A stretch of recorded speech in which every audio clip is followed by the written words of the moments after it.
down, but not responding in a way that would be so provocative that it would close the door to any diplomacy. Absolutely. Thank you, Mr. Dorsey, for your time and your thoughts on this development. I'm being joined by my colleague Ankit Tyagi, joining us from the ground. Ankit, take us to the latest details that we're getting in from Israel. We have seen that Trump had come out and spoken about the attack that took place in Iran. That's right. After these attacks, and President Trump coming out and confirming that 3 nuclear sites of Iran have been targeted. Let me very quickly tell you that we are coming to you live from Tel Aviv at this moment. It's 5:32 a.m. in the morning here local time, and while I'm coming to you live for live hit, and that the sun has just come up.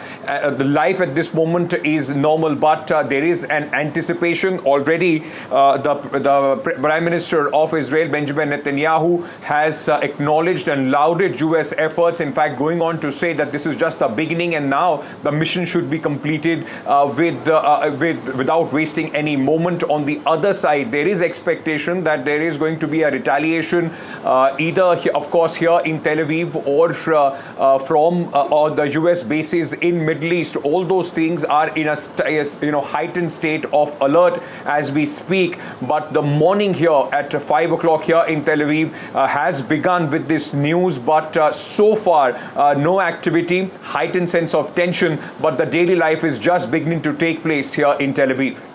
Right, Ankit, like you mentioned, there is a sense of alert in Israel, and where you are in Tel Aviv, have there been any sort of alarms or information that the administration has put out? Well, as of now, the administration officially has not come out with any kind of information. We have only seen the Prime Minister of Israel, Benjamin Netanyahu, acknowledging the attacks being made by United States. But like I said, even if I give you a sense of every place that you go, even in the hotels that we are staying, there are a lot of people, those who have come from areas which do not have their own bomb shelters. Bomb shelter is an essential construction which is there all across Tel Aviv, and those people, those who do not have their own bomb shelters, are staying free of cost in various hotels because that is the sort of arrangement that the government has done for such people. So everywhere you go at this moment in Tel Aviv, there is anticipation. They are expecting things to heat up further, but that has not stopped at this moment the normal life, so to say, as the day begins here in Tel Aviv, the 22nd of June. There is expectation that hostilities may increase, but would Iran yield is the big question that people are asking. In fact, early morning I was watching some local media where the people are now already starting to talk how much longer can Iran hold on is the only question. That's right, Ankit. And as far as earlier attacks in Israel were concerned as well, Iran did majorly focus on residential areas. So now residential areas bracing for attack. Like you mentioned, there is a possibility of attack both in the United States as well as in Israel.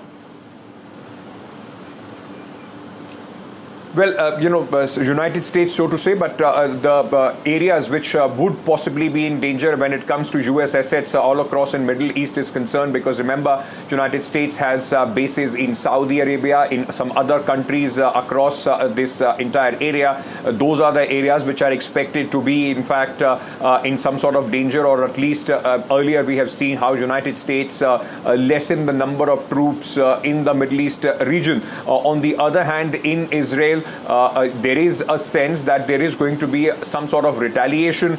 We have seen yesterday as well ballistic missiles being fired from Iran, 5 of them at least, which were shot down or which were intercepted by the Iron Dome system of Israel. There were some drone attacks as well, which Israel says have been curtailed. Similarly, yesterday also Israel had continued their current operation and had targeted certain facilities facilities. Ashwahan, which has been targeted in the United States bombing as well, was also named by the Israeli forces that it was targeted yesterday. The Iranians had come out and said that it did not sustain any damage, and they once again said that this is only going to increase the hostilities between both the countries. In fact, the supreme leader or the religious head, as far as Iran is concerned, Khamenei has already gone ahead and said that he has chosen his successor. So in all those sense, the signs are of course of this conflict to increase, but with the US entering, it completely changes the whole dynamics as far as this conflict is concerned. Remember, for the last right from the time on 12th of June, since the first barrage of attack took place from Israel, retaliation came in from from Iran as well. Since then, there was anticipation of what would President Donald Trump do, and just a couple of days back he said that he will take at least 2 weeks to decide. Now with the US jumping in as far as this entire conflict is concerned, it gives it a very different dimension, with other world powers including Russia also warning United States against that. Yesterday the defense minister and foreign minister of Iran had already said that if US jumps into this conflict, it is going to be a long drawn bloody conflict. For how long it would be, that is going to be a big question, but at least at this moment here in Tel Aviv, life as usual as it could be, but with a sense of anticipation of an impending strike, a retaliatory strike from Iran. Okay, Ankit continues to be with us from Tel Aviv. Remember, there's a huge amount of suspense at this point of time. Ankit, I'm going to come to you in just a moment because all eyes are going to be on what Iran's response is going to be. There's a lot of speculation that Israel, where you are reporting from this morning, has already weakened air defenses in Iran to a sufficient degree, and therefore any retaliatory response may be lower than before. It may be targeted both at Israel as well as at American military units and sites, whether it is in Iraq, whether it is in other parts of West Asia, whether it is in Syria. There are a huge number of American units there. But before I come back to you, Ankit, I want to show our viewers precisely, and this is something that NDTV has been putting out for the last 48 hours, and we've been proven right as to just how this bombing was actually carried out. Remember, the United States has attacked Iranian entities in the past, but this is historic because what has happened today is the first ever American airstrike on Iran, ever.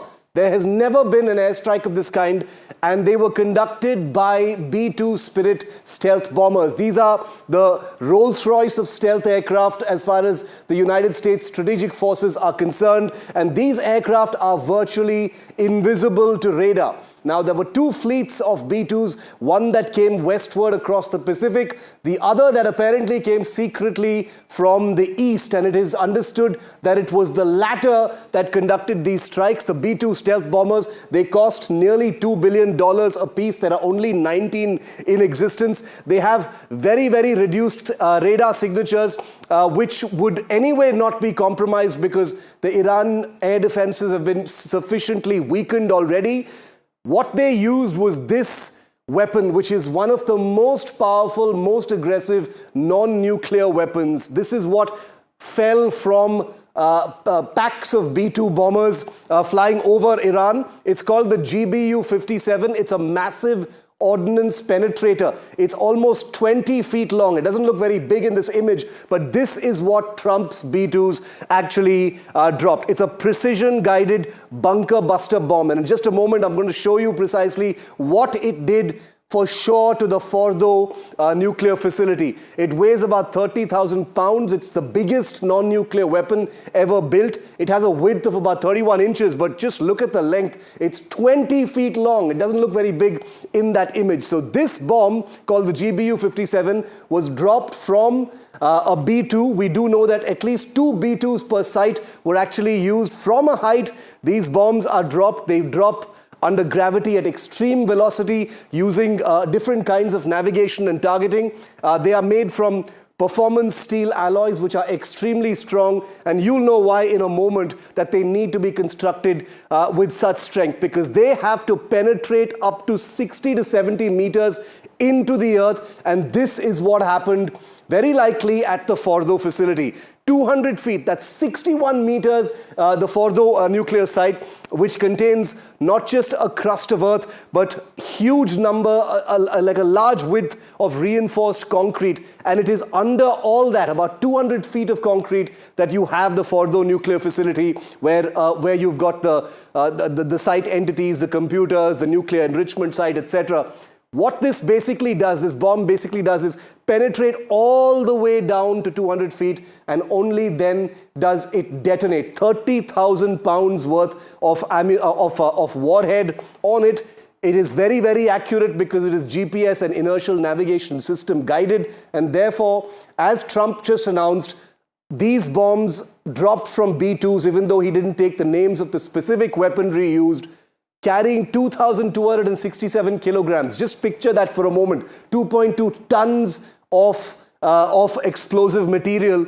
Cost of the bomb about 29 crore each, which is a mere nothing when it comes to strategic forces, has been used. We don't know for sure exactly how many have been used, but at least a handful of these have been used to attack 3 different nuclear sites in Iran. I want to go back to Ankit now for just a moment. Ankit, the B-2 bombers, as you were entering Israel last night, these B-2 bombers were making their way across the Pacific from the United States to Diego Garcia in the Indian Ocean. We understand that a few of them were also possibly secretly stationed, not very far from where you are right now. They may have been there for months or even years possibly in the planning. These are extremely difficult operations, even though these are stealth bombers. So I'm actually picturing the possibility that you were getting into Israel just at the time that these B-2s were hovering over Iran. Absolutely, no doubt about that, Shiv, that it must have taken a long time to in fact put this entire operation in motion. And what we are also, in fact, picking up the local chatter in the media is that while the President of the United States was talking about 2 weeks, so and so forth, there were already preparations going on for this operation. Israel was quite convinced that the United States is going to, in fact, step up, their operation as far as the Iranian nuclear facilities are concerned. And like you mentioned, initially all those air raids which were carried out, the missiles which were launched, or the attacks which were carried out by Israel, were also to test, in fact, the air defense systems of Iran. And the United States jumped in at a very important, crucial time while attacking, in fact, these sites. Remember, Israel had also yesterday said that Isfahan nuclear site was attacked by the Israeli Defense Forces, but the question that people were asking at that point of time was, because Israel does not have this kind of bunker busters, Shiv, as you described them just a short while back, the impact of this has only been on the surface, because all these nuclear sites are hundreds of feet underground, and hence the United States jumping in and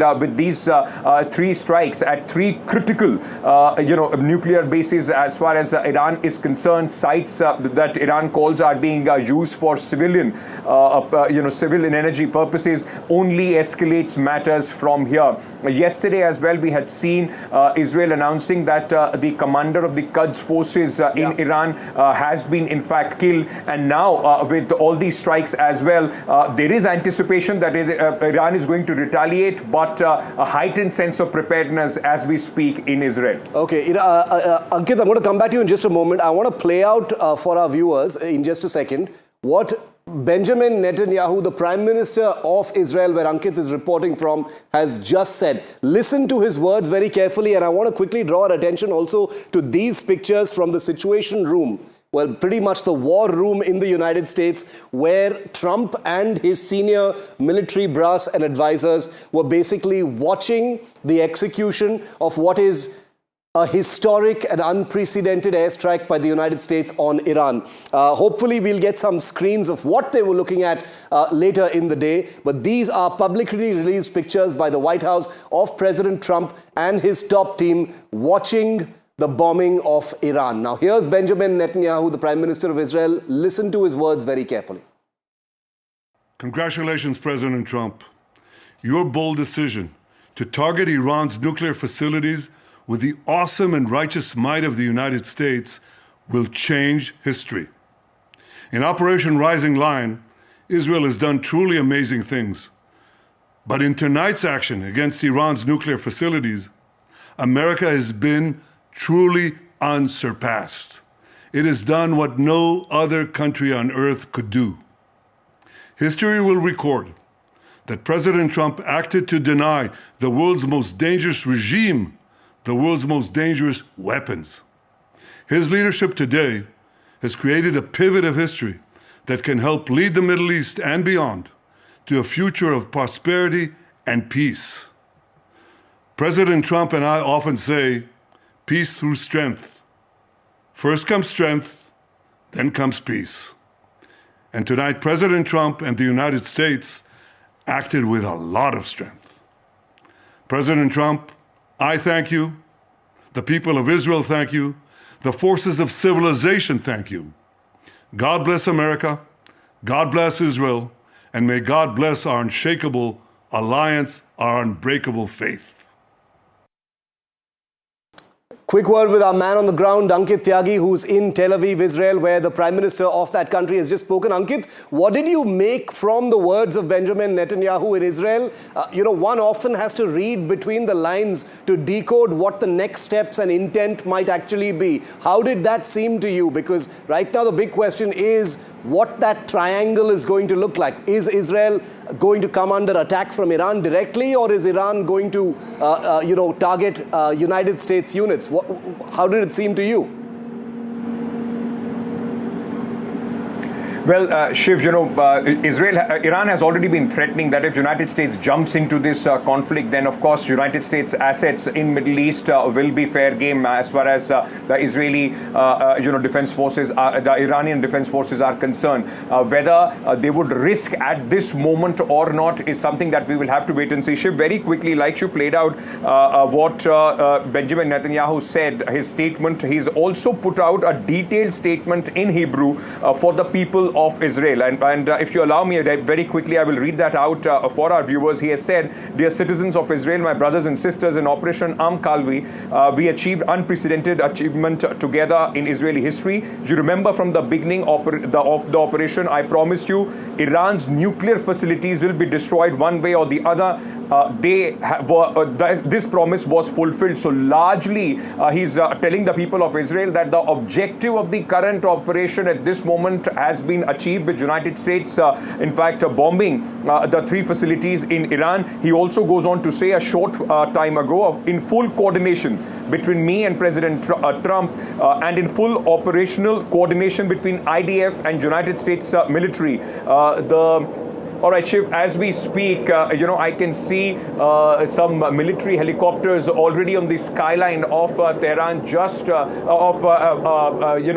Aviv, just behind me. A couple of military helicopters, hovering around. He has also, in fact, he goes on to say that I congratulate the people of Israel. And he says, in my name and on behalf of the people of citizens of Israel, on behalf of entire Jewish people, I thank President Trump from the bottom of my heart. We stand together, we fight together, and with God's help, we win together.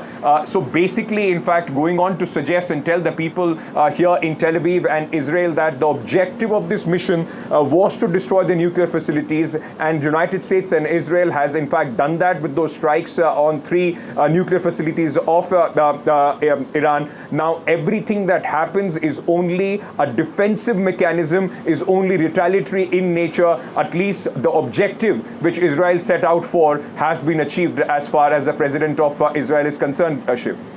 Okay, Ankit, I'm going to let you go for the moment, but we'll get you back in just a second. Remember that the suspense over what Iran's next move is going to be is the big question right now. The United States president has announced that the aircraft that conducted this strike, and here they are watching that strike taking place, those aircraft are safely out of Iranian airspace and that they are safely on their way back home, are the exact words that President Trump has actually used. I want to show you a map of the 3 sites in Iran that have been bombed by Trump's B-2 Spirit bombers this morning. Fordo, Natanz, and Isfahan. These are the 3 sites and their precise locations in Iran that have actually been bombed. And as you can see, Fordo, Natanz, and Isfahan, which are basically top level, the highest level of nuclear facilities in the country, are not on the borders. They are deep inside the heart of Iran. Fordo is considered one of the most difficult ones to strike because it is, like I said, 70 meters deep down under a massive mountain. These 3 nuclear facilities have actually been struck. I want to get you what President Trump has said. Once again, reading between the lines of what he has said, let's try and decode, after you hear what the US president has said, what the next steps might be. Here's President Trump. The U.S. military carried out massive precision strikes on the 3 key nuclear facilities in the Iranian regime: Fordo, Natanz, and Esfahan. Everybody heard those names for years as they built this horribly destructive enterprise. Our objective was the destruction of Iran's nuclear enrichment capacity and a stop to the nuclear threat posed by the world's #1 state sponsor of terror. Tonight, I can report to the world that the strikes were a spectacular military success. Iran's key nuclear enrichment facilities have been completely and totally obliterated. Iran, the bully of the Middle East, must now make peace. If they do not, future attacks will be far greater and a lot easier. There's no military in the world that could have done what we did tonight. I want to go across to James Bowden, who joins our coverage this morning. James, good morning. Thanks very much for joining NDTV's rolling reportage from the ground in Iran, Israel, and here in India on this unfolding situation in West Asia, the bombing of at least 3 nuclear sites in Iran. Your first reactions to your understanding of what may have happened. We've just heard Trump speak. The Israeli Prime Minister has also spoken. Your first thoughts, James? Several things come to my mind initially. Number one, just going back to some comments that have been made by some previous guests and you as well, just kind of reinforcing that what has happened is these B-2 bombers, I was actually tracking the arrival of these B-2 bombers that were likely used in this strike. They arrived in the region around the 1st or 2nd of April. And the ones that were reported to have been moved from the West Coast were then taken to Guam. And in consultation with experts and regional studies people for the Southeast Asian region, they believe that those were positioned there to ensure that China could not take advantage of the situation. Yeah. Second of all, the bombs were dropped, and the reason why you had 2 was that you would have one that is dropped in there in order to create a hole, and then you have the second or even third one to develop the strike further and actually do the penetration. The final thing that I would like to comment on is what Iran is likely to do as a response, as a retaliation. And my chief concern is actually a cyber attack on the United States, likely starting with Israel, but also with the United States. For a long time, we have heard warnings about sleeper cells, Iranian agents, Hezbollah, other groups that may be here based in the United States. But right now, I have been reaching out to relatives and to friends and other connections and urging them to have cash on hand because there may be attempts to shut down the banking system or to reach out to other infrastructure here in the United States through the internet and again through the cyber domain, and thus cause confusion and delay in that realm. What do you think the immediate fallout is going to be, James? I know these are early hours at this point. There's not much to go on because we've already been talking about what the next moves could be, but it has happened now. So the dynamics slightly change because we have a situation where it is no longer about speculating about a strike. It has literally happened. How are you reading what the situation unfolding could look like? Again, just looking into the future and what might develop, I know that there was a statement released that they would shut down the Strait of Hormuz, and that is definitely a possibility. The U.S. Fifth Fleet, which is based in Bahrain, from what I understand, was actually moved out of the Persian Gulf, and so there will be an opportunity to open it up and attack those Iranian forces. I've also been hearing the speculation that there would be some missiles fired at bases in the region. The United States has bases in Kuwait. They have a base in Qatar and in Bahrain. And those are definitely viable targets that could be hit by Iranian missile barrages. But we also know that the United States has put in the PAC-3 or the Patriot 3 missile system in order to defend against that. Now, this is a much more advanced system than what we saw deployed in the Persian Gulf War in 1990, 1991. And I definitely hope and look forward to seeing a much higher rate of success of interception by this system. James, stay with me. Michael Patrick Mulroy, former United States Deputy Assistant Secretary for Defense for the Middle East, is also with me live at this point of time. Michael, welcome. Thanks for joining our coverage.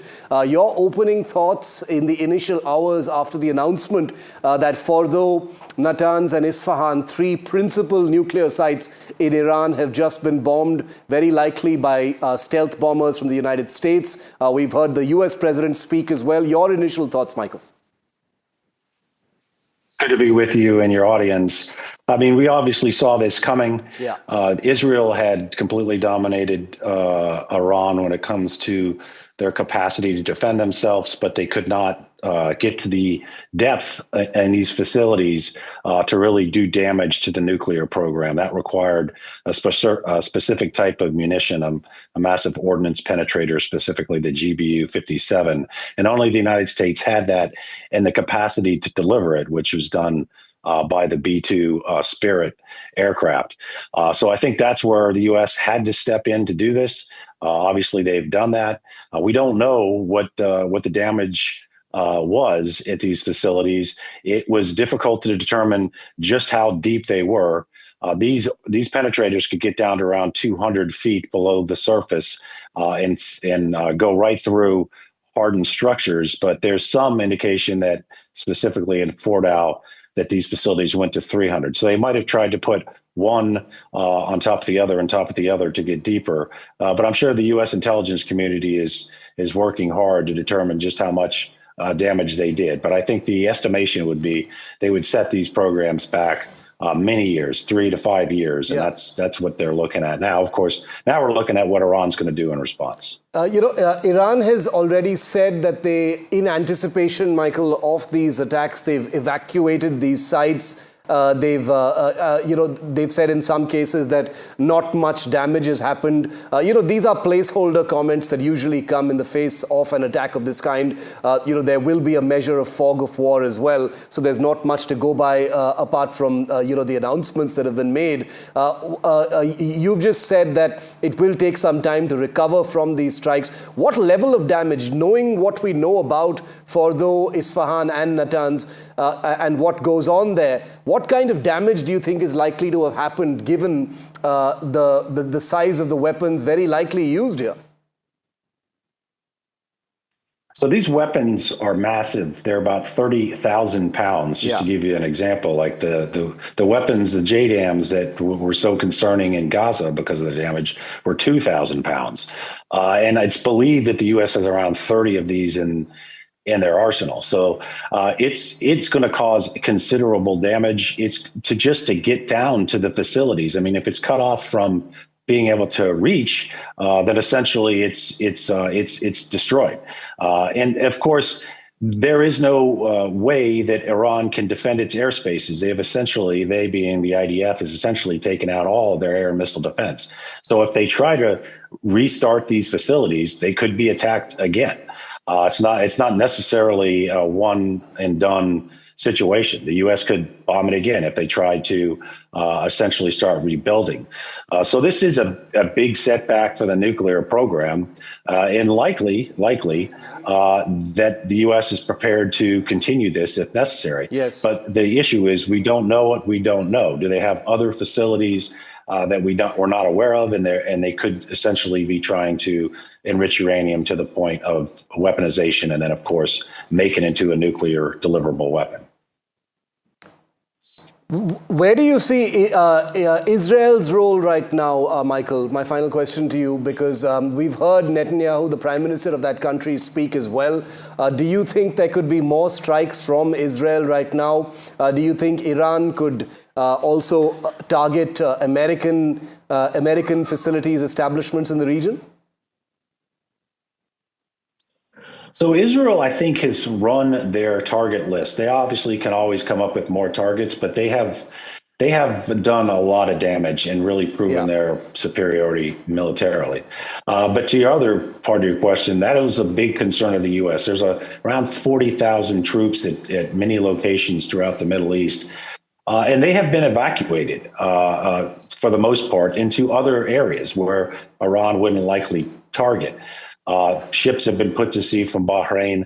Aircraft have been moved from Al Udeid in Qatar. And the troops have been moved. I can tell you, I'm in a hotel that's full of American troops right now. I'm not going to tell you where it is. But that was a concern. And I think the United States has prepared for that. But that doesn't mean we're completely secure.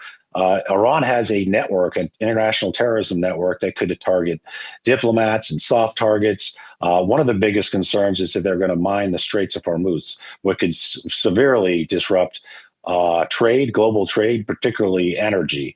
And that's something I don't think we can even stop them from doing. We could clear it, but it could take months. So that's one of the biggest concerns of the United States, and it should be for the region as well. All right, stay with me, Michael. James Bowden, I'd like to quickly come back to you for a final word on this before we move on to our reporters on the ground. American units, American targets coming under a retaliatory response from Iran. We do know that Iran's air defense capability has been significantly weakened, especially in the eastern part of the country. Do you see that happening? Do you see that as one of the early things that Iran might do? I'm sorry, can you repeat the question? What Iran's immediate retaliation is likely to look like? Do you think American military targets could come under attack? I do believe that there is a chance that we could see a limited missile barrage. I mean, there could be a few missiles sent over to these Middle Eastern locations, maybe also a handful into Israel. But again, my greatest concern is that one of the earliest retaliations that we will see is something in the cyber domain. Again, maybe oriented towards Israel, but also possibly against the United States. That continues to be a concern, as well as the possibility of activating different sleeper elements or soft elements, as was just suggested a short time ago, to attack places of worship, let's say like Jewish synagogues here in the United States and other locations. So it's hard to 100% estimate what that response will be, because we do know that Israel has degraded Iran's electronic capability, and they have also throttled back on that because they risk exposing their positions and becoming targets themselves. I think that one of the great, one of the big check marks on Israel's list is actually taking out the governmental leadership. That Khamenei is one of the next targets on their list, and that they will go after him, eliminate that, and cause that chaos in the leadership. Michael, I wanted to ask you one final question before I let the both of you go. On the Khamenei himself, that as far as Israel is concerned, as far as the United States is concerned, seems to be unfinished business, if I could use that phrase. Where do you think that's going, the leadership in Iran? Well, a lot of it's been decimated, particularly the military leadership and the IRGC leadership, and of course the nuclear scientists and technician. If they know where Khamenei is, I don't think Israel would hesitate to strike. And they've proven very good at leadership decapitation strikes, not just in Iran, but with Hezbollah and Hamas. And I think they're going to look to do that. There's reports that President Trump requested that not happen, probably because of the instability it could cause. But if this continues, and certainly if the attacks happen on U.S. forces in the region, and if there's any casualties, that might change President Trump's calculus. So it might happen, which of course would cause the ultimate regime change, and then we'd have to see where we go from there. But right now, it's really in Iran's court to decide whether they're going to conduct these attacks. Cyber, I think that's also a good point. That could cause a lot of damage. And even if they just send missiles, they probably going to do something to try to save face. Whether it'll be effective at all is unlikely, but we'll see. You never know, and that could escalate this even further. Michael and James, thanks very much for joining us on our continuing coverage. We're going to go to our reporters on the ground in a moment. We'll be joined by Ankit Tyagi, who is in Israel. We'll be getting our reporter from the ground in Tehran, Iran as well in just a moment. I'm going to go across to Mohammad Ghazali, who tracks foreign affairs for NDTV, and he joins me live this morning as well. Ghazali, any initial reactions? There's no official statement from India just yet, but any initial murmurs or sounds you're tracking from the Indian system at this point of time? They're obviously going to be looking very closely at what's going on. Yes, certainly. India is closely watching the developments, Shiv, partly due to first reason that evacuation process is on from Iran. A flight is expected to land today as well from Iran in Delhi. The other is strategic importance, that why India is keeping an eye on both Iran and Israel is that one, we have got a port in Haifa and we have got a port in Chabahar. And both of these ports, at least the city of Haifa has come under attack. The Chabahar port has not come under attack as of now. But the escalating situation certainly hints that now the focus of retaliation from Iran would be the naval bases. And we are getting reports that how there is a panic among the containers and vessels in the Strait of Hormuz right now. So India is certainly keeping an eye. And before, I should also inform that this evacuation process, which has been going on for the last 2-3 days, India is not only in touch with Iran, but also with Israel. Ghazali, amidst this evacuation from Iran right now, even though the bombings have been taking place in nuclear sites, strategic sites in Iran right now, the concern as far as evacuation is concerned has become much more heightened, obviously. So there will be a sense of urgency within the system to make sure that they're able to get people out even quicker now. Yeah, because there are still thousands of Indians stranded over there, and the bigger challenge is to assemble them at one point. Yeah. The internet is not working. There is restricted access to the internet connection over there, and that is why not just the students, but there were many pilgrims who had gone to Iraq. On their way back, they have come to Iran and they're stuck there. So there are many first-time visitors to Iran. They are in a panic situation right now because the overnight development will certainly create more chaos over there. They have to travel a long distance from anywhere in the near Tehran or Qom or the city of Mashhad. From there, any land border takes around 10 to 12 hours to cross to sort of get out of Iran to any other country like Armenia or Turkmenistan or other neighboring countries. So that would be a bigger challenge. India will have to ensure that while they are moving towards the border areas, they are safe from any kind of aerial strikes from Israel or US, if any, because Donald Trump has also hinted that they will continue to pursue Iran, push Iran to come for negotiations, and if that doesn't happen, they'll pursue the attacks yet again. Ghazali, stay with us. Vishnu joins our coverage. Vishnu's been on the story from early this morning. Vishnu, incredible. We were speaking about the B-2s just a couple of days ago. We've seen a an unspecified number of B-2s which have flown westward from the United States across the Pacific towards Diego Garcia. But now we're hearing that the actual B-2s which may have conducted the strike may have already been in the region to do this. Yeah. Well, that's just it. I mean, with the B-2, which is the ultimate sort of stealth weapon, stealth platform, we don't really know where they're operating. That's OPSEC of the highest order. But what I understand, and I would be happy to stand corrected on this, the B-2 Spirit stealth bombers, they took off from Whitman Air Force Base. They flew west. Whitman is located in Missouri. They refueled off California, and they refueled at Hawaii as well. And then they perhaps went non-stop struck their targets before refueling. Now, they refuel in the air as well. There are multiple bases. There is one major B-2 base which could be used, which is Diego Garcia, further south in the Indian Ocean, or they could just have flown all the way back using multiple refueling, but in the air. What we can say is that the strikes took place at 2:30 a.m. in the morning. The US president says that they're incredibly successful. But the point which I think, Shiv, that you were alluding to was the weapon which was used. It's called the GBU-57. And we've got an animation of that also, which we'll put up on our screen. Ordnance penetrator, 30,000 pounds. It is designed to penetrate to a certain depth. It is designed to take out exactly this site. I would go to the extent of saying that when the US, in their design specifications, were building this weapon, they were thinking about how deep they need to go into Iran to actually take out potentially nuclear targets, nuclear facilities, and that's what certainly has been used. Shiv, it's not one weapon which was used. I would suggest that they used many of them. What I would like to see is how many GBU-57s a single Spirit B-2 can carry.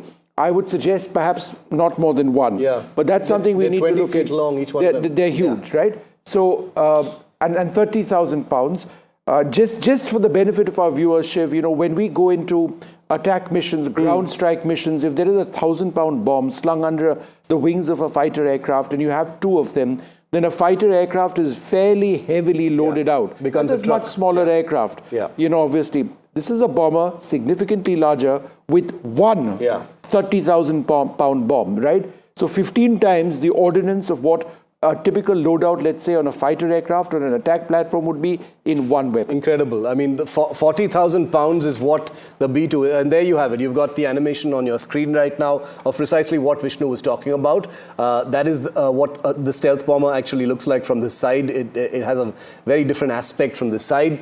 That's the bomb you were talking about, Vishnu. 20 feet long. Doesn't look very big in that picture, but that's precisely what was likely used. Yeah, and I think just one of them. So if that is the case, Shiv, then you're looking at several B-2s having gone in. There were 3 sites which were struck, and it remains to be seen whether they used more than one at the primary site of Fardo, which they were looking to target. Now, it doesn't explode on impact. It explodes by penetrating, and that animation which we have gives you an idea of what it's supposed to do. It's got 70 composite metal. It's got a metal alloy, right? Yeah. Which goes to a certain depth, of approximately 200 feet or so, perhaps thereabouts. Yeah.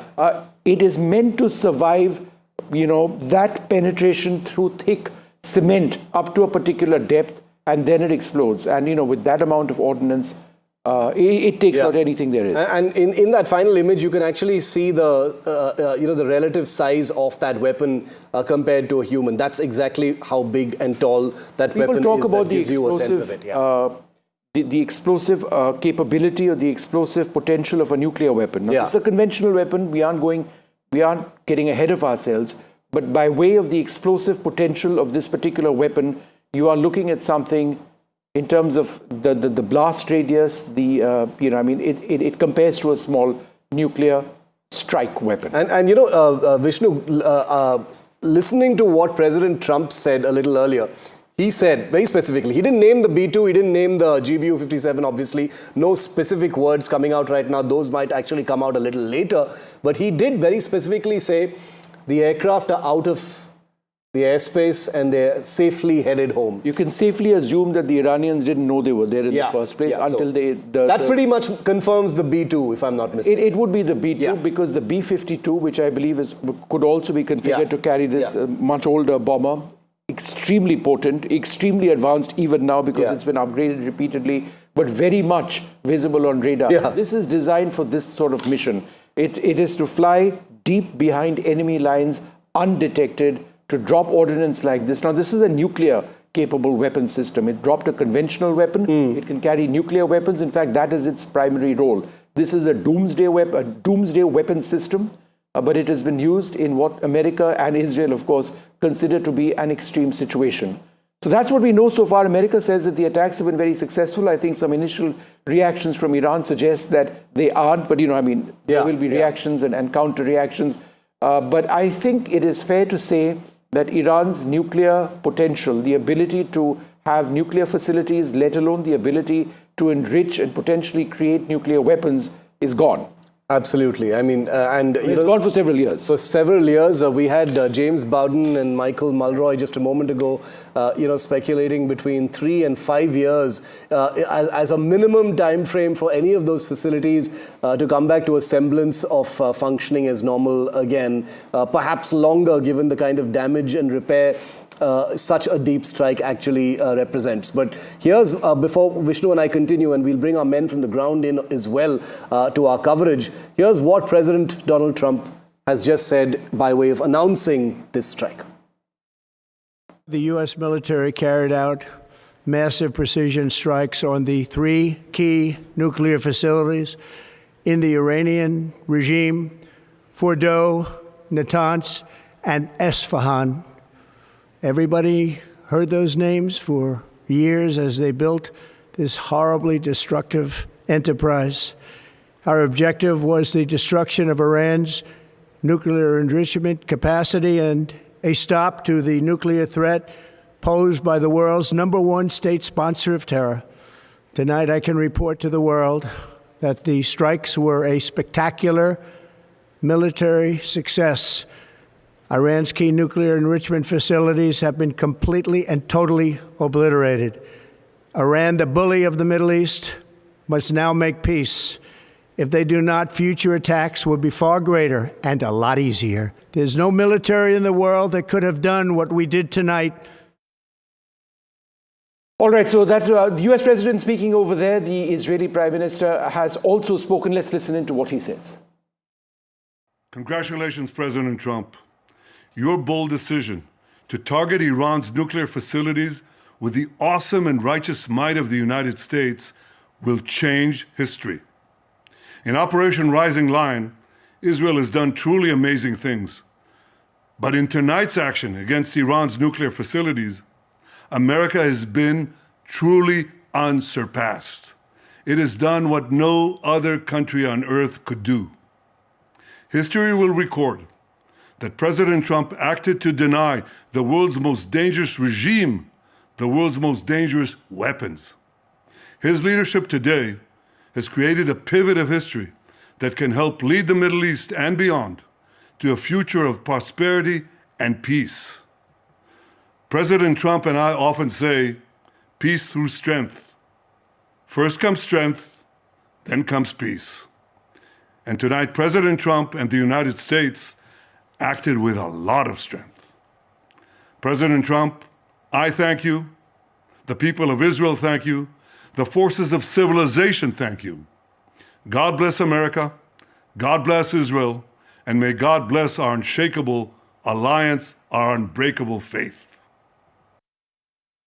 What I can also share at this stage, Shiv, is that in addition to the bunker buster bombs that we were talking about, the US has also launched 30 Tomahawk land attack cruise missiles, apparently from submarines at Natanz and Isfahan. Those were targeted using that that weapon system. It's the standard go-to weapon system for the US Armed Forces. It's a subsonic missile with a very large warhead. It has different types of warheads, but they used 30 of those cruise missiles. And then, as far as the bunker buster is concerned, they deployed a dozen of them. Yeah.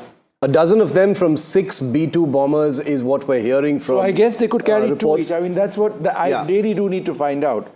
Possible, how many can each Yeah, these numbers will fructify maybe hopefully later, and with a president like Trump in the White House, you can expect some specifics to actually come out because he doesn't really care about the fog of war. But Vishnu, the Tomahawks, before we go to those images coming in from the Associated Press, the Tomahawks you were talking about, fired from submarines, the land attack cruise missiles, what would they have been used to hit? The establishment facilities and buildings that are on the surface of these sites? Presumably? What I'm unclear about, just off the top of my head, is whether the Tomahawk cruise missile is configured to be a bunker buster. I don't believe it is. I don't believe they necessarily have the warheads which would do that. That said, they are extremely precise weapon systems. They can be used. They rely very heavily on very advanced communication and guidance, whether it's through satellites, whether it's through data links. They can be reprogrammed to hit separate targets if required, even after having been launched. In this particular case, they would have got the exact location of the areas that they wanted to hit in Natanz and at Isfahan, and those would have been struck with great precision. Whatever the Israelis didn't strike or they didn't take out, or if there was some sort of conviction within the American military circles that there needs to have been a lot more done at those sites to take out Iran's nuclear ability, that's what they targeted. 30 Tomahawk cruise missiles represents a very sizable attack by itself, above and beyond what we are talking about, the giant GBU-57A or B. So a dozen GBU-57 massive ordnance penetrators or bunker busters, and like Vishnu just said, 30 Tomahawk land attack cruise missiles are the two weapons that we can pretty much confirm have been used in this attack. There are very likely to have been other weapons as well, and not just the B-2s. The B-2s are virtually invisible to radar. They were flying in airspace with a compromised air defense system already, but we can be reasonably sure that other forms of aircraft and support systems would have been in the mix at this point of time. John Gramble of the Associated Press has just sent us this report. The United States has launched an unprecedented attack on 3 nuclear sites in Iran. Those sites include the facility at Isfahan and their underground facilities at Natanz and Fordow. Now, Fordow is dug deeply under a mountainside, and it's long been believed that America would need to use specialized bunker-busting bombs to destroy the facility. Now, Iran has acknowledged these attacks, but we don't yet know just how much damage has been done. President Donald Trump has addressed the nation from the White House. He warned Iran not to launch any attacks in response. However, we've heard from Iranian officials all the way up to Iran's Supreme Leader Ayatollah Ali Khamenei that any American attack in the region would draw an immediate Iranian response. So as of right now, we're waiting to see what the reaction is, how much damage has been done, and how the wider Middle East responds. But this region's been on edge since the Israel-Hamas war started back in 2023, and now it looks like everything has just escalated. Well, everything has in fact escalated, and the prospects of a larger war in West Asia is now what we are talking. In as much as Shiv and I are talking about the strikes on the Iranian nuclear facilities, and we'll keep doing that, I think what the key question now is, what will Iran do next? Will Iran hit several American bases across West Asia, whether it's in Bahrain, in Qatar, they've got facilities in Kuwait and in Iraq as well, or will they let this pass? Because if they attack, then America will come in with a lot more. And then, you're into the next phase of this war. We'll be discussing that after this short break. Stay tuned.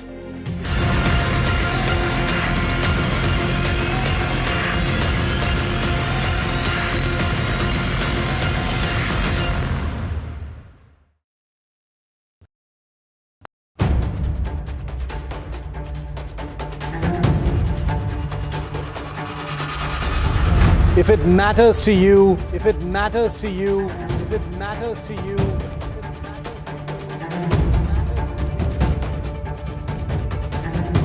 it matters to India. It matters to India. It matters to India. And it matters to me. And it matters to me.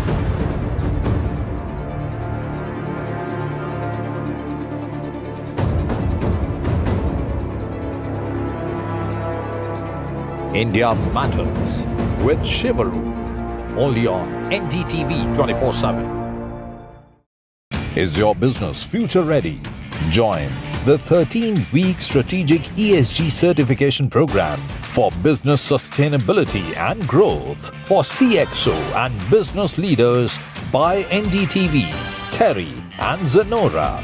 Master global ESG frameworks, gain real-world tools, and lead with impact. Starts July 13th. Enroll now and power your business with sustainability. Do you really know the company you invest in?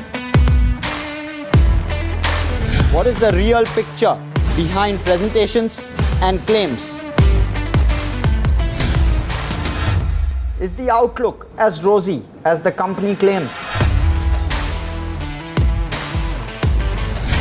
Know Your Company, powered by NDTV Profit Research, shines a light on the biggest stock market movers.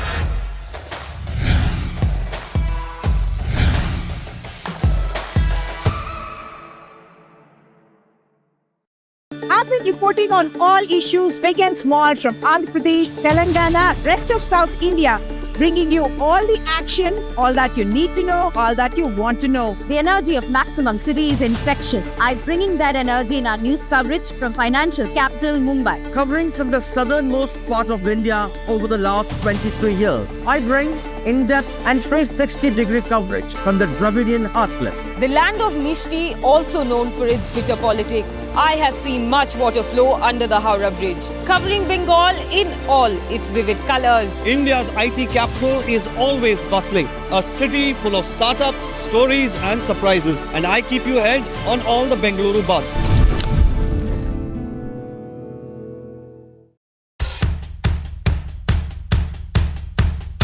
The markets move fast. And so should your portfolio. Expert insights, real-time stock picks. Do I buy Ola? Should I hold CDSL for the long term? Buy, sell or hold. The answers you need, straight from the experts. Callers from India and across the world. Connect live, ask, decide and invest wisely. Your portfolio, your future. Ask Profit.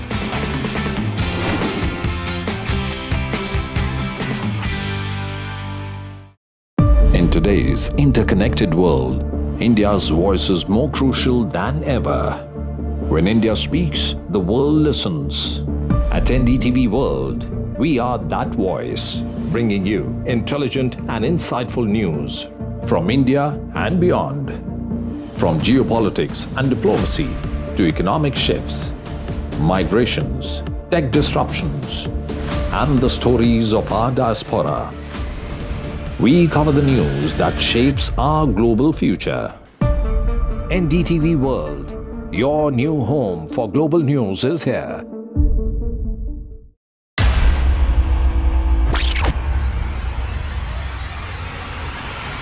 The last 1 month, if you see, the share prices of Genzol Engineering has fallen more than 58%.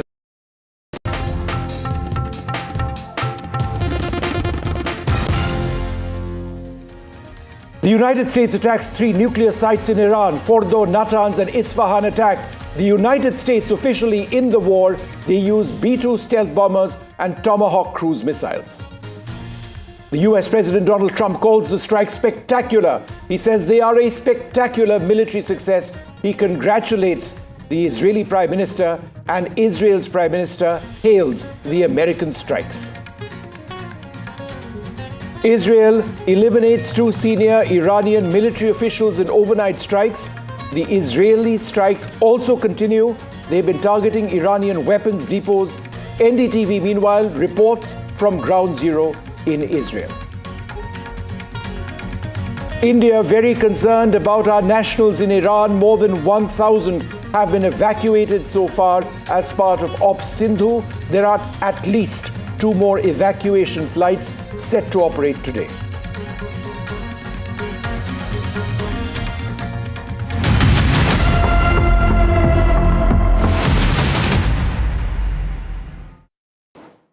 Good morning and welcome. We've been bringing you non-stop coverage of what is the biggest escalation in the crisis in West Asia, with the US using stealth bombers to take out Iranian nuclear facilities. It's incredible because the United States has never actually struck inside Iran ever before. The US has struck military targets belonging to Iran in other countries like Iraq and elsewhere.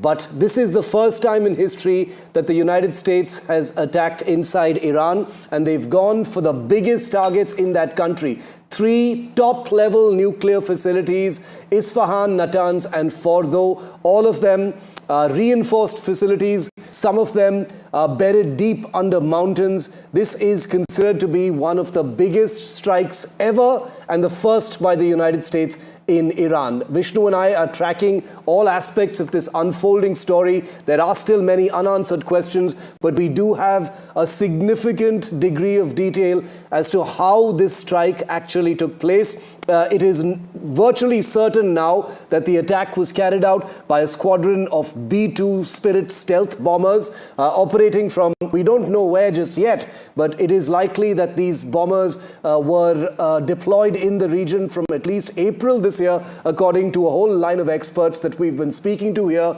on NDTV. So Trump bombs Iran continues to be our top story at this point of time. In terms of a couple of details that we can share with you at this stage, Natanz, Isfahan and Fordo. Now Fordo, the strike on Fordo, particularly significant because the United States, through their B-2 bombers, dropped 2 of the weapons that you see in that animation package to the right. It's called the GBU-57. It's the biggest bomb that exists. It is a penetrator weapon. It's called an MOP, or Massive Ordnance Penetrator. It's a 30,000-pound weapon. Remember, the standard large bomb used by air forces around the world is 1,000 pounds. So that's 30 times the blast potential of those weapons, typically speaking. It is designed to penetrate to a great depth by going through reinforced concrete and steel, in some cases, before it explodes with that massive ordnance that it has. It is designed specifically to take out targets which are deep underground. Fordo is a reinforced site. It has been carved into a mountainside. But in as much as we are talking about the use of this weapon system, what we should also mention is that the US did use 30 at least submarine-launched Tomahawk cruise missiles, which has been a standard go-to for the US Armed Forces in attacks whenever they carry them out. Those were used, as we understand it, to primarily target Natanz and Isfahan. Now, there have been very basic reactions which have come in from Iran, which says that the attacks on Fordo have not achieved very much, but I think with satellite imagery likely on its way and available perhaps in the next couple of hours, we'll get a clear idea. But I think besides the military aspect of this is where this is all leading, because we need to look at it from a geopolitical perspective. And Shiv and I are tracking 2 or 3 important strands. I think for us here in India, one of the most important strands is the continued evacuation of Indian nationals from Iran. The government of India has been evacuating them. It's been called Op Sindoor. Those missions continue today, number 1. Number 2, what does Iran do at this stage? Does Iran get onto that table, much like Pakistan did in a completely different context, and say we want to end this? Number 1, we will not be lobbing ballistic missiles at Israel, or will Iran, as they have vowed to do, attack American targets as well if America attacks? Will America's attack? What will Iran do next? Those are 2 of the key strands. Shiv. Very key strands that we're tracking right now, Vishnu. Also the possibility of Israel conducting some manner of preemptive attack, because remember, Iran, that has just had 3 of its principal nuclear facilities bombed, it is near certain that there will be some kind of a response. There is an outside chance that this whole thing will just wind down towards peace and negotiations, but it is very likely that some form of retaliation is going to happen in the foreseeable future, perhaps even later today. Could it be another swarm of missiles? Remember, there have been dozens of them already pointed at Israel, but could those be now specifically targeted towards American military targets in Iraq, in Syria? There are several other countries in West Asia that accommodate American military establishments, bases, sites, air bases, that kind of thing. So there's no shortage of those just across the Strait of Hormuz and the Persian Gulf. There is a plethora virtually of targets for Iran to pick from should it choose to actually do so. There is talk of the possibility of a retaliatory cyber attack on Iran and Israel and the United States. So all of these scenarios are currently there. But what we're looking at right now, and what Vishnu and I, along with our colleagues on the ground who will be joining us in just a moment, are looking at are the two strands that Vishnu just mentioned. And before us, as we decode the rest of this unfolding story, are three of the premium nuclear facilities of Iran, the very basis, the very genesis of any possible breakout nuclear capability in that country that have just been possibly damaged for many, many years. We don't know specifically how long it will take for these sites to actually get back to speed, or whether they will at all, given how the world has changed in the last few hours. In fact, Vishnu, Ankit is with us on the ground, and I was just speaking to him a moment ago when we were talking about how it's very likely that he was crossing into Israel right about the time that those B-2s were releasing their bombs over those facilities in Iran. Ankit is back with us. Ankit, this is a hot morning in Israel. Lots of speculation, lots of questions over what is likely to be the next steps. What have you been hearing in the last hour? Well, Shiv, since we last spoke, one important update which has come in is that the Israeli Airport Authority has closed both the inbound and outbound flights over, from Israel. And remember, the air traffic had already been down in Israel, and now it is an extension. And this is in anticipation of a retaliatory attack from Iran. This is right now in Tel Aviv about 6:30, just about 6:40 a.m. in the morning, and the day has begun with a lot of cheer as far as the Israeli social media is concerned, with the Prime Minister Benjamin Netanyahu also coming out and saying that the objective with which this mission was launched on June 13 has been achieved, to completely cripple the possibility or of Iran's possibility of making any nuclear weapon, which Israel, when they started this action on June 13, said that they were just weeks away from developing a nuclear weapon. Now the president, with President Donald Trump also announcing these attacks, there is a sense here that there could be some sort of, in fact, retaliation from Iran. Yesterday as well, while we entered from the southern tip of Israel through Aqaba port, the Aqaba crossing between Jordan and Israel, even at that point of time, there were 5 ballistic missiles which were launched towards Israel, which were successfully, intercepted by the Iron Dome system of the Israeli Defense Forces. But there is a heightened sense of alert since morning with the new action that has taken place, in Iran. Already, what we are picking up, the chatter from here in the local media, that the Iranians have already said that this is going to take a different dimension as far as this war is concerned. Like you, Vishnu, and you were discussing whether it is American bases which directly come under attack from the Iranian Defense Forces, or their proxies, the Houthis, or the Hezbollah in Lebanon, and so on and so forth. But here in Israel, the day has begun, with quite a sense of achievement, of jubilation. I've been seeing in local media, they are in fact playing out the fact that now, since the operation has achieved its objectives, they are hoping that Iran is going to stand down. If that doesn't happen, there are going to be punitive strikes that Israel is going to conduct, is what the local media is reporting at this moment. But since morning, over the skies of Tel Aviv, there have been some movement as far as the military helicopters and other hardware is concerned. But beyond that, so far, things are calm as far as Tel Aviv is concerned, Shiv. That's an important point, Ankit. You're not hearing, alarms coming in. You aren't being told to head to bunkers. In other words, at this moment, there are no imminent Iranian ballistic missile attacks which you've been alerted to, right?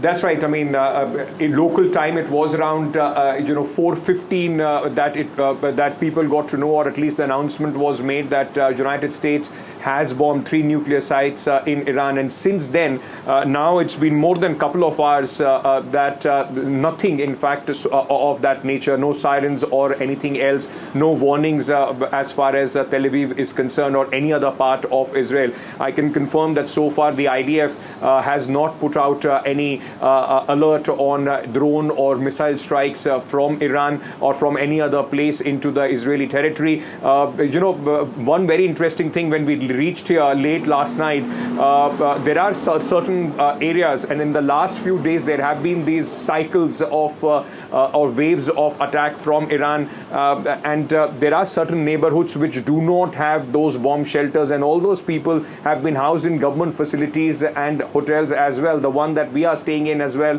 is housing a lot of locals in Tel Aviv who do not have the facility of a bomb shelter, and hence they are being, the housing has been provided to them in these hotels by the government. So there is an anticipation, a preparedness to say, at least on the side of precaution, that if anything happens, more or less citizens have a place to run in to cover themselves. Because remember, unlike the last time when those waves of drones had come in, or anything else had come in from Gaza or anywhere else, this time at least 10 to 15% of the warheads which were launched by Iran were able to penetrate the Iron Dome system. Tel Aviv also suffered damage to a few civilian buildings and some other places as well. And since then, there is this heightened sense of alert in Israel. Ankit, stay safe. We'll keep coming back to you. Nick Harper from Washington has just sent us this report, and I'm going to be bringing you some breaking news, Vishnu and I, in just a moment. Watch this from Nick Harper meanwhile. US President Donald Trump spoke from the White House just 2 hours after the news that the US had carried out military action against Iran, something that had been anticipated during the course of this week, but that was not expected during the course of this weekend. In that brief statement from the White House, the US President said that this had been a spectacular military success, the US targeting 3 Iranian nuclear facilities, which he said had been completely and fully obliterated. We're hearing that 6 B-2 bombers were used, and they dropped a dozen 30,000-pound bunker-busting bombs, in particular on the Fordow nuclear facility that's buried deep underground. The US President detailing what had happened, but also laying out what he wants to see happen next. He didn't suggest that the US would be carrying out any more immediate action against Iran, but only if Tehran did not respond or retaliate itself. There was that very explicit warning from the US President saying this cannot continue. There will be either peace or tragedy for Iran. And he said that there are still many targets that the US could potentially strike in the coming days and weeks if Iran decides to respond.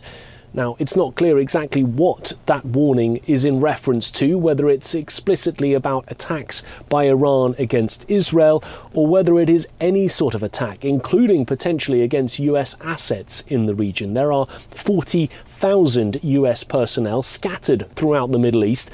The fear is now this opens them up to retaliation. Iran may potentially decide to attack one of those US bases, one of those areas where US personnel are stationed.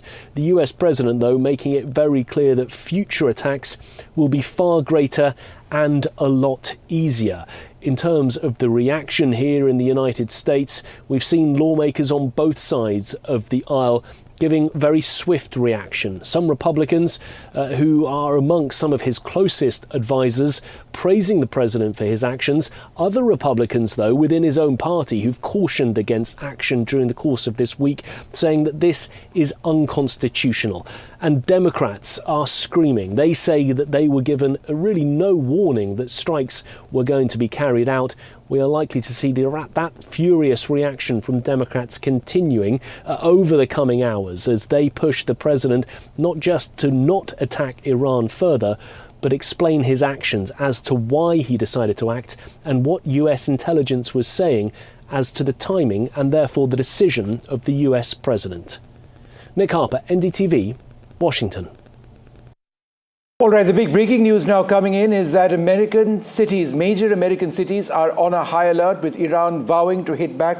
There have been statements coming in from Iran in just the last couple of moments where they say that it is incumbent on Iran to strike back at America. Now, remember, in fact, the latest statement, I've just sort of queued that up, is from an Iranian leader saying without hesitation or delay, a first step, we must launch missile strikes on American naval fleets based in Bahrain and simultaneously close the Strait of Hormuz to American, British, German and French shipping. This is all very well, but remember on the 18th of June, we've had the Deputy Foreign Minister make similar statements. We've had Iranian state television on the 14th of June make these statements as well. And now, post the American strikes, what we are seeing is America on high alert in the continental United States, with every city over there on alert, with Iran having said that every US citizen is a target. Every US citizen a target. My colleague Disha joins us for the latest on this. Disha, go ahead.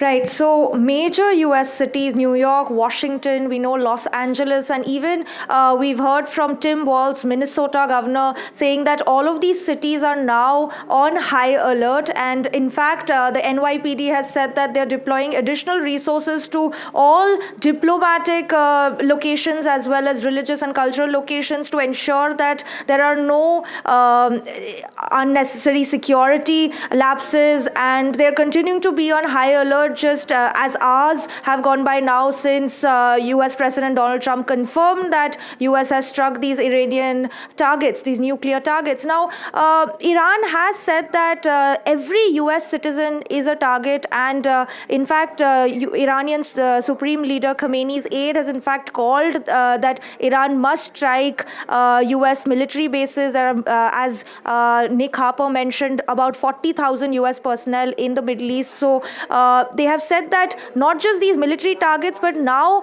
American people, the American civilians, they are also targets for Iranian attacks. So a massive escalation, and now all major cities across the US, we know Washington, New York, Los Angeles are on high alert, and police across these cities have deployed additional resources to ensure that there are no security incidents and all citizens are safe. Okay, Disha, thanks very much for that very, very important update. We've got a big piece of breaking news coming in from Israel as well. Ankit will be with us in just a moment. We're hearing that the evacuation of Indians that was planned today, Vishnu, from Israel has been cancelled. This was the first planned evacuation that appears to be delayed, possibly because of logistical issues impacted by the big events of today. That evacuation was planned on a first scheduled flight for today to bring Indian nationals from Israel back. That has been cancelled. No word just yet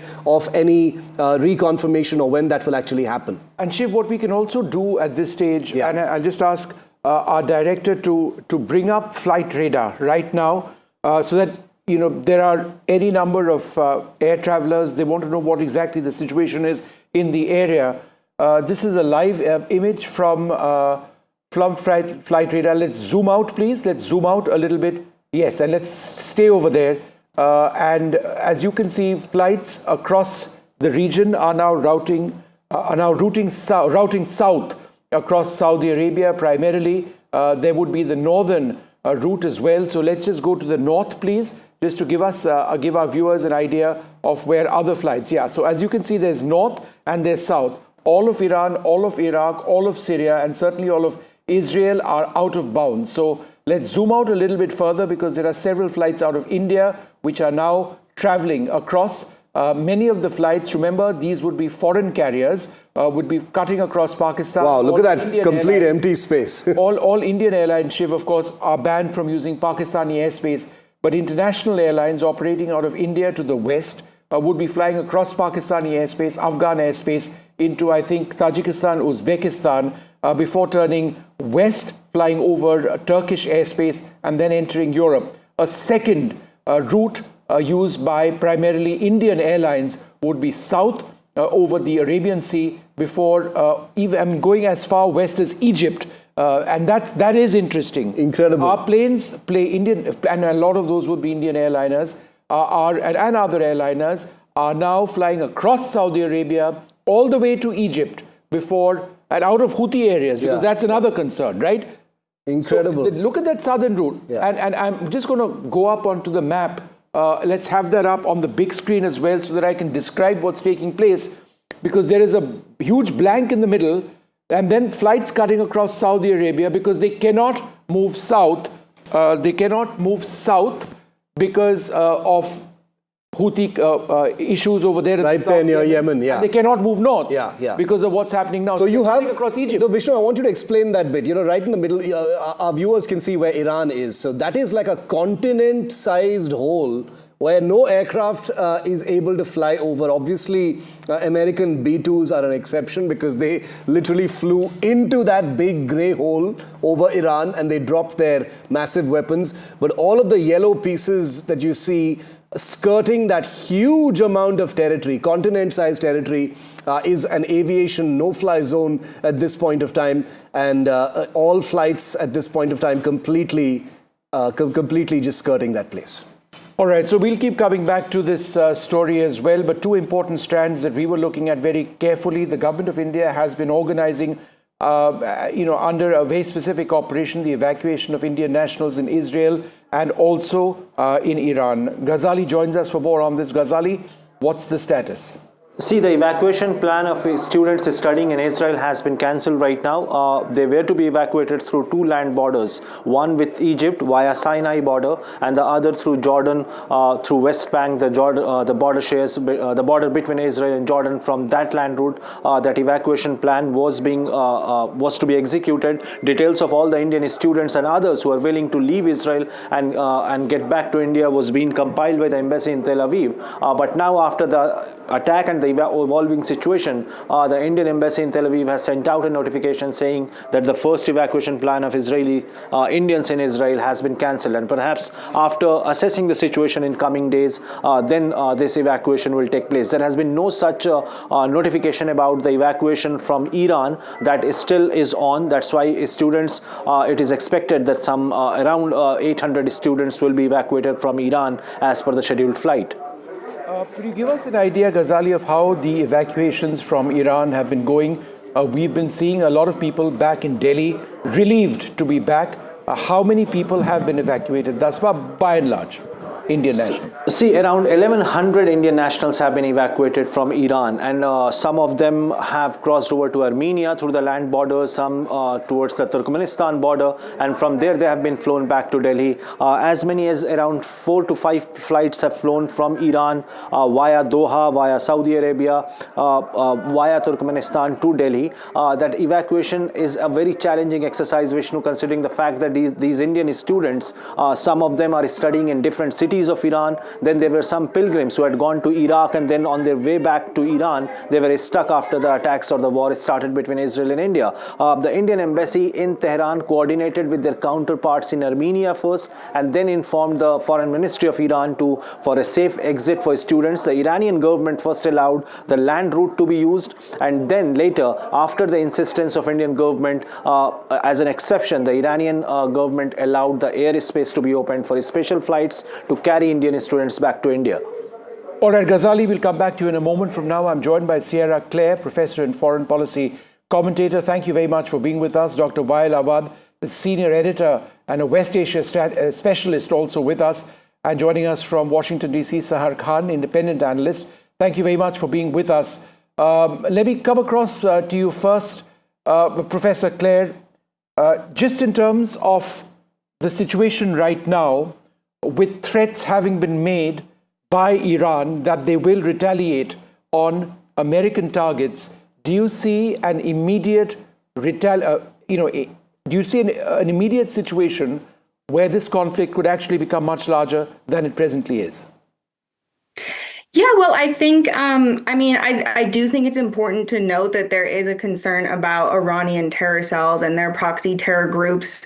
But this is also a testament to President Trump's leadership at this time, because he has put such a focus on securing the homeland. And I mean, just 6 months ago, with the open border and other things that were going on, the risk was so much higher. So I do think that that we definitely are on high alert about that, but it's definitely a totally different scenario with President Trump in charge. And I'm just so proud of our military, and the way that they executed this strike was flawless, and the fact that there were no leaks and the professionalism. And I think that's also a testament to President Trump's leadership. And going forward, any action that the U.S. would take, it's very clear that that President Trump is leading with strength, and I think that's very clear to the Iranians. So I would just hope that they would, that they would choose the path of peace. Seher Khan, I think one of the key points is about nuclear radiation, and I think we need to be speaking more about this. In as much as the strikes have gone through, presumably successfully on the basis of what America is saying, and there are IAEA inspectors, International Atomic Energy Agency inspectors on the ground in Iran, we still don't have very deep, verifiable information that radiation is not a concern presently. Should we not be looking at that right now? I think that it really depends on what information is available. Of course, this strike just occurred, and I think we don't really know fully the damage that's been done. But I do think that nuclear radiation, of course, is a cause for concern, and people should be looking out for that information. But just to make a point about the strikes themselves, I do find them to be quite concerning. And one of the, I think, concerns that the U.S. has had, or folks in the United States has had, is what kind of nuclear radiation or environmental consequences of these attacks, what they will be. So I think we just have to wait for news about that. Dr. Wailawad, realistically, what options does Iran have? Thank you, Vishnu. I think they have many options to deal with the attack. First, they have to assess the damage. Secondly, we all know this is a violation of international law by attacking a sovereign state. Even this plan of action on Iran has been planned for a year back, according to American sources, that the American and the Israelis have been trained before, and they did the rehearsal before this attack takes place. So to speak that the American is willing to have a peaceful solution to the crisis, never. It is just an eyewash. I think the Americans are fully indulged in this war against Iran, and they have been carrying it out covertly, and even along with the Israelis. And even the American president was praising Netanyahu, and he said he was doing very well. So if that is the law in the United States, that they can continue to attack sovereign nation and continue with the policy of regime change, they started it in Afghanistan, they continue to Libya, and they are coming back again. So it's a clear indication that the whole region will be in turmoil. Iran will assess the damage. Definitely they will retaliate, but they are not going to retaliate against civilians as being promoted by a certain sector. It is the American military assets in the region will be a target. And I think all this will lead. What we were worried about, Vishnu, is that there is going to be a regional war, and that is what Netanyahu wants. Even Bill Clinton, he said it in an interview, that it is for his own political survival. He wanted to see this region boiling, and he wanted to go for a regional war. So I think America has been dragged into a war. Even the United States president has not have got the green signal from the Congress for this attack. It's unconstitutional, according to the American sources themselves. Professor Claire, is America's intention regime change in Iran? I can't speak for the administration, but I think just based on, what we know about President Trump, I don't think that is the end goal here. I think that's the great thing about President Trump is that, with some previous presidents, a strike like this would have meant that the rest of the world could pretty much assume that America was, going to get involved in a long drawn out war. And he just doesn't operate that way.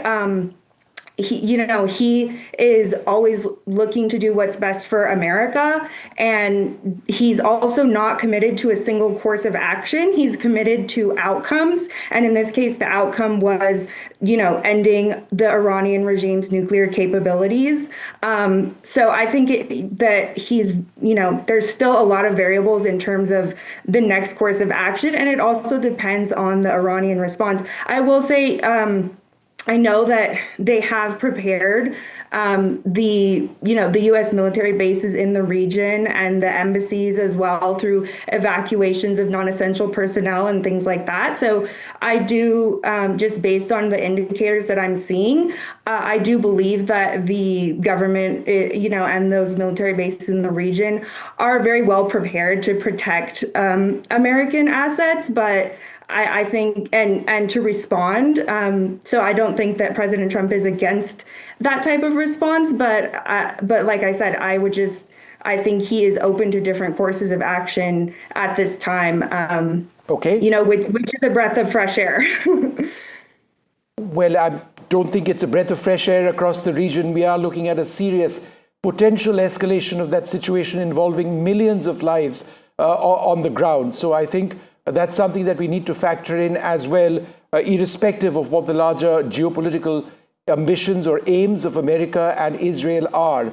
But Seher Khan, I think it's important also to look at Iran militarily at this juncture. According to some analysts, Iran, after the last round of ballistic missile strikes on Israel, would have had approximately 2,000 to 2,500 ballistic missiles left. Over the last several days, they would have expended hundreds of those.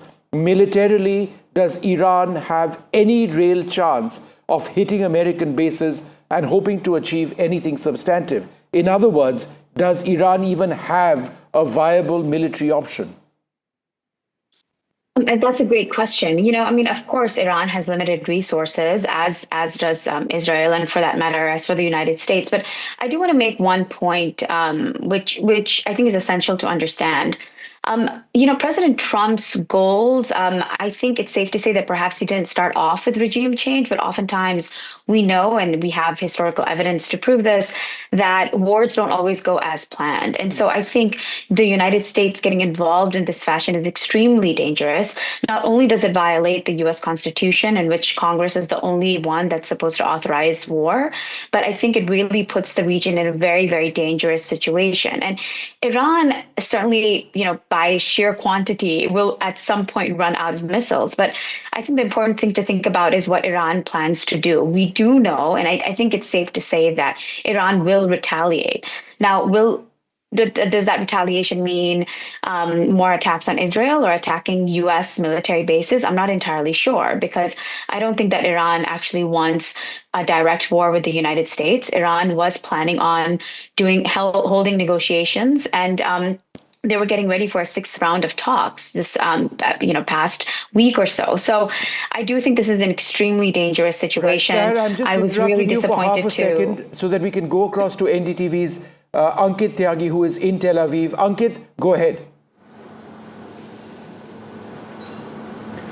Vishnu, like we were talking the last time, but one important update. Yesterday, late in the night, I got in touch with our sources of the embassy here in Tel Aviv, and we were told that there are certain Indians, numbers between 150 to about 250, those who wanted to leave Israel and wanted to be evacuated back to India. What we are learning at this moment is that the first evacuation flight has been cancelled. The evacuation process has been delayed. It was in fact supposed to start at 6:30 a.m.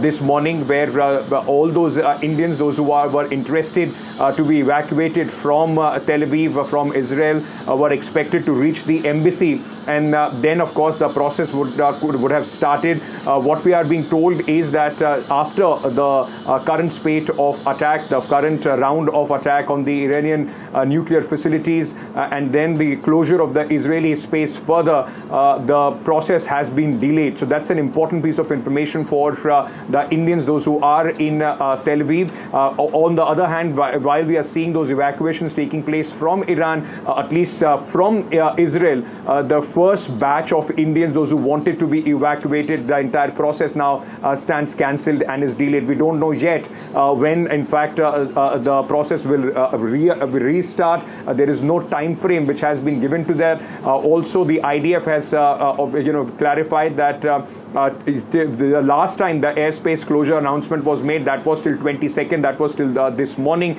Now they have not given any time frame. It has been closed. The airspace for inbound and outbound flights from Israel have been closed indefinitely till the time until further, in fact, any other further information comes in from the IDF, Vishnu. Ankit, and just to be absolutely clear, flights in and out of Tel Aviv have been shut for a long time. In fact, El Al flights have been moved out of Israel, as I understand it, right? So Israel is disconnected from the air at the moment and has been for a while. So what you're talking about are special flights, which would have been given, permission on a one-time basis, right, essentially, right? Yeah, I mean, I asked this because it's interesting that we have you on right now, Ankit, because you had this huge journey just to get of 27 odd hours to get to Tel Aviv right now. So, and it's interesting and important that we establish that the way into Israel now is through what, Jordan? Go ahead. Yes, Vishnu, like you were pointing out, so this was because the air closure was till 22nd. So the whole planning was that if everything is okay till 22nd, if there is no escalation, then a special flight, evacuation flight will take off from Tel Aviv and will take Indians back home. That stands cancelled. Now the other route is the one that we took. Yesterday, the border crossings, there are 3 border crossings, namely from Jordan. So you will have to make your way first to Amman, and from there, there are 3 border crossings, 2 of which were closed yesterday. I'm not sure if they are open. They are on the northern end as far as the border between Lebanon and Israel is concerned, which if you cross over from Jordan, from Amman, it's a 45-minute drive to Jerusalem and then another 45 minutes to Tel Aviv. But since the borders were shut yesterday, the crossings, we had to go to the southern tip of Jordan, and we crossed over from Aqaba, which is about 4 to 5 hours, more than 300 kilometers from Tel Aviv. So from Amman in Jordan, you have to drive about 300 kilometers to reach Aqaba, and from there, in fact, cross over to Israel and then drive another 300 kilometers to reach Tel Aviv. So it's a long, process to, in fact, enter. Yesterday, when we were coming in, we saw a lot of Israeli nationals and Palestinians also coming in, those who were in different countries. So at this moment, that's the only land route through Jordan which is open. Remember, there is also possibility from Egypt, the route between Egypt and Israel, but that is heavily guarded, and that's also where the aid to Gaza comes in from. So the people, anybody who wants to come in, unless and until you are an Israeli citizen, you're not allowed to enter from there. So right, Jordan remains the only open route, Jordan to Israel, as far as people are concerned. And Ankit, just for the benefit of our viewers, there does at this juncture appear to be a little bit of confusion on whether or not, that flight which was scheduled out of Israel will or will not happen for Indian nationals. We're still waiting to get the latest on this. But the really big story also coming in at this juncture is this.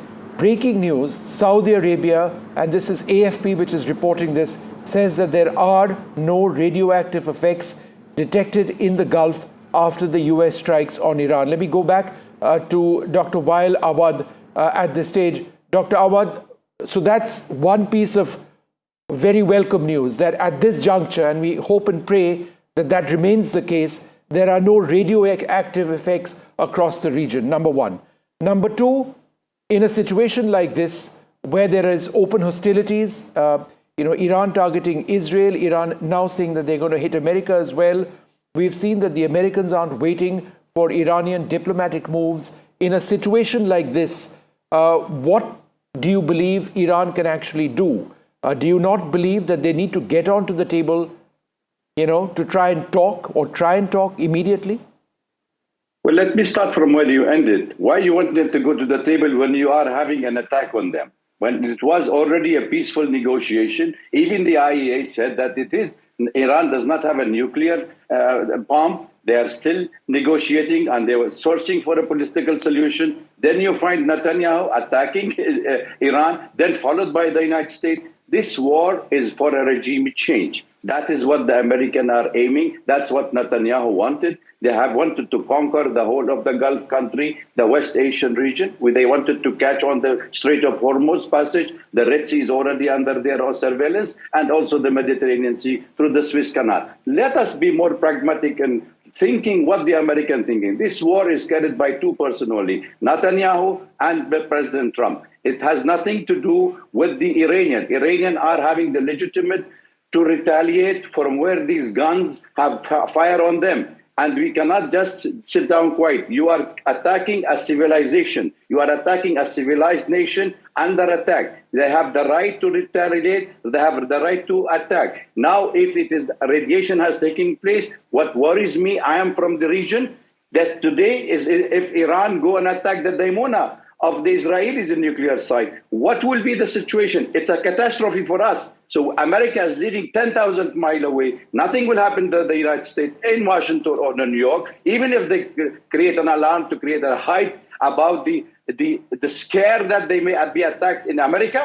We are more worried in our region that we will be dying, our family will be killed because of a war imposed on us. We were not wanted to a regime change. America has to change policy. Remember Mr. Trump himself, 2013, and I'm seeing this report. He was criticizing Obama because he said Obama may go for a war. He doesn't know how to make a nuclear deal. Here we see an American president, same president, saying, yes, we are going for a war. And he's attacking and praising the person who started this war. All right. Well, the fact of the matter is that the attacks have taken place. And I understand what you're saying, Dr. Abad.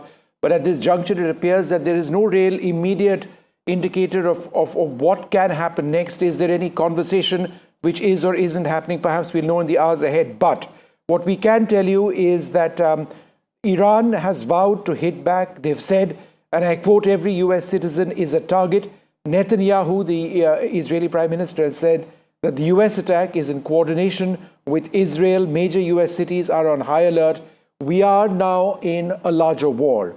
In as much as the American strikes were against specific targets in Iran, 3 nuclear sites, Fordo, Esfahan, and Natanz using stealth bombers. We are now already, as we speak now, in a larger war, right? And we need to see where this is all going. What we can do right now is 2 things. Firstly, I'd like to play out what the Israeli Prime Minister has said, and then also listen in once again to what the US President said. So let's play out those first reactions from the 2 leaders. Congratulations, President Trump. Your bold decision to target Iran's nuclear facilities with the awesome and righteous might of the United States will change history. In Operation Rising Lion, Israel has done truly amazing things. But in tonight's action against Iran's nuclear facilities, America has been truly unsurpassed. It has done what no other country on earth could do. History will record that President Trump acted to deny the world's most dangerous regime the world's most dangerous weapons.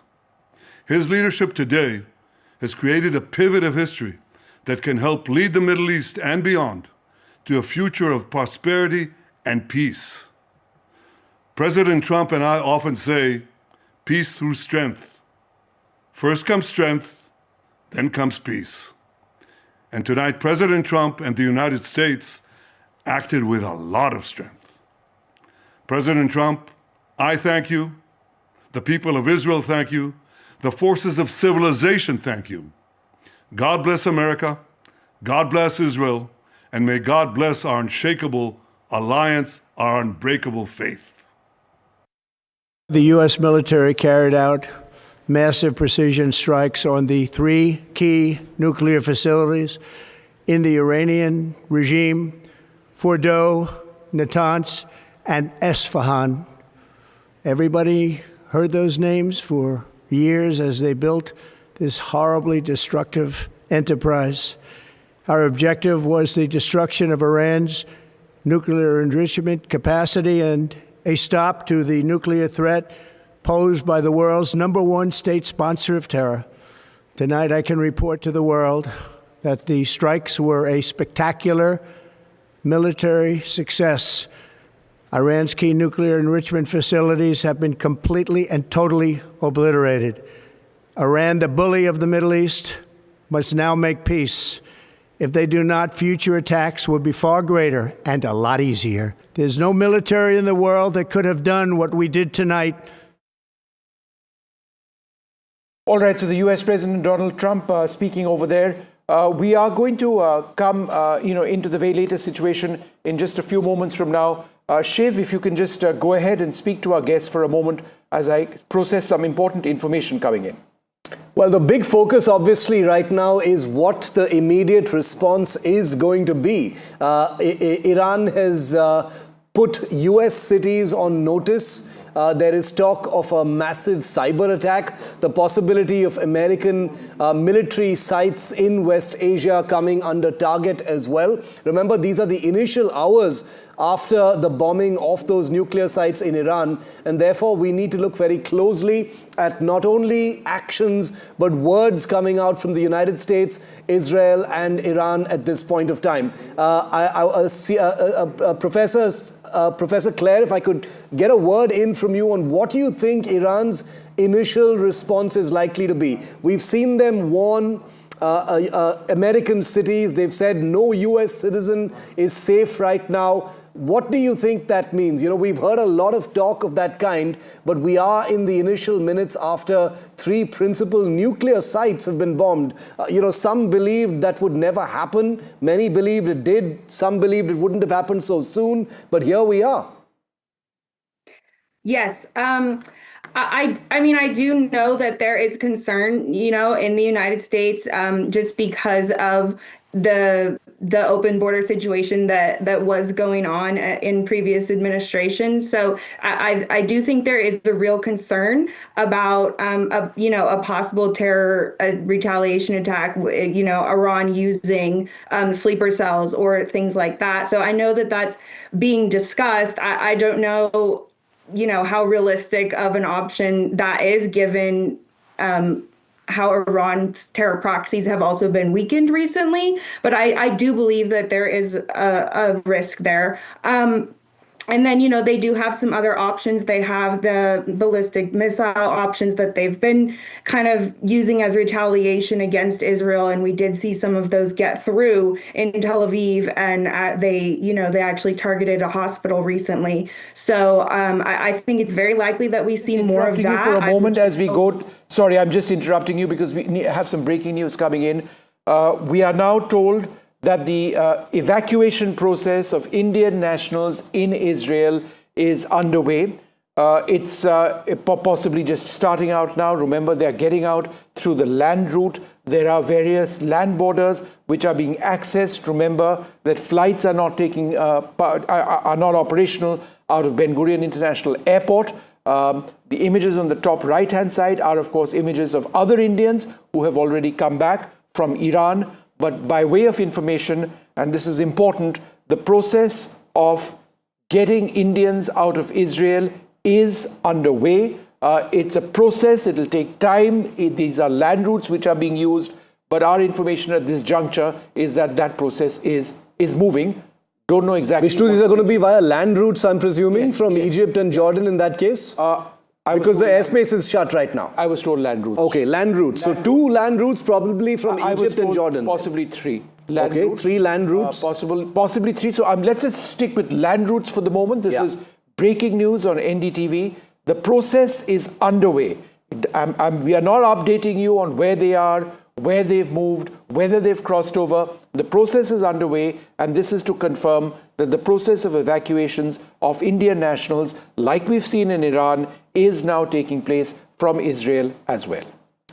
This is a big piece of breaking news that we're getting to you right now, and we wanted to be absolutely clear about this because there are families in India expecting accurate news on this unfolding situation, and NDTV can confirm. Vishnu's just spoken to his contacts in the Foreign Office, and we can confirm that the evacuation of hundreds and potentially thousands of Indians in Israel has begun. Remember, it's a sensitive, unfolding story. That evacuation has not been completed by any means. It has begun in the hours after an unprecedented bombing mission that's been carried out by the United States. Remember, Iran doesn't have a border with Israel. They're very far apart. There is Syria and Lebanon that come in between. But the airspace over this entire region, as we just showed you on those flight radar images, is completely shut. And therefore, as Vishnu is just reporting, there are 3 land borders from where Indians are being evacuated right now. We won't be going into further specific details, obviously, because this continues to be an evolving situation. But we will have our reporter Ankit on the ground in Tel Aviv in a moment. Mohammad Ghazali is tracking Foreign Office developments. Vishnu and I here in the studio tracking the angles and giving you an overview of how this situation is actually unfolding. What we can do at this stage is also talk about what the situation is in terms of the strikes, but I'm told we need to take a short break, so we'll do that and come back in just the next couple of minutes.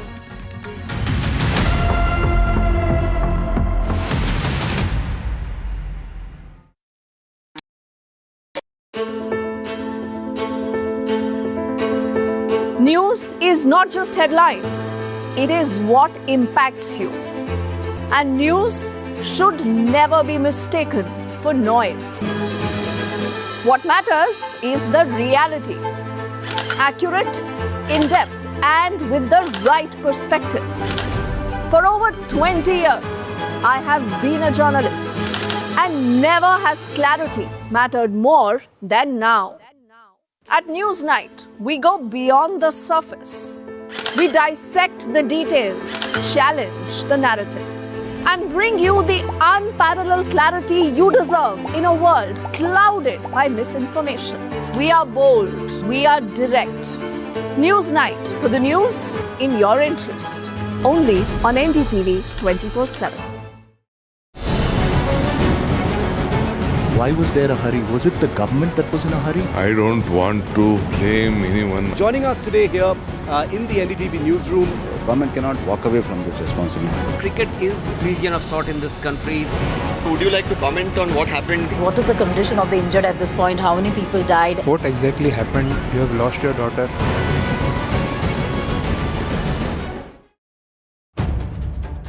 If it matters to you, if it matters to you, if it matters to you, it matters to India. It matters to India. And it matters to me. And it matters to me. India Matters with Shivaru. Only on NDTV 24/7. How often have you turned away from debates that descend into endless fights? We bring you a show where every question is answered, where every debate finds its resolution, where every story finds its conclusion, where opinions collide but facts prevail, where stories unfold with insights and trust. When the noise ends, the last word begins.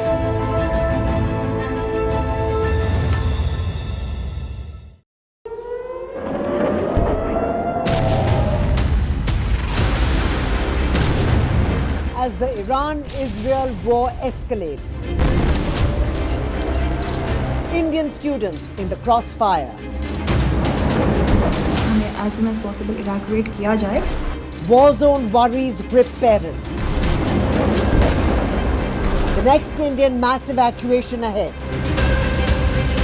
NDTV at Ground Zero.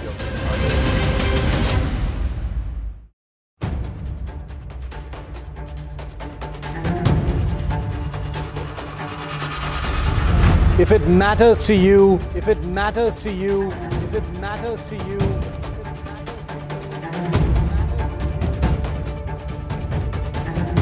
it matters to India. It matters to India. It matters to India. And it matters to me. And it matters to me.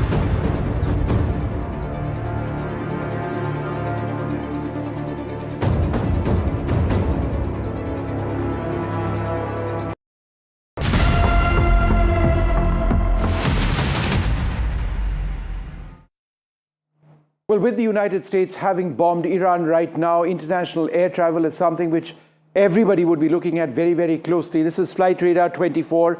And in terms of the thousands of passengers who leave India traveling west, what are some of the routes? Remember, airspace over Pakistan is shut for Indian Airlines. However, international airlines do operate over Pakistani airspace as well, as you can see over here. Some flights would be crossing over Pakistani airspace into Afghan airspace, going into Tajikistan, flying over Uzbekistan, Turkmenistan, but flying well north of Tehran and Iran right now. They'll be flying over the Caspian Sea into Azerbaijan. They'll be crossing over into Georgia, north of Turkey or across Turkish airspace before they actually enter Europe. The other route, and this would be flown primarily by Indian Airlines, which cannot cross over Pakistan, as they've been doing for a long period of time. They're swinging south, flying over the Arabian Sea, and then they're flying across Saudi Arabia. And this is important because remember the situation which is really volatile now. Israel over here, Iran over here, no flights over Iran, no flights over Israel. International flights are moving across Saudi Arabia because they certainly cannot be operating further south because of the threat from Houthis over Yemen. So this is a corridor across Saudi Arabia, which has now been opened up. But just look at how far west of Israel flights are operating. They're flying well into Egyptian airspace and then crossing into Europe as well, or flying straight north if they are headed to some other areas, Turkey and the like. So that's where international air travel is at the moment. Iran, completely no flights visible on Flight Radar. It's completely shut down. Same situation with Israel. We're going to take a short break. More coming up.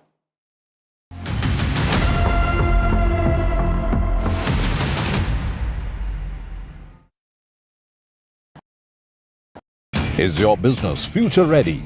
Join the 13-week strategic ESG certification program for business sustainability and growth for CXO and business leaders by NDTV, Terry and Zenora. Master global ESG frameworks, gain real-world tools, and lead with impact. Starts July 13th. Enroll now and power your business with sustainability.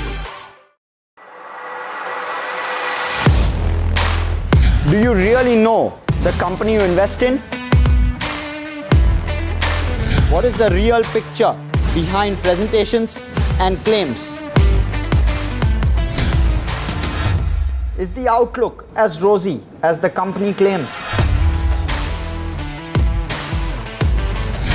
Know Your Company, powered by NDTV Profit Research, shines a light on the biggest stock market movers.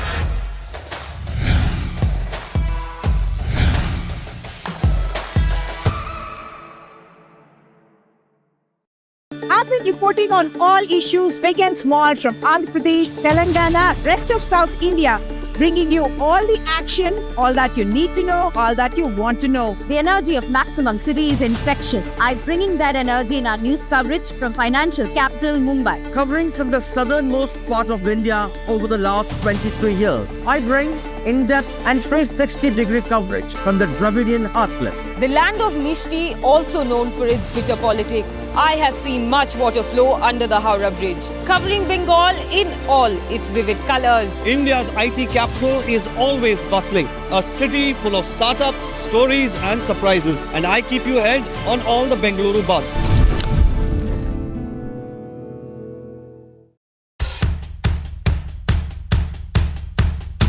The markets move fast. And so should your portfolio. Expert insights, Real-time stock picks. Do I buy Ola? Should I hold CDSL for the long term? Buy, sell or hold. The answers you need, straight from the experts. Callers from India and across the world. Connect live. Ask, decide and invest wisely. Your portfolio, your future. Ask Profit.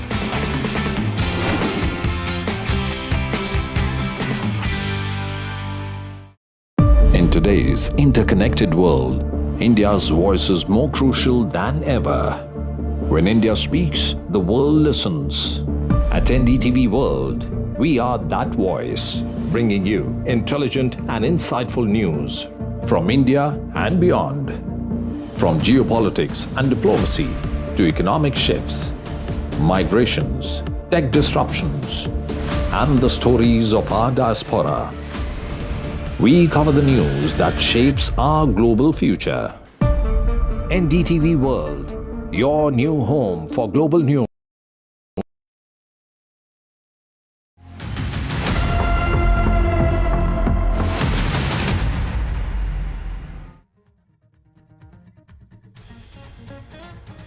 The United States makes a direct entry into the war with Iran, bombs 3 top Iranian nuclear sites, Natanz, Esfahan and Fordo. The Israeli Prime Minister Benjamin Netanyahu calls it a pivot in history for the Middle East. The US President Donald Trump calls the strikes on Iran a spectacular military success. He calls Iran the bully of the Middle East, who now must make peace. He adds a warning of bigger strikes in the face of any Iranian retaliation. Iran says that there are no signs of contamination after the strikes. Iran's foreign minister says that the US has violated the UN Charter. Iran says that there are no signs of contamination at the sites that have been struck by the US military. Radiation detectors have recorded no radioactive release after the strikes. Iran's foreign minister says that America violated, as I mentioned, the US Charter. The US has used 6 types of weapons for the strikes on Iran. The B-2 stealth bombers, Tomahawk cruise missiles are among the weapon systems used. Also submarines. They use some of the largest penetrator warheads ever made. 30,000-pound penetrator bombs from stealth platforms. Also Tomahawk cruise missiles launched from submarines and possibly warships. Those were used to target the 3 sites hit today. India to go ahead with evacuations from Israel. We'll bring you the latest on that process as NDTV reports from the war zone. These images are from Indian nationals who've been evacuated from Iran.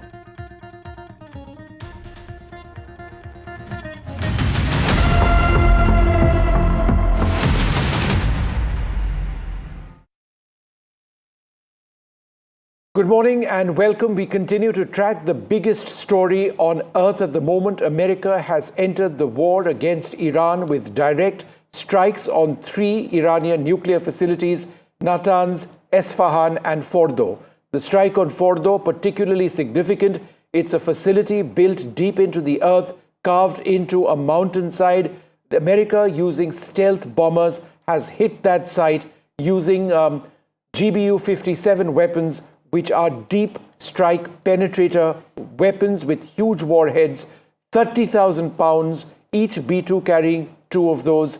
That is what they used at the Fordo facility. The weapon is designed to penetrate deep underground before exploding, presumably destroying, obliterating that facility if the strikes were as successful as the US President Donald Trump claims that they have been. Esfahan and Natanz, 2 other important American facilities, were also struck. The Americans using Tomahawk cruise missiles in those particular strikes. We are told that at least 30 Tomahawk land attack cruise missiles fired from submarines and possibly warships deployed out in the Red Sea and in the Persian Gulf were used, and these struck their targets in Natanz and Esfahan as well. Iran has vowed to avenge itself, saying that all Americans are now potential targets. But is this rhetoric, or are we seeing this becoming what many people were really worried about, a larger war in the Middle East, perhaps extending elsewhere as well. Congratulations, President Trump. Your bold decision to target Iran's nuclear facilities with the awesome and righteous might of the United States will change history. In Operation Rising Lion, Israel has done truly amazing things. But in tonight's action against Iran's nuclear facilities, America has been truly unsurpassed. It has done what no other country on earth could do. History will record that President Trump acted to deny the world's most dangerous regime the world's most dangerous weapons. His leadership today has created a pivot of history that can help lead the Middle East and beyond to a future of prosperity and peace. President Trump and I often say, peace through strength. First comes strength, then comes peace. And tonight, President Trump and the United States acted with a lot of strength. President Trump, I thank you. The people of Israel thank you. The forces of civilization thank you. God bless America. God bless Israel. And may God bless our unshakable alliance, our unbreakable faith. The U.S. military carried out massive precision strikes on the 3 key nuclear facilities in the Iranian regime: Fordow, Natanz, and Esfahan. Everybody heard those names for years as they built this horribly destructive enterprise. Our objective was the destruction of Iran's nuclear enrichment capacity and a stop to the nuclear threat posed by the world's #1 state sponsor of terror. Tonight, I can report to the world that the strikes were a spectacular military success. Iran's key nuclear enrichment facilities have been completely and totally obliterated. Iran, the bully of the Middle East. Across to NDTV's Ankit Tyagi. Ankit, go ahead. Shiv, as we speak, there are sirens which have now gone on in Tel Aviv, and like the protocol, we had to also run to the nearest shelter that we could find. This is, in one of the hotels, in fact, and everybody has been asked to run to this shelter. Let me very quickly tell you, like we were talking in the morning, and also show you the situation around. It's a small shelter where you would. All right. As the protocol would be, in whatever situations you are in, you have to run it. All right. What you are hearing is these sirens being announcement being made that people have. I hope that you were able to capture that, which said that go to the nearest center for security. So there is an anticipation as far as the counter reaction from Iran is concerned. There are a few people still out there, and more people, in fact, coming in as we speak with what is going on here in Tel Aviv. Small space, but at this moment it's people have been instructed to reach, and even on the streets we saw very, very quickly how everything turned, and as soon as these sirens began, there are people, those who have been instructed to reach these shelters everywhere that they could. We are live on you. Carry on with what you are seeing all around you. Let me just show you. This is a small shelter on one of the floors of a hotel, and there are a lot of people. Those who are here, I've been instructed not to film the occupants of this shelter, so you would only see me while we are speaking, but you would All right, sorry, we've lost that signal. Sense of what's happening in this shelter. There are, people that are carrying their pets and just have run into this shelter as we speak. Now, this is, remember, the first time since morning, since the time the news came in that the United States had carried out those attacks on the nuclear facilities of Iran. For the first time in the last 4 hours that we have seen these sirens going on in Tel Aviv at this moment. As you are hearing these instructions which are sounding as well, till the time there is no all clear given, people will have to stay in these shelters. No matter where you are, what you are doing, you have to run to one of the shelters as soon as you can find them. He's in the shower, my husband. Go bring him. Your husband is in shower? In the shower. Go bring him. Yeah? I cannot take him out. He's not scared? He is, of course he's scared, but he's in the shower. Would you open the door for him now? So this lady, I mean, in fact, despite what is happening, the humorous side continues. She says that her husband is still in the shower, waiting to come to this shelter at this moment. I'm from India, ma'am. Oh, tell me who. Yeah, I'm from India. India, no? India. Yeah. How did you India? All right. Let me show you. We have. Sorry, what? No pictures. All right, but. They want to say we love India. I've been to India. We love India in Israel. Love India. Thank you. The Thank you. Israeli loves India. You're hearing, the conversation that we are having with our fellow occupants of this shelter, despite, and it also tells you the readiness as far as, Israel and the people of Israel are concerned. They are prepared for these kind of situations, and that is why it's a part of life. There is somebody else who is knocking on the shelter door as we speak. And he's the person who was in the shower, as I was telling you earlier. So while the situation remains quite tense outside, at least there is the sense of humor alive in the people, and everybody at this moment cramped in this. We are about 8 to 10 people, along with a few pets here in fact this shelter where we are standing at this moment, Shiv. Those bunkers have become second nature for Israelis. It has become very much a part of their lives. Sometimes, when I was there in 2023, I saw people just walking casually into these shelters because that's what life is like in Israel. But where you are standing right now, it's interesting to see that people are still lighthearted, saying they love India. There's a little bit of humor in the air. But it's incredible because things are very different now.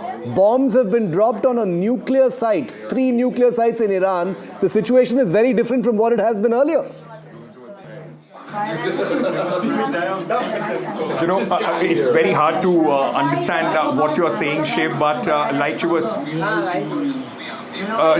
saying that the lightheartedness, and it also because tells you that this sort of training is something that Israelis are quite prepared about, and that's why it's not the first time that they're seeing a tense situation like this throughout their history, and hence are largely prepared for these kind of eventualities, and that is why in a moment as soon as the sirens went off, people in fact came in and are... All right. There was, Shiv, I can tell you that we don't know what is happening outside, but where we are... Sorry, what are they saying?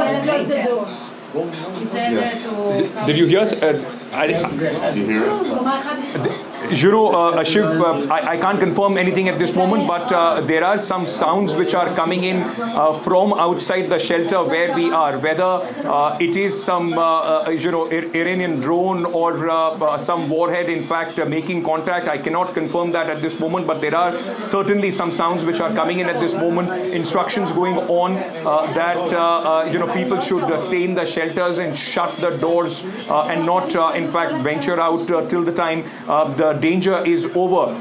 It will take some time before we can confirm the nature of what has happened and whether there has been any successful penetration as far as Iranian warheads are concerned. But at this moment, the sirens going off yet again, and while we speak, we are in this bunker. You will keep hearing in fact this sound of the sirens which is coming in continuously, and people have been asked to quickly rush to wherever they could. It's a small space. Let me just describe it very quickly. It's a small space where we are, and while I'm speaking, there are about 15 people, those who have joined me inside this bunker, and everybody's hooked on to their local channels, and in fact every phone is buzzing with those emergency signals telling people to reach the nearest bunker as we speak, Shiv.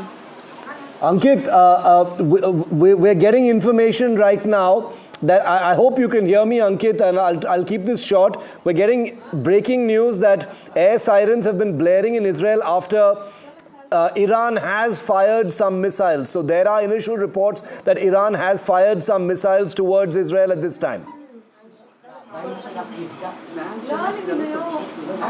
That's right, and like we were speaking earlier today, that since the time, it was local time, right around 3:30 or 4, when this announcement was made that strikes have been carried out by United States, and at this moment, the local time, let me very quickly tell you, we are at about 7:45, 7:45 local time in Tel Aviv. So it's almost about 4.5 hours since the time these strikes were confirmed by the President of the United States and Prime Minister Benjamin Netanyahu, that we are seeing some sort of retaliation coming in from Iran, and hence, in fact, all across Tel Aviv and in Israel at this moment, sirens are blaring where people have been asked to rush to the nearest bunkers. Such bunker where we are at this moment, Shiv. All right, Uncle, you take care, and we'll come back to you in a little while from now. The big breaking news now coming in is that there are sirens sounding across Israel because of another Iranian missile launch. These presumably are the first Iranian missile launches which have taken place after the American attack on 3 Iranian nuclear reactors today. This is the first military response of the Iranians. The Iranians have threatened to hit American targets as well. We do not know if that's going to take place. I'm now joined by Zahak Tanvir. Thank you, sir, very much for being with us. Iran says that they're going to hit American targets as well. This would mean a massive escalation of the situation in the West. Realistically, do you see that as being a coherent Iranian policy at this stage, given the disproportionate, military scenario in West Asia? America far stronger than where Iran stands at this juncture. Thank you for having me on. This morning, this is a fantastic news which we have heard this morning. 20 years of continuous engineering to make the nuclear weapons, and $1 trillion invested in these nuclear weapons, and the bloody conflicts which we have been watching in the Middle East have crumbled in just 1 hour of the bombing. So this has been one of the fantastic news which has been coming. But at the same time, the Iran may lash out with the proxies ignited. The proxies will definitely be ignited in the Middle East, and the missiles will be flying, and there will be chaos. But I believe, and a lot of experts believe, that this pain will definitely be a short-term pain. And there will be the militias, there will be the proxies from the Hormuz to the Red Sea, from Baghdad to the Golan Heights. And but right now the regime is humiliated, it is cornered. But the regime will do definitely its task to put the chin up. It will definitely show itself facing the challenges and trying to portray itself as one of the champions of the Muslim world. So the regime will definitely do its task to put the militias in work. And we know that there are almost 70 plus militias in the Middle East, and there are almost 70,000 plus fighters in the entire Middle East, from Pakistan to Afghanistan. They have been hired for $600 per month. And we have the militias from Iraq and Syria as well, and the militias in Yemen, the Houthis. So there will be automatic, response to what has happened, and we can expect that. But I believe that U.S. and Israel is prepared for that. Mr. Tanveer, in terms of what the US or Iran or Israel may do next, do you believe an intensification of military action is inevitable? And do you believe that that military action would now be towards regime change, given the fact that all of these nuclear sites have already been repeatedly hit? We are now moving beyond attacks on nuclear bases, is the basic point that I'm trying to make. In fact, the United States right now has 400 plus combat aircrafts and 6 Navy vessels, and almost like 570 Tomahawks. So you can expect the military response in the Middle East, but it comes when Iran will be attacking the U.S. assets in Bahrain or in other places. And the B-52s are also active.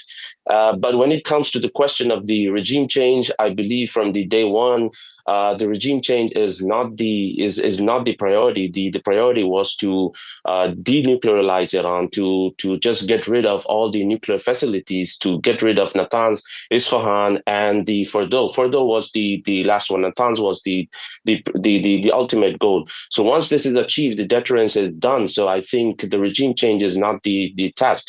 And another point which we have to understand is that regime change is not a knife through butter in the Middle East. You know, the Ayatollah Ali Khamenei is not just the political leader; he's also been the spiritual leader to all the Shiites worldwide. So the Shiites worldwide will be ignited. They will be in the rage to avenge what will happen to Ayatollah Ali Khamenei. So the regime change is not the primary. It was not the primary task, but the primary objective of this was to get rid of the nuclear facilities. Taneja also with us. Kabir, could you reflect on these American attacks, what they signify, the first American attacks on Iran? It is a pivotal moment in the history of the Middle East. Yeah, Vishnu, it is. I think it did catch a lot of people by surprise, because the arguments peppered prior to the attack were, of course, that the President Trump is going to take 2 weeks to decide. There were a lot of pressure inside DC as well to not go into this direction. We have to remember that from a domestic point of view, his entire campaigns, political campaigns, have been based on not entering wars. Presumably the packaging of this action will be done from a tactical point of view, that we were only taking out nuclear sites and not instigating a full-scale war with Iran or the Iranian people. And but it's been interesting, because some of the initial reactions that we are seeing, for example, is that Iranian response is coming still directly towards Israel. Israel has said that it's closing its airspace because missiles have been detected that have been launched from Iran, not towards any other American targets, but towards Israel itself. So there's a possible calculation taking place in Tehran also that a full-scale engagement with the Americans at this point of time is not something they may be able to absorb beyond a point. But I think the next 24 to 48 hours will be very, very critical to see what direction the Iranians take this in, because from the American point of view, I think what Donald Trump wanted to achieve is striking the nuclear facilities, that he has been able to do so. All right, Kabir, just for the benefit of our viewers, and before I come back to the two of you, I just want to explain what exactly has taken place. The United States has struck 3 massive Iranian nuclear facilities in Fordow, Natanz, and Esfahan. They've used deep penetration warheads in Fordow, which was carved into a mountainside. Natanz and Esfahan were hit by Tomahawk cruise missiles. After thinking about what his options were for a period of time, the US President Donald Trump has now said that, look, the US will be a part of these operations. Israel has welcomed this. There are signs of the first retaliation against Israel taking place. Air raid sirens have been sounded across Israel. People have been moved into bunkers at this stage, including my colleague Ankit Tyagi, who is in Tel Aviv at this juncture. The big question is what happens next. Iran has already threatened America, saying that all Americans are legitimate targets at this stage. We are waiting to get more coherent responses from Iran, perhaps more high-ranking officials on what Iran tends to, or plans to do. But just in terms of what Iran has been saying consistently over a period of time is that if the US gets involved, then the US becomes a legitimate military target as well. So that's where the situation presently stands. Let's go back to Zahak Tanvir at this stage. We're talking about diplomacy, and Iran said that there was a promising nuclear deal which could be arrived at. They were saying this to their European interlocutors just a couple of days back, but America or Israel aren't waiting for those conversations. This being the case, what do you actually expect by way of conversation? Anything at all?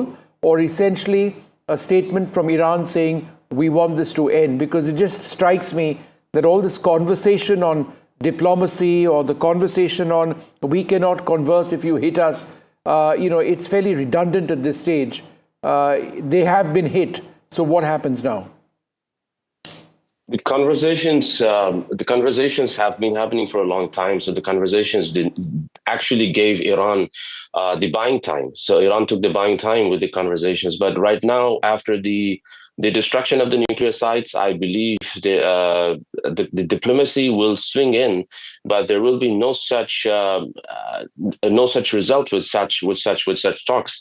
So there will be obviously the proxy retaliation, the cyber attacks, and we expect that there will be internal unrest inside Iran. So the people are expecting for the regime change. But as we talked about, the regime change is not an easy task. So the diplomacy will swing in. The Britain, the Germany, and the France were talking about the nuclear talks were in, but it did not actually work out for Iran. Breaking news now coming in is that Iran has launched fresh attacks on Israel. There are unconfirmed reports of strikes having taken place in Haifa. Several explosions have been heard over Tel Aviv as well. Beyond clear whether these are impacts of Iranian ballistic missiles or Israel launching its interceptor missiles to take out ballistic and drone threats, as has been the case over the last several days. We'll go back to NDTV's Ankit Tyagi in a little while from now. But let me just continue this conversation with Kabir Taneja. Kabir, what are the regional implications of what America has done? Look, the regional implications can be critical. We don't know if Iran is boxed in its thinking, in its strategic thinking, enough to mobilize its word that it has said, which is targeting American facilities wherever they are. There are about 40,000 American soldiers peppered across the Middle East. The U.S. Fifth Fleet is in Bahrain. The largest airbase is in Qatar. But a couple of months ago, some of these countries, I think, had made it clear that if the US is planning to attack Iran, that the bases on their soil will not be used as staging grounds. So we have seen the B-2 bombers basically coming in from the Pacific, and we have seen cruise missiles coming in from submarines. So basically a very sea-based operation and air-based operation. So the idea was to basically not get the Arab countries in the middle specifically involved, because if they get involved, it's a global repercussions. For example, if the Iranians decide to block or mine the Strait of Hormuz, global oil prices will go through the roof. There will be chaos in global economy and so on and so forth. The implications can be quite harsh, as we also saw during the first Gulf War, for example. A lot of the Arab countries like the UAE and Saudi Arabia are on a completely different trajectory when it comes to what their national interest is. Economic growth is their national interest at this point of time, which is why Saudi Arabia signed a normalization deal with Iran, brokered by China, precisely not to get involved or not to be a target in this kind of conflagration. All right, so just in terms of information now coming in, this is according to Ocean Defender. Approximately 25 to 30 ballistic missiles were fired in the latest barrage by Iran. This is after the American strikes. These were targeting Israel. There have been roughly 10 impacts in the north and center of Israel. There is some imagery which is coming in. We cannot independently corroborate this at this stage. Presumably, Israel's missile interceptors would have intercepted several other targets as well. We do not know about the extent of damage on the ground. There are sirens which can be heard over Tel Aviv at this stage. Let's listen in.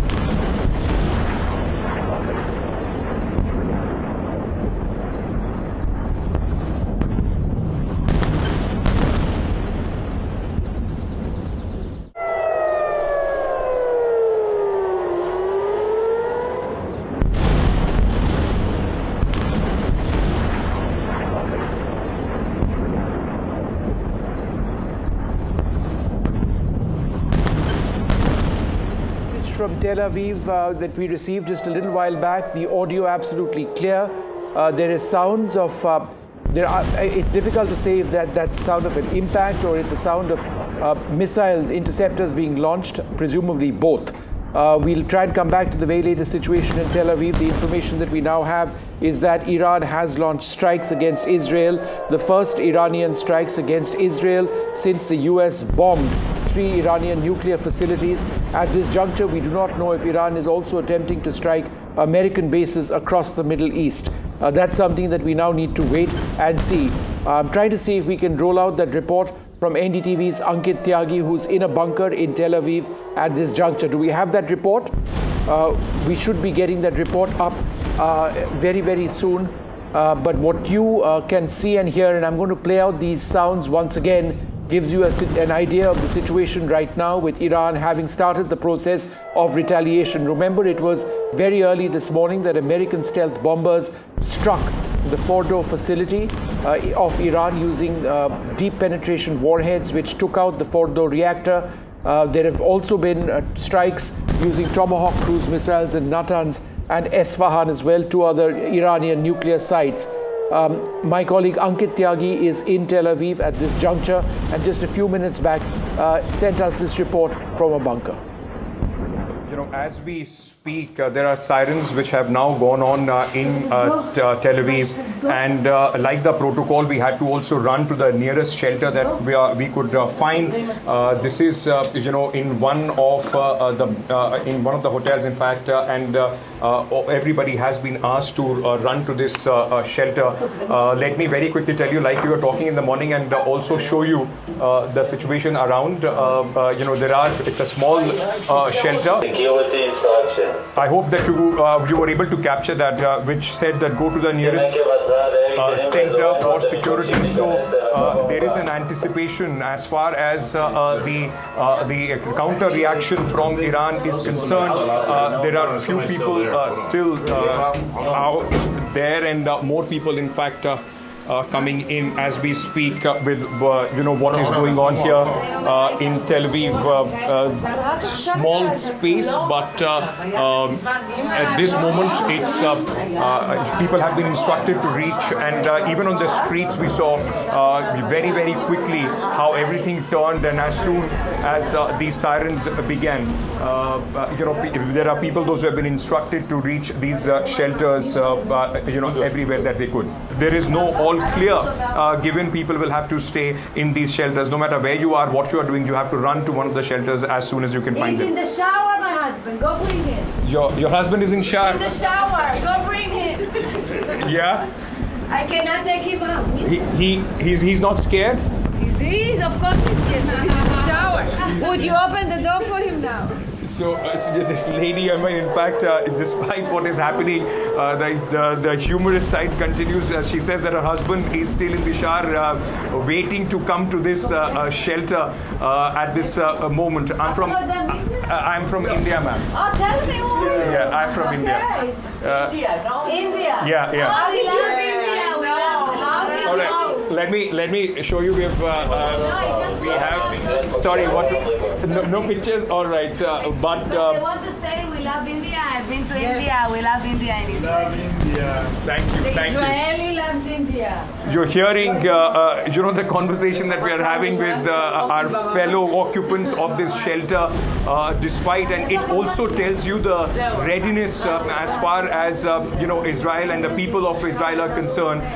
They are prepared for these kind of situations, and that is why it's a part of life. There is somebody else who is knocking on the shelter door as we speak. And he's the person who was in the shower, as I was telling you earlier. So while the situation remains quite tense outside, at least there is the sense of humor alive in the people, and everybody at this moment cramped in this. We are about 8 to 10 people, along with a few pets here. As we speak, there are sirens which have now gone on in Tel Aviv, and like the protocol, we had to also run to the nearest shelter that we could find. This is, in one of the hotels, in fact, and everybody has been asked to run to this shelter. Let me very quickly tell you, like we were talking in the morning, and also show you the situation around. It's a small shelter. I hope that you were able to capture that, which said that go to the nearest center for security. So there is an anticipation as far as the counter reaction from Iran is concerned. There are a few people still out there, and more people, in fact, coming in as we speak with what is going on here in Tel Aviv. Small space, but at this moment it's people have been instructed to reach, and even on the streets we saw very, very quickly how everything turned, and as soon as these sirens began, there are people, those who have been instructed to reach these shelters everywhere that they could. There is no all clear given. People will have to stay in these shelters. No matter where you are, what you are doing, you have to run to one of the shelters as soon as you can find He's them. in the shower, my husband. Go bring him. Your husband is in shower? In the shower. Go bring him. Yeah? I cannot take him out. He's not scared? He's of course he's scared, but he's in the shower. Would you open the door for him now? So this lady, in fact, despite what is happening, the humorous side continues. She says that her husband is still in the shower, waiting to come to this shelter at this moment. All right, let's just go back to Ankit Tyagi live. That was a report about 15 minutes back. We've got Ankit back live at this stage. Ankit, what's happening around you? All right, I can tell you that the chatter is that there have been 100 of volleys which have been launched via ship towards Israel, different parts of Israel, including Tel Aviv and Jerusalem. I cannot, at this moment go out and show you anything, because we are in this bunker, and we have been told that since it's a big barrage that has been lobbed towards Israel and the main cities of Israel, that would mean that we will have to wait in this bunker for a while now. A lot of people here waiting anxiously. I was speaking to them. They were saying that it may take a few hours before that all clear sign could be given, and we could go out and see any sort of damage which have taken place in the capital, Tel Aviv, or any other part of Iran. At this moment, the sirens are still on. People have been asked to stay in bunkers, and that's where we are at this moment. I will try and see if I can get in a word from one of the occupants of this bunker and see if they would want to speak. Can I just quickly ask you, for how long will we have to stay in this bunker? Until they will tell us to leave. Yeah? Until the Iranians stop bombing us. So it could be few hours, right? Before I hope not. I really hope not. Usually it's half an hour. Usually it's half an hour. But if they will, now they want to attack us as seriously. Normally it's up to half an hour. Today it looks like it's a little bit longer. So, Shiv, as you were hearing from the people, those who are in this shelter with me, this seems to be a much larger barrage which has been, in fact, launched by Iran towards Israel, towards the capital city, Tel Aviv, and other places here in Israel. And that is why there could be a much longer wait as far as these shelters are concerned. But for a lot of people here, they are waiting. I spoke to them earlier as well, in full support of what happened from the United States, the operation that took place from the United States with the bombing of those sites as well. And they are saying that hopefully that is the lesson enough for Iran to stop any kind of hostilities, which at this moment doesn't seem to be happening, and it's only going to spiral from here, is what the sense among the local people is, that once this kind of a large counter attack which has taken place from Iran, where various cities of Israel have been targeted, including the capital Tel Aviv, it seems that it will be a while before people can get out, and shelters, in fact, doors are open. We are still waiting. There have been some loud thuds that we have heard from within the shelter, but any sort of confirmation from the ground will have to come from the Israeli Defense Forces, or only when we are allowed to, in fact, move out of these shelters to assess the damage, if any, that has taken place here in Tel Aviv.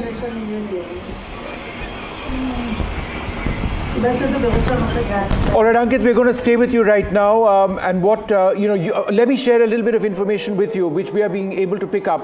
There have been dozens of Iranian missiles which have possibly been fired across Israel at this stage. There have been some reports of impacts in Tel Aviv, some reports of impacts which have taken place in Haifa as well. We do know that Israeli interceptors have been hitting many of the incoming targets. But just describe for our viewers who are now tuning in what you heard approximately half an hour back when the sirens went on and you were asked to actually get into that bunker.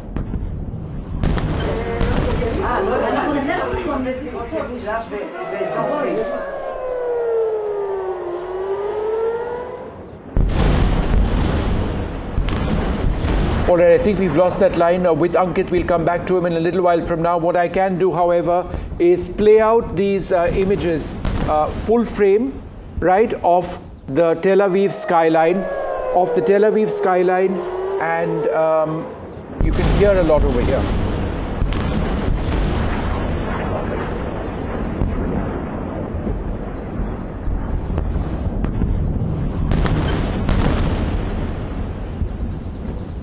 All right, I'm joined now by Ricky Rosen, who's reporting for NDTV. Ricky, thank you very much for being with us. Where exactly are you right now, and can you give us an idea of the strikes taking place? I am at the outskirts of Tel Aviv.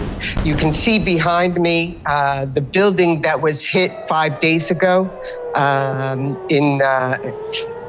You can see it? Yeah, go ahead. And we're not allowed to report on the exact places where the missiles hit, but they are saying that 30 missiles were sent and at least 10 fell in places mostly in central Israel in the area of Tel Aviv. Could you give us an idea of what you've been hearing? There are presumably a lot of sirens, presumably people running to bunkers right now. Because it is a very intense attack, and as I understand it, the most intense attack by Iran in the last 30 odd hours. So could you just tell us what's been developing around you in, let's say, the last half an hour? In the last half an hour, there were 2 or 3 series of sirens just in my area, but it included throughout the north and the south of Israel, which presents a challenge, to say the least, to the Iron Dome defensive system that is supposed to intercept these missiles. And that's why we're hearing of at least 10 missile hits in various parts of the country. The picture that you're showing now is on the coast, one of the coastal towns, but we're not allowed to identify which, but it's in the area of central Israel. And Ricky, just by way of information, what are people around you saying now that America has joined the conflict?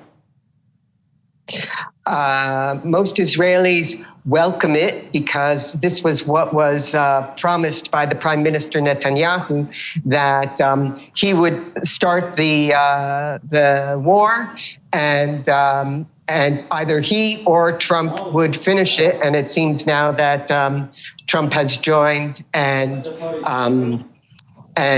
destroyed the three major nuclear plants. I think that Israelis are also very worried because they see the power that is being unleashed by Iran, that, as you said, is more than has been in the last 9 days in every part of the country.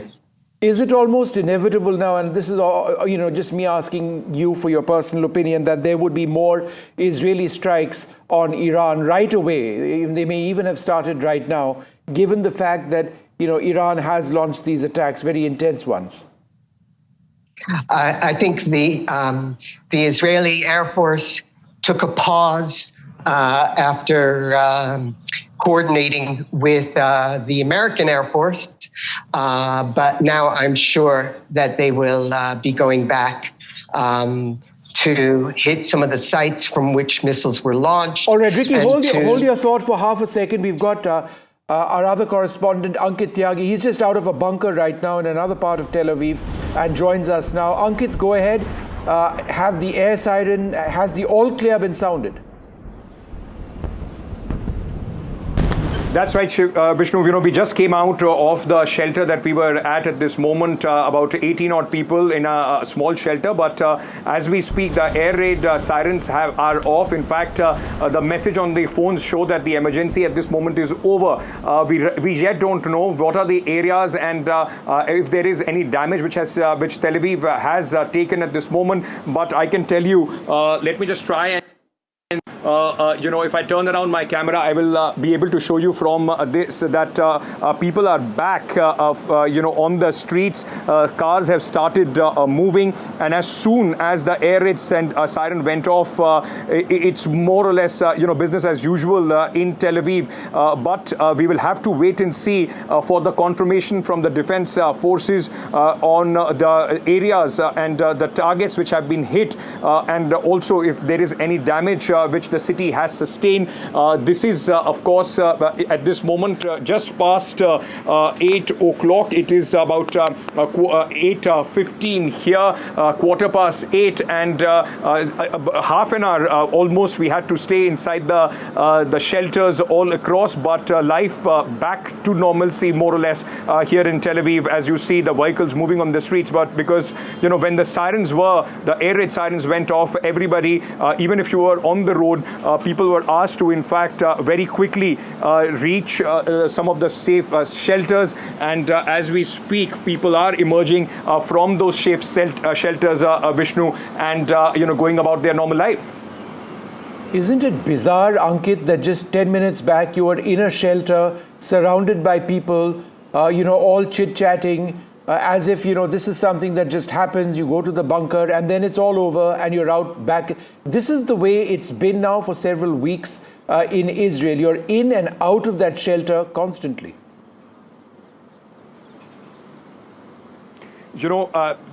Probably for the first time in my life, I have experienced anything like this, Vishnu, where people so nonchalantly were taking this whole thing. It's part of their routine. It's part of their daily life, and they have been trained for this right from the beginning. Like you were saying, of course, heightened tensions in the past few weeks. But remember, this is not the first conflict that Israel is in fact facing, and continuously it's more or less been a part of life for the people. I was talking to them, though worried. I mean, their family members all across worried as soon as any thud was heard, everybody was on the WhatsApp group trying to see if their family members are all right. But, still chatting, still joking around. An old gentleman played out some Raj Kapoor songs on his phone as well. So while the situation on the outside is tense, but this is the kind of preparedness that this country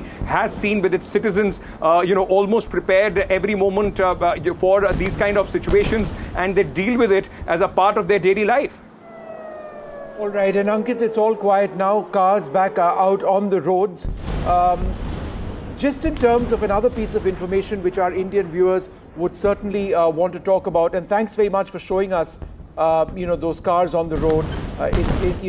People get off the road, get into bunkers, get out of bunkers, and then life slowly starts resuming. The information we have is that the plan to evacuate Indian nationals from Israel is underway.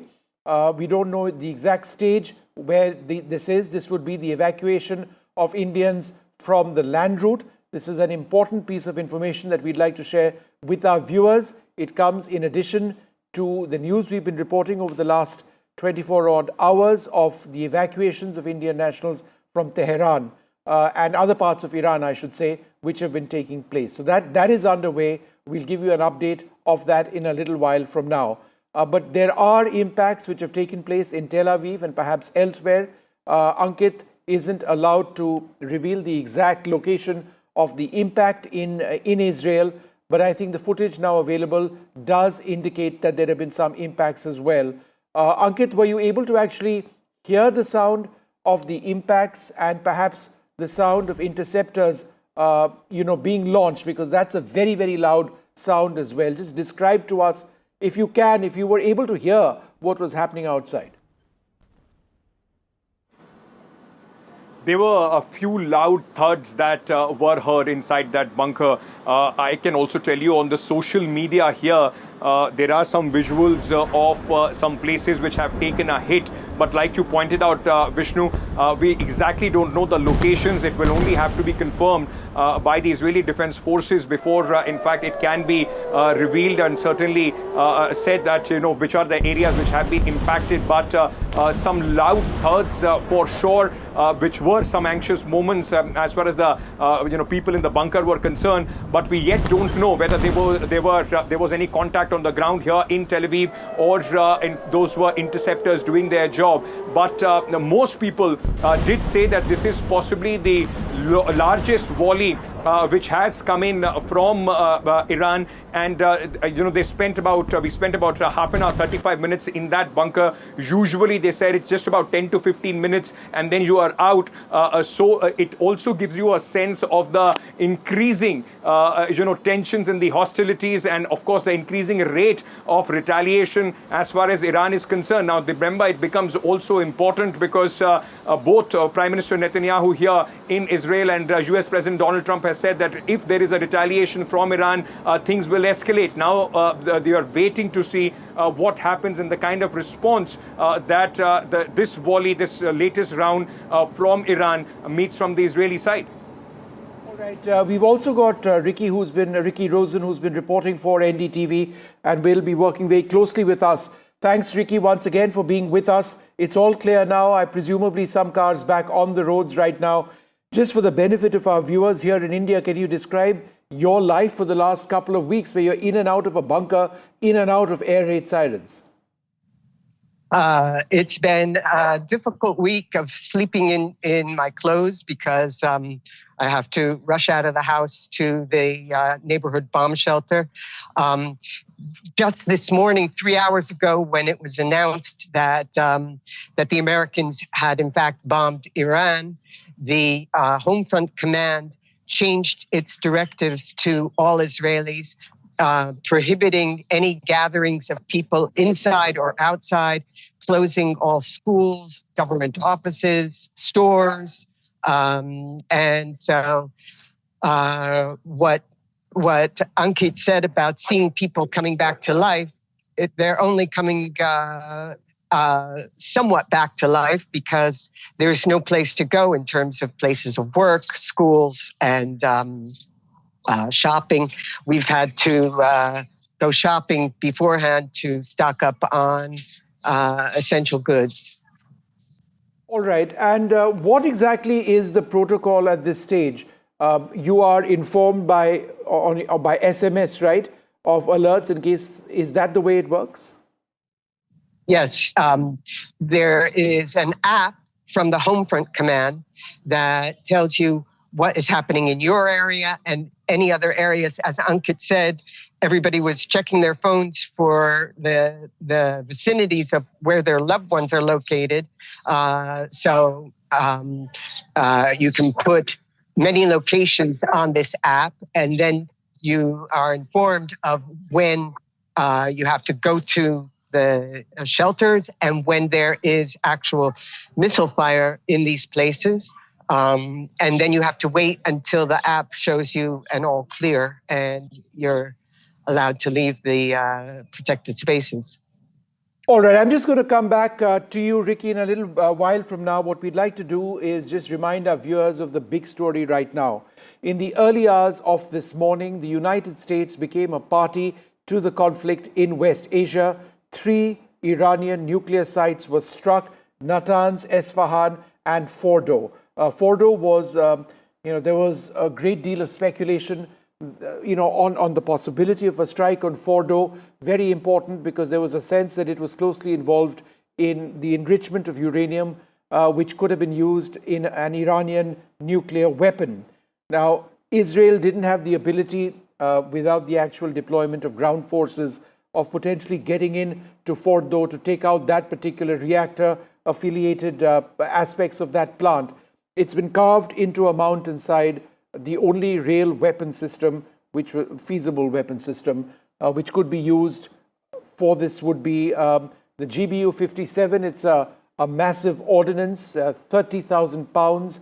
Each B-2 stealth bomber, which the US deployed in this mission, carries, I believe, up to 2 of these massive bombs. These are the biggest bombs out there.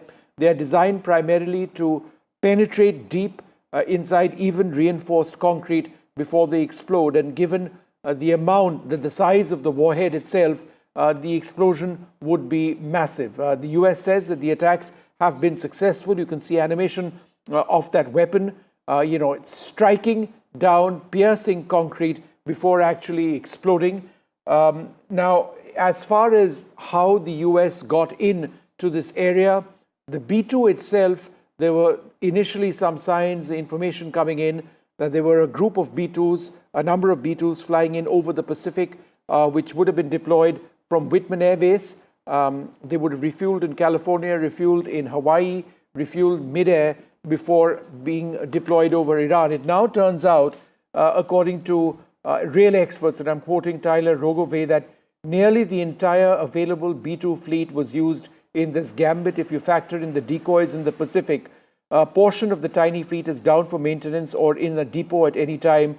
So in other words, it's quite possible that the aircraft which actually struck Iran were deployed elsewhere. We do know that some B-2s had been deployed in Diego Garcia, which is an island which the US has a major basin in the Indian Ocean region. It's quite possible that they were used in the strike. The US also striking Natanz and Esfahan using Tomahawk land attack cruise missiles. We don't have very many details of the extent of the strikes, but there are 1 or 2 important points. One point which we need to talk about a lot more, and that point is this. At this juncture, AFP, quoting their sources, indicates that in the broader Middle East or West Asia, there is no initial evidence of radiation. This was, of course, a big worry. All of Natanz, Esfahan, and Fordo are under International Atomic Energy Agency regulators monitoring. So therefore, if there was evidence of radiation emanating post these strikes, by now we would have known of it. At this juncture, fortunately, it appears that that is not the case.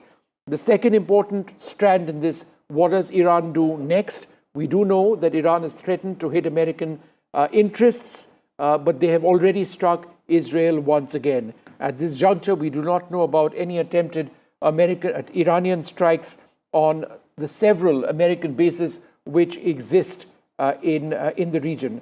We've got more reports. I think we've got Ankit's report now, which we can play out as well. Let's take a look.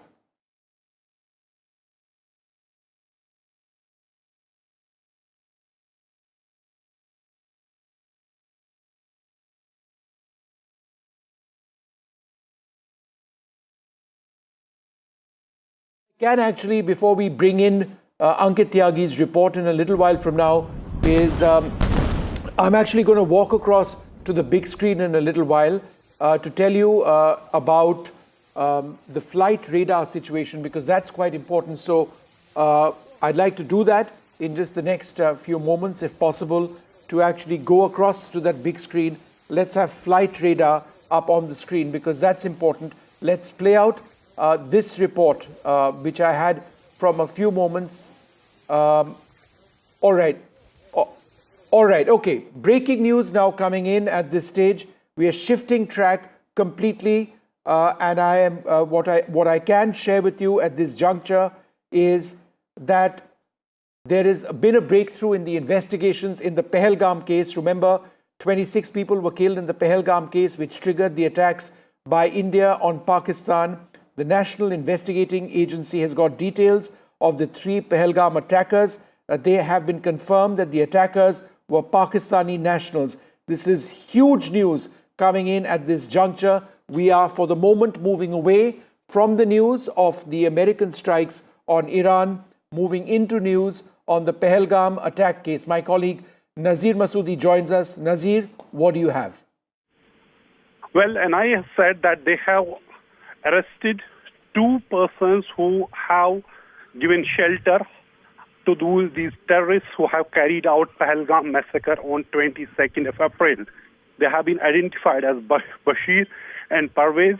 Both have given shelter to them, these 3 Pakistani terrorists, in Dok's hutments in the jungle area, and they were knowing they are Pakistani terrorists. So this is, in a sense, a major lead, because after 2-month-long investigations by the NIA, for the first time, they have come out with this first such clue, which can give them more details about those terrorists, because they are still at large, those terrorists, after carrying out that horrific massacre. So this is first major breakthrough into the investigation into the terror attack in Pahalgam attack, because for last 2 months everybody was asking where are those terrorists who have carried out the attack and killed 26 innocent people, including 25 tourists. But then there was a larger question: how could they survive? Why they have taken food or the shelter? But for the first time, NIA has come out with a statement that 2 people who have sheltered these terrorists, given them shelter in a hutment, have been arrested. They have been identified as Bashir, Ahmed, and Parvez. So investigations are on, and we have to see whether it would lead to further, arrests or tracking down these attackers. Because for last just 2 months, get you once again, can you name the 3 Pakistani terrorists who have been named by the NIA in the Pahalgam terror attacks? Bashir, Parvez, and who else? No, these and Parvez are locals who have given shelter to 3 Pakistani terrorists. We know their pictures. Yeah.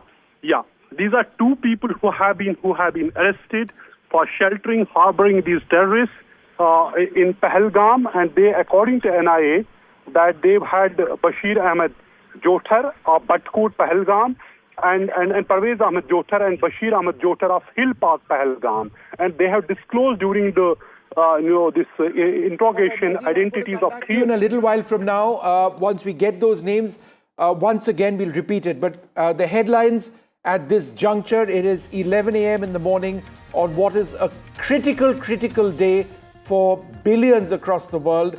Let's roll the headlines. The big story that we are tracking: the US's direct entry into the Iran-Israel war. Donald Trump goes where the US never has, with stealth bombers dropping hell on Iran. Iran has retaliated. They have hit Israel as well. But this is the biggest story, with the US now directly bombing 3 Iranian nuclear sites, Natanz, Esfahan, and Fordo. Indeed, Vishnu, and air sirens over Israel are being heard right now, and Iranians have fired missiles towards Israel, and those air sirens is what are taking place. 2 sets of missiles have been fired from the Iranian side, and some of those visuals are going to come in as well in terms of what could be another round of escalation in this conflict. All right, just in the last 5 minutes, it's an all clear which has been sounded in Tel Aviv, but there was a barrage of at least 30 ballistic missiles from Iran which were fired. Residents of Tel Aviv and other areas were in bunkers, but at this juncture, the important news coming in from Iran is that there are no signs of nuclear contamination after the American strikes, with the Iranian foreign minister saying that the US violated the UN Charter.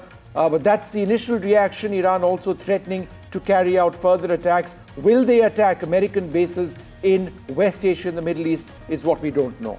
Yes, US's 6-pronged weapon attack on Israel. NDTV has been getting you all the details on the latest on this. The 6 types of weapons that have been used for the strikes on Iran: B-2 Spirit stealth bombers, Tomahawk cruise missiles, amongst other weapons that have been used by US. India is going ahead with evacuations from Israel of Indian nationals. We'll be bringing you details of that. It's a complicated mission as the situation in West Asia hots up. My colleague Ankit Tyagi in Israel right now in Tel Aviv. His reports from inside a bunker as those air raid sirens went off. There have been impacts by Iranian ballistic missiles in Israel, but the all clear has been sounded.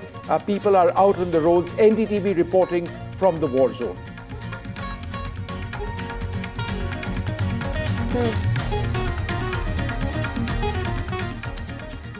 All right, viewers, this is our rolling coverage of the biggest story that's broken around the world. Shiv and I, Vishnu and I will keep getting you all the details of this. Vishnu, you've been reporting extensively on this over the course of this entire conflict, the kind of weaponry that has been used, how unprecedented this attack is, and how it's likely to reshape this entire region going forward. First of all, talk to us about the last 2 hours, the kind of attack this has been, and then we of course walk our viewers who are tuning in right now to how this is likely to reshape the war and the conflict itself going forward. You know, Gauri, this is a pivotal moment in the history of the world. This is the first time that America has gone into this particular crisis with military strikes on not 1 or 2 but 3 Iranian nuclear reactors.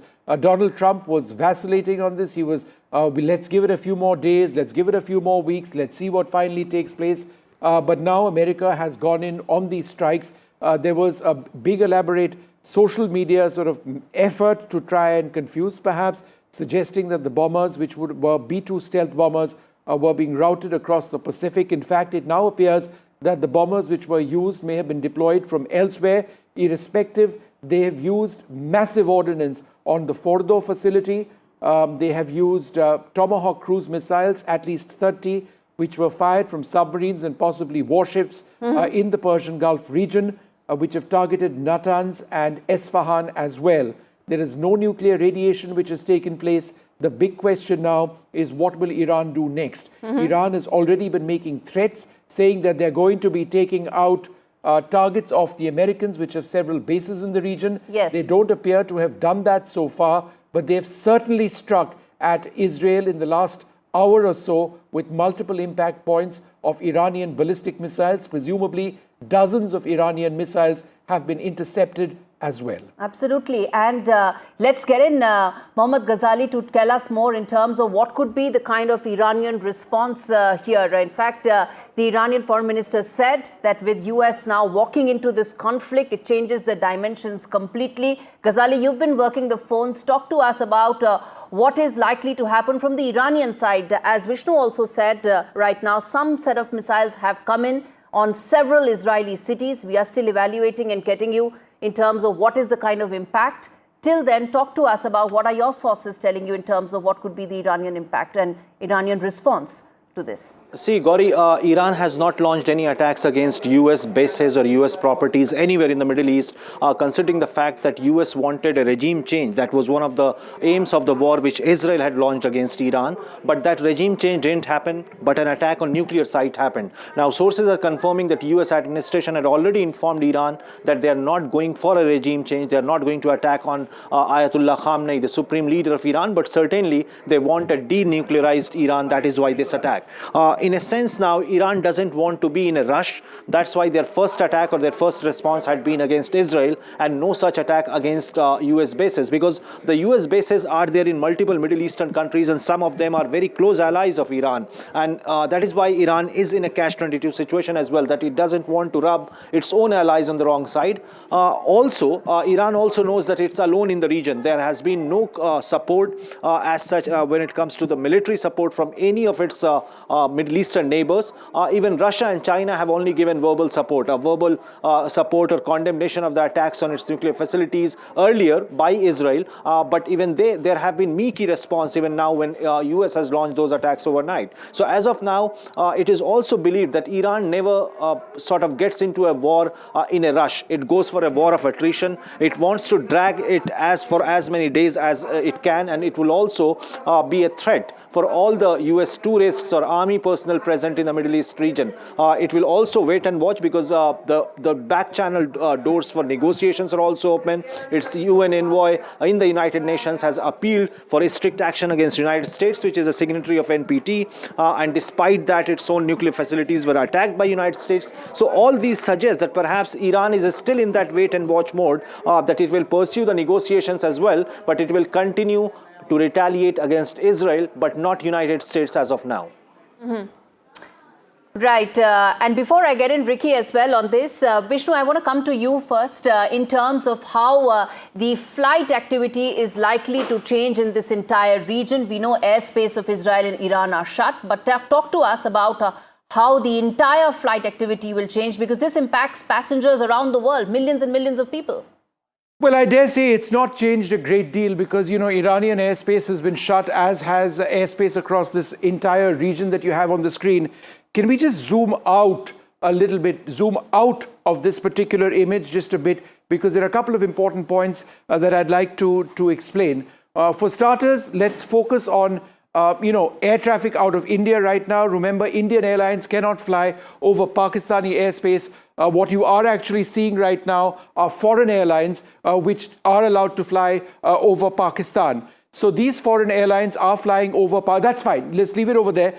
These foreign airlines are flying over Pakistani airspace. Many of them are flying up north to Tajikistan, across Uzbekistan, Turkmenistan, over the Caspian, into Azerbaijan, and then the north of Turkey, near Istanbul, before they're crossing over close to the Bosphorus and into Europe. So that's one route which is being taken. But another route which is common, particularly in the case of Indian carriers which aren't flying over Pakistani airspace, is that they're swinging south, as has been the case for a while right now. They're flying over the North Arabian Sea, and a lot of them are flying, and this is actually the heaviest air corridor right now over Saudi Arabia, and aircraft are swinging far clear west of Israel over here, and they are flying over Egyptian airspace, crossing the Mediterranean, and are moving north. But I really wanted you to freeze, please, and zoom out on that image, because I had a point to make. If you can zoom out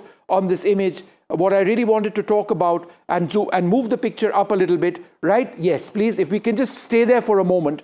What I would like to talk about is this.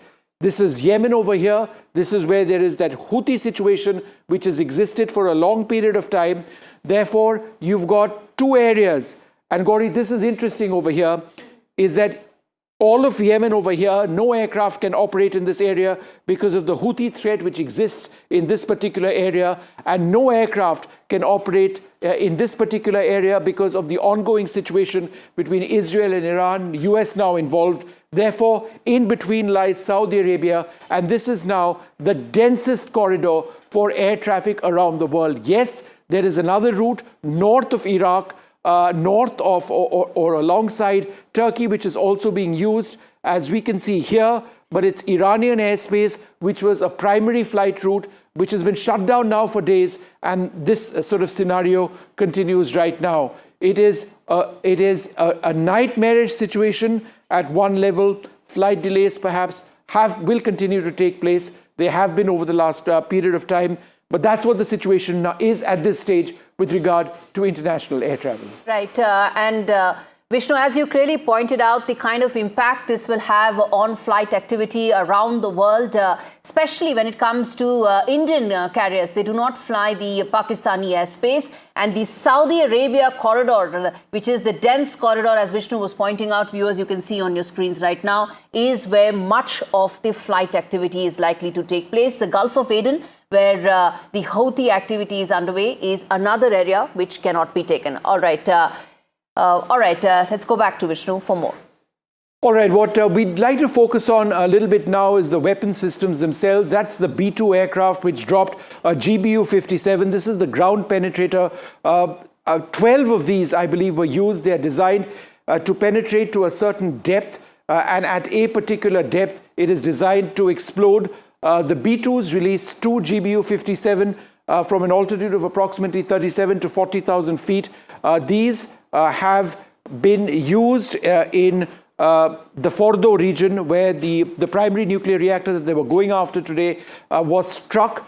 It penetrates to a certain depth. It has a 30,000-pound warhead. When that warhead explodes after the weapon has penetrated to a certain depth, then there is a large area which is completely incinerated. It is completely destroyed. In addition to this, there are 2 other sites, and let's move to the next image, which were also targeted, which was Isfahan and another reactor, Natanz, as well. But those were targeted by the US using a different weapon system, the Tomahawk cruise missile fired by submarines in the Persian Gulf and possibly warships as well. But let's talk about this a little while more.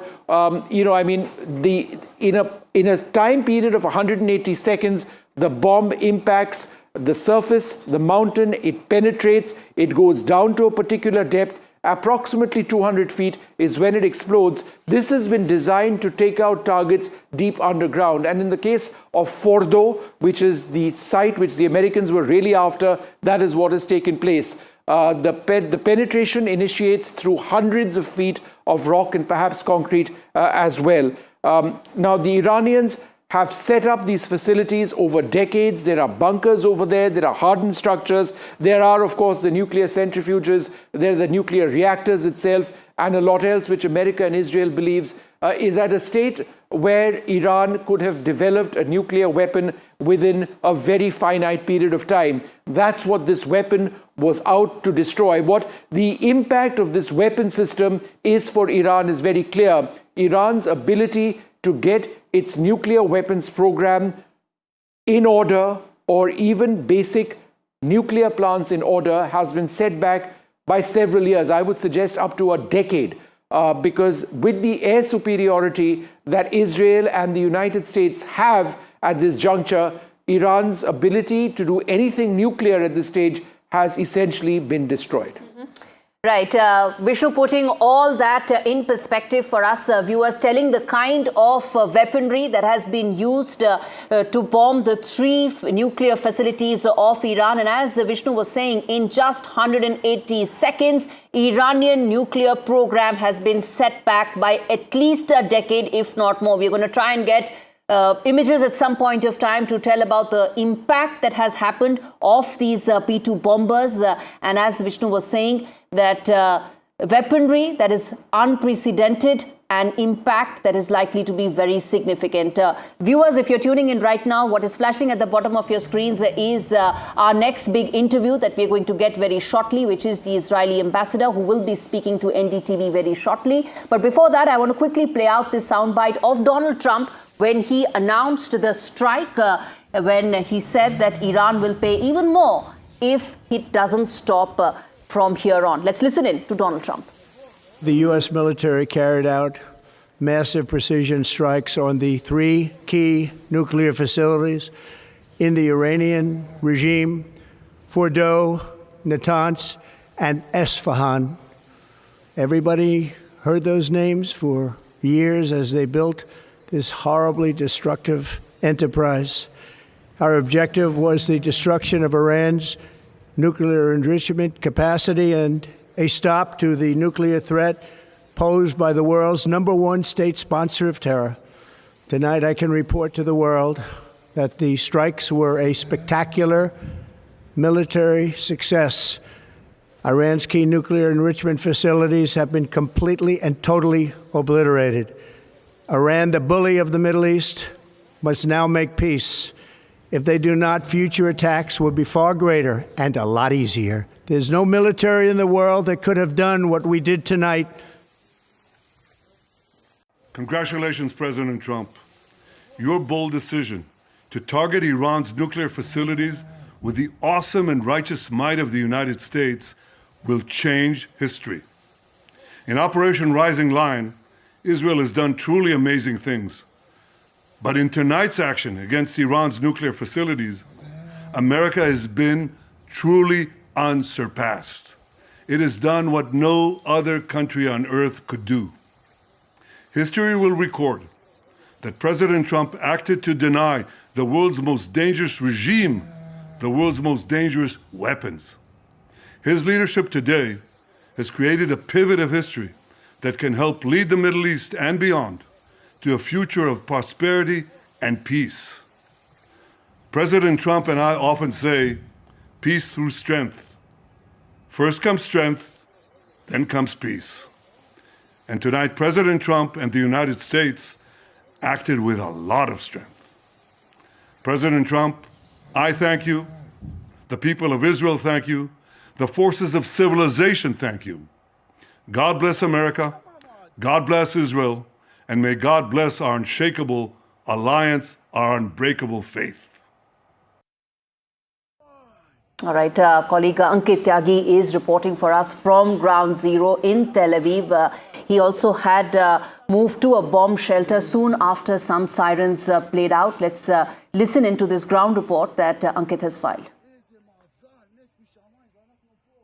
You know, as we speak, there are sirens which have now gone on in Tel Aviv. And like the protocol, we had to also run to the nearest shelter that we could find.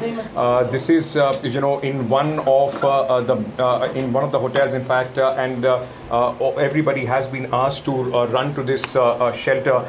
Let me very quickly tell you, like we were talking in the morning, and also show you the situation around. You know, it's a small shelter.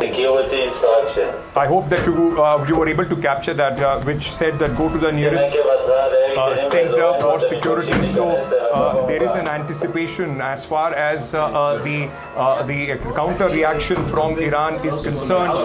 There are a few people still out there, and more people, in fact, coming in as we speak with you know what is going on here in Tel Aviv.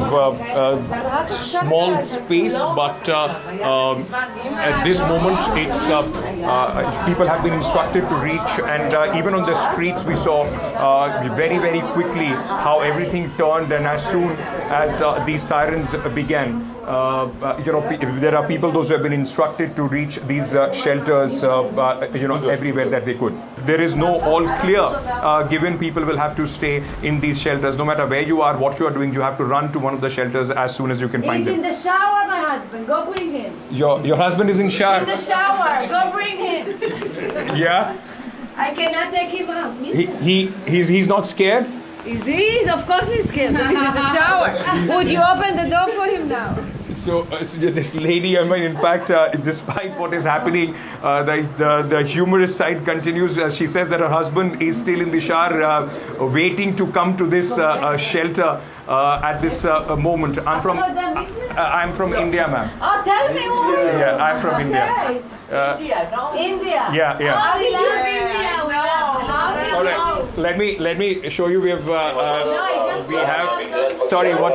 No pictures? All right. But I want to say we love India. I've been to India. We love India in Israel. love India. Thank you. The Thank you. Israeli loves India. You're hearing, the conversation that we are having with our fellow occupants of this shelter, despite, and it also tells you the readiness as far as, Israel and the people of Israel are concerned.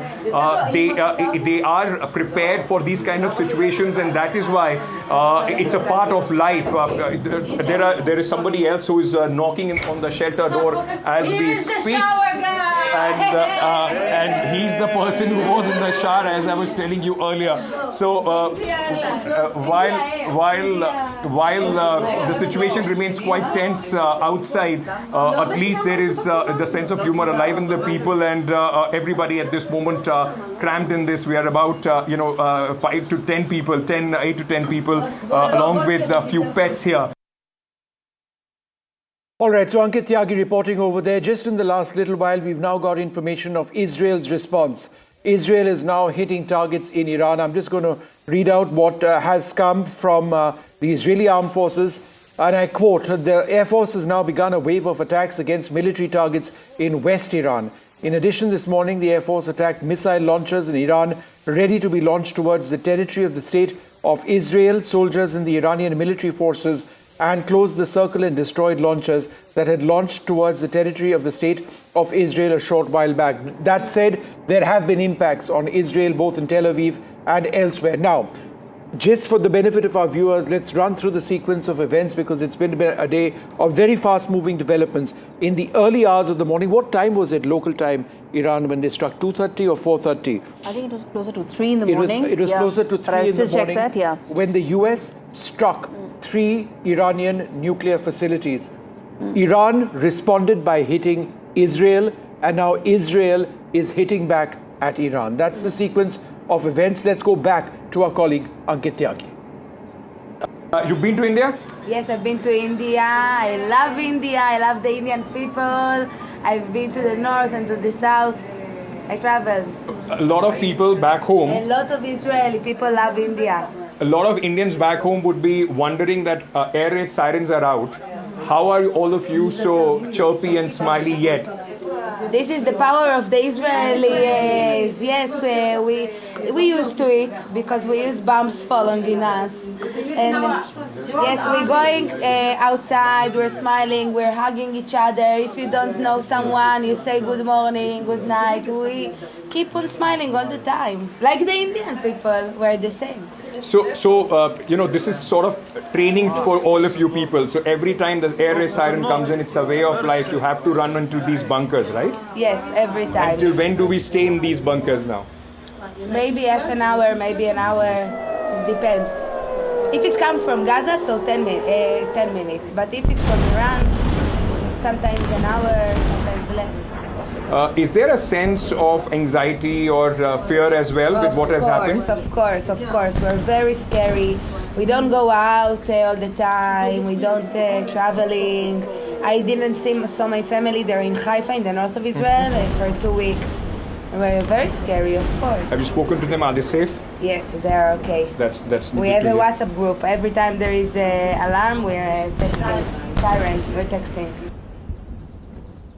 All right, there's news coming in. Iran's first response to American strikes. Iranian foreign minister has said that US violated the UN Charter and has said that Iran reserves the right to strike back, and says no contamination so far at the nuclear sites. So the 3 nuclear sites that were hit today by the B-2 bombers.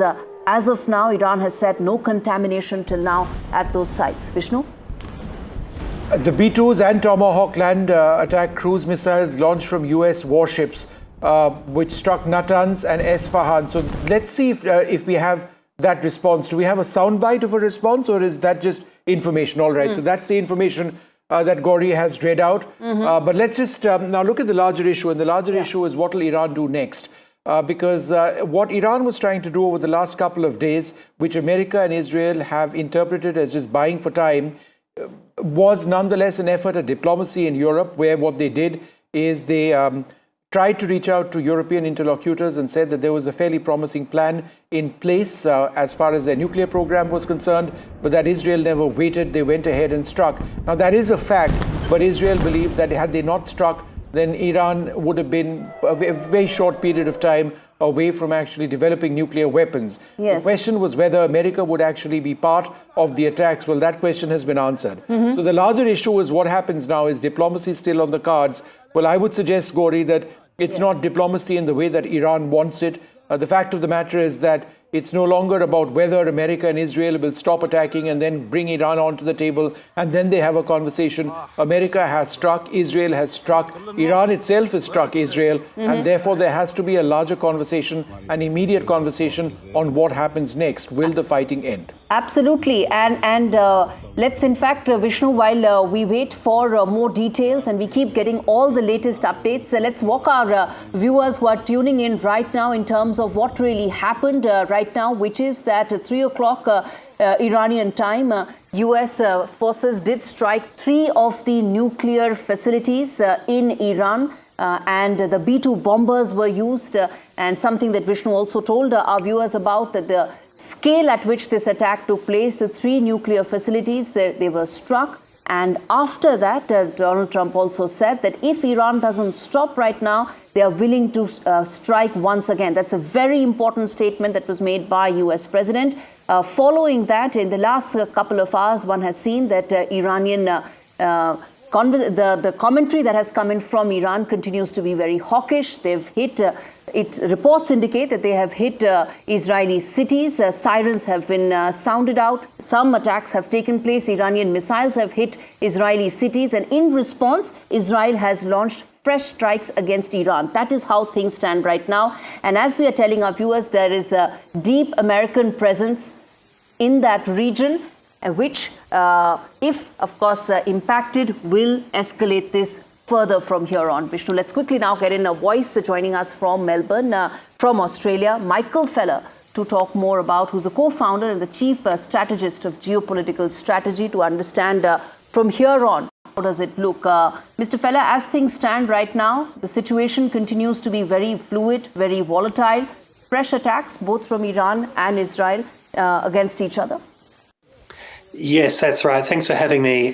Certainly fluid, early days, but certainly Iran is not going to back down now.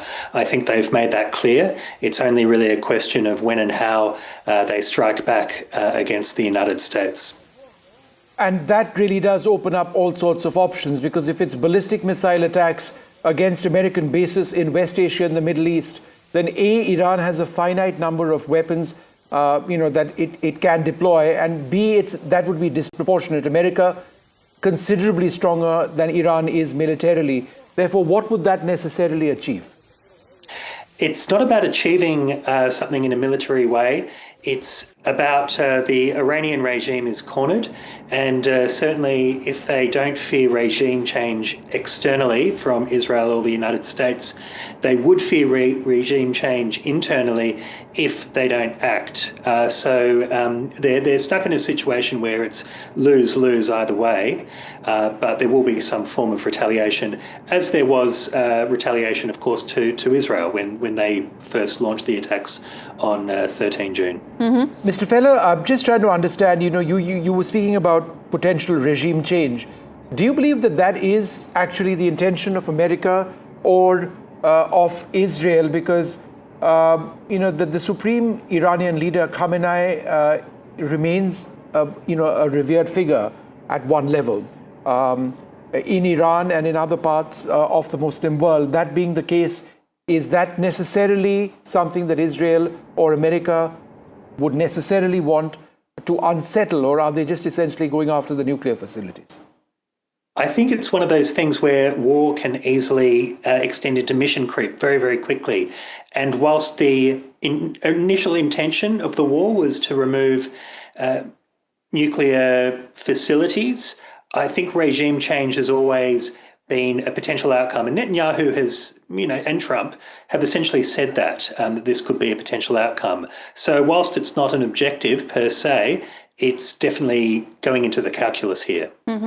Okay, so regime change possibility is also there. In fact, stay with us, Mr. Feller, because I want to now cut across to our colleague Shiv Arur, who's speaking to the Israeli ambassador live on NDTV. Let's cut across to Shiv. And joining us live now on NDTV, first and exclusive as part of our rolling coverage, is the Israeli ambassador to India, Ambassador Reuven Azar. Good morning, Ambassador.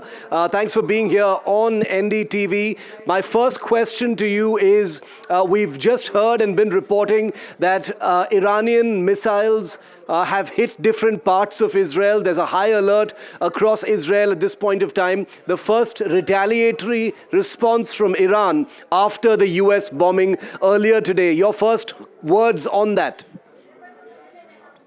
Well, Israel is indeed attacked. We had a barrage of more than 25 ballistic missiles. Israelis are in shelters. We are hearing reports about several hits, despite the fact that the most missiles have been foiled. There happens to be some injured people, so we are bracing, and we are basically ready for this attack. It was expected. Israelis were directed to stay in shelters. We knew that this attack may come, and the government will have to decide what to do about it, how to retaliate and when to retaliate. Ambassador, how do you see this situation unfolding? I'd like to first ask you about the United States bombing of those nuclear sites in Iran. We've heard from your Prime Minister in Israel as well.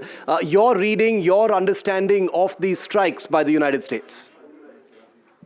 I think that the leadership of the President Trump has proven to be amazing. The President of the United States took an historic and bold move. The decision to attack the nuclear facilities, I think, is the right decision.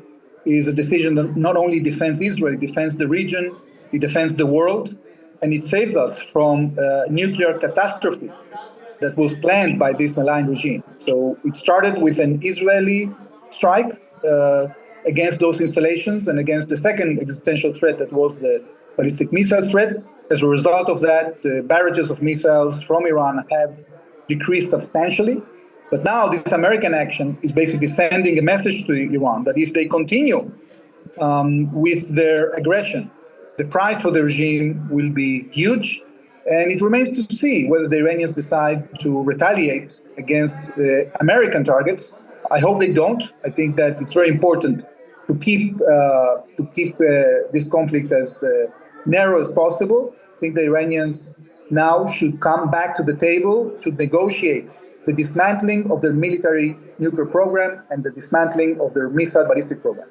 Ambassador Azar, my third question to you is, the Iranian government leadership has put the United States on notice. They've said no U.S. city, no U.S. citizen is safe. How do you interpret that threat? There are a large number of U.S. bases and military units spread across West Asia.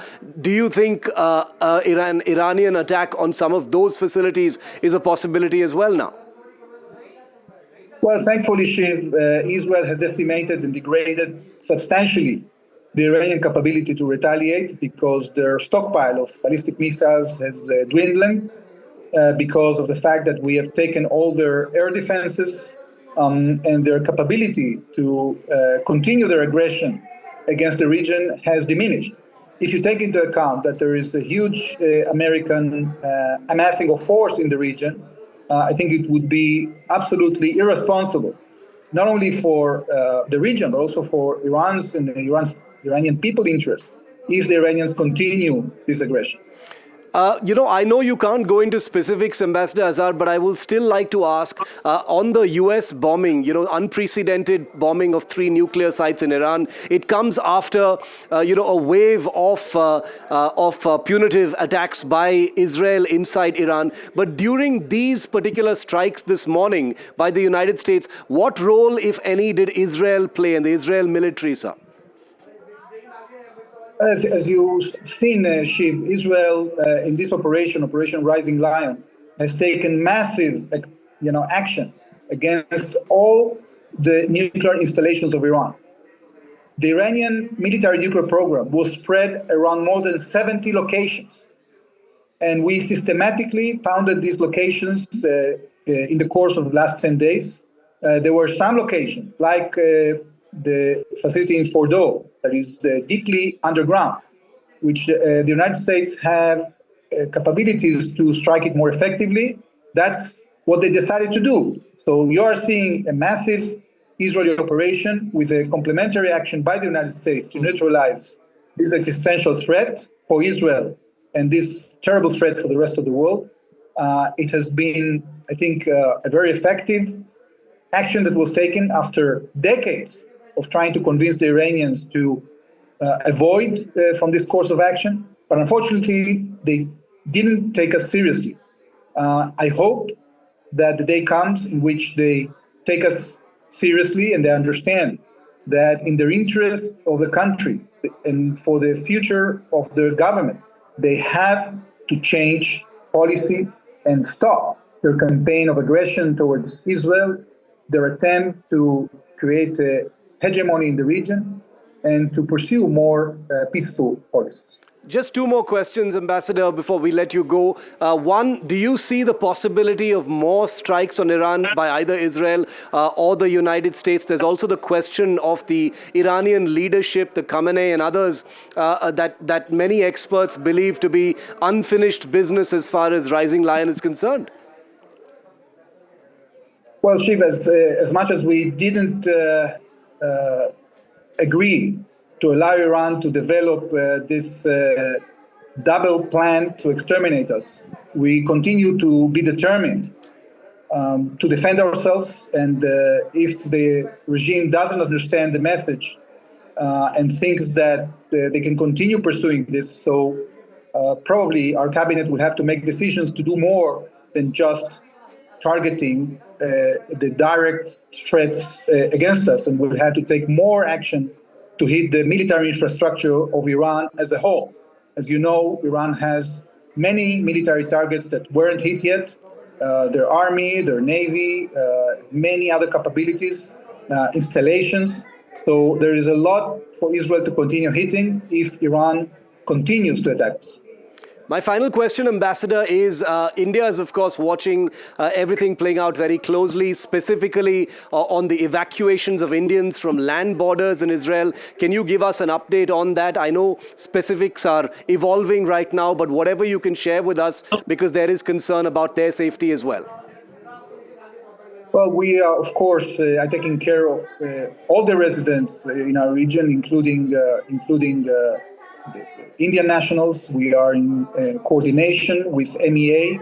There have been initial efforts to evacuate those Indians that want to leave through the Jordanian border. And we will continue this coordination in order to make sure that no Indian citizens become under threat. Ambassador Reuven Azar, thanks very much for speaking to NDTV. Thank you. Thank you, Shiv. And Gauri and Vishnu, that was the Ambassador of Israel speaking first and exclusive to us here on NDTV. I think it remains pretty clear that there could be more exchanges. Iranian missiles already in the air. Some have hit different parts of Israel. It looks like another exchange is probably something we can expect. Mm-hmm. Indeed, that was the big exclusive that we have for you viewers. Shivarur in conversation with the Israeli ambassador. And as he mentioned, Vishnu, this is very important that there can be more exchanges going forward. And just before this interview, we were talking about how another round of exchange is already, place. Exactly, it's already taken place. Yeah, in fact, let's just go through that because that is an absolutely important point. Israel has struck Iran's military installations. Iran's aggression now will be irresponsible is what some of the messages are that we've been getting. In fact, we got that from the Israeli ambassador as well. But by way of information, what I can say is that Israel has been striking targets in western parts of Iran in the last little while. They began targeted strikes on military targets in West Iran. I'd just like to let our viewers know that in the next 10 to 15 minutes, we will be providing extremely high-resolution satellite imagery of the Fordo facility. These were pre-strike images, not the post-strike images. That's going to take some time. But just to give you a context of what the Americans struck, we'll be bringing you those satellite images very, very soon indeed. Gauri?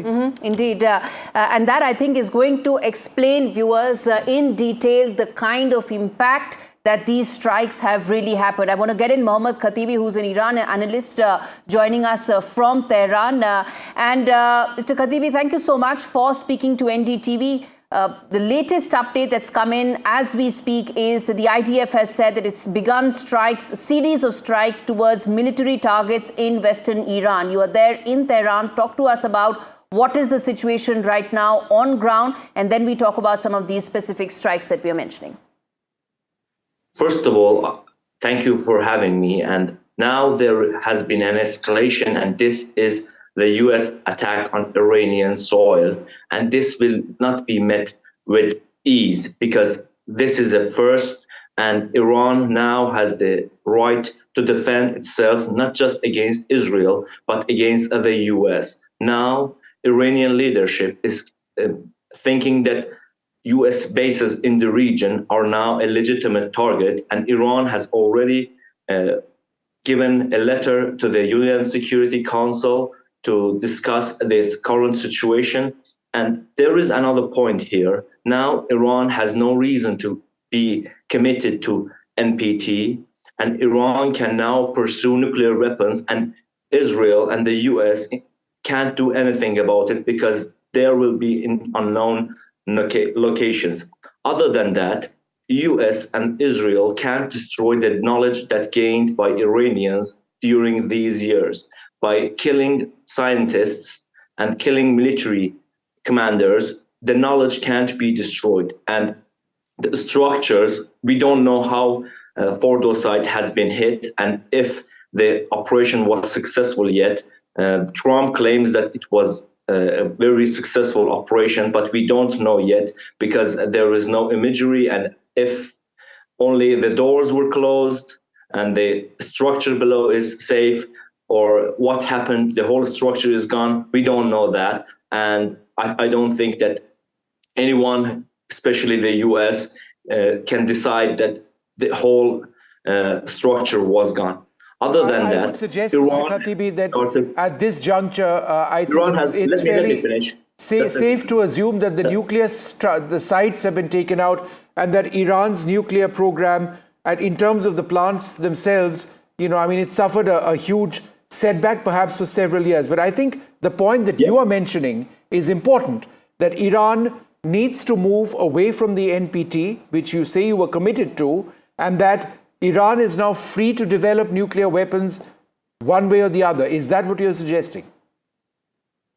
Yes, because now there is no reason for Iran to be in the nuclear commitments, because now there are no structures.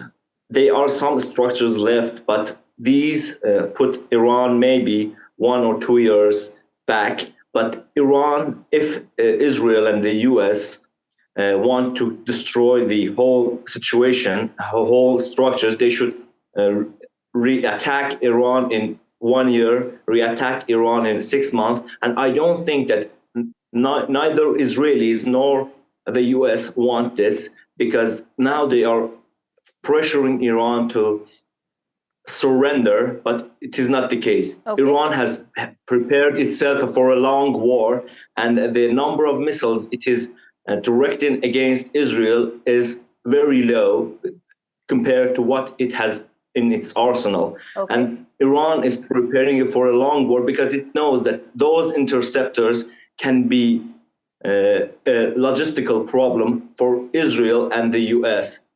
Those interceptors would, according to US estimates, I'm not an analyst of military, but they are saying that these interceptors will be a problem in 2 weeks, and Iran doesn't use all of its capabilities at once, and it's just firing 100, 200 missiles at a time, and this will continue until. But Mr. Khatibi, my information and information that we've been tracking, obviously internationally, is slightly different.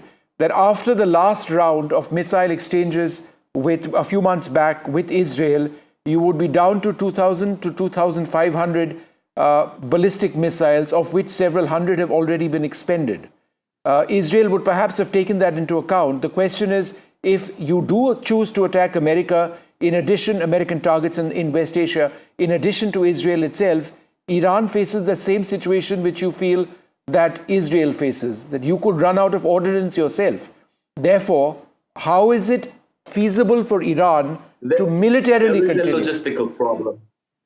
There is a logistical problem here for the US. We are located in the Middle East, but US doesn't. And US has bases that are in target and reach of Iran. Other than that, Iran is capable to close the Strait of Hormuz, which is not only a harm to the US, it is harm to the Europe and other countries in the world, and the oil prices may rise sharply. And this is a problem for the US, not Iran. No, it's a global problem, sir. It's not just a problem for US. I understand what you're saying. The Strait of Hormuz threat is not being made for the first time. For the whole world.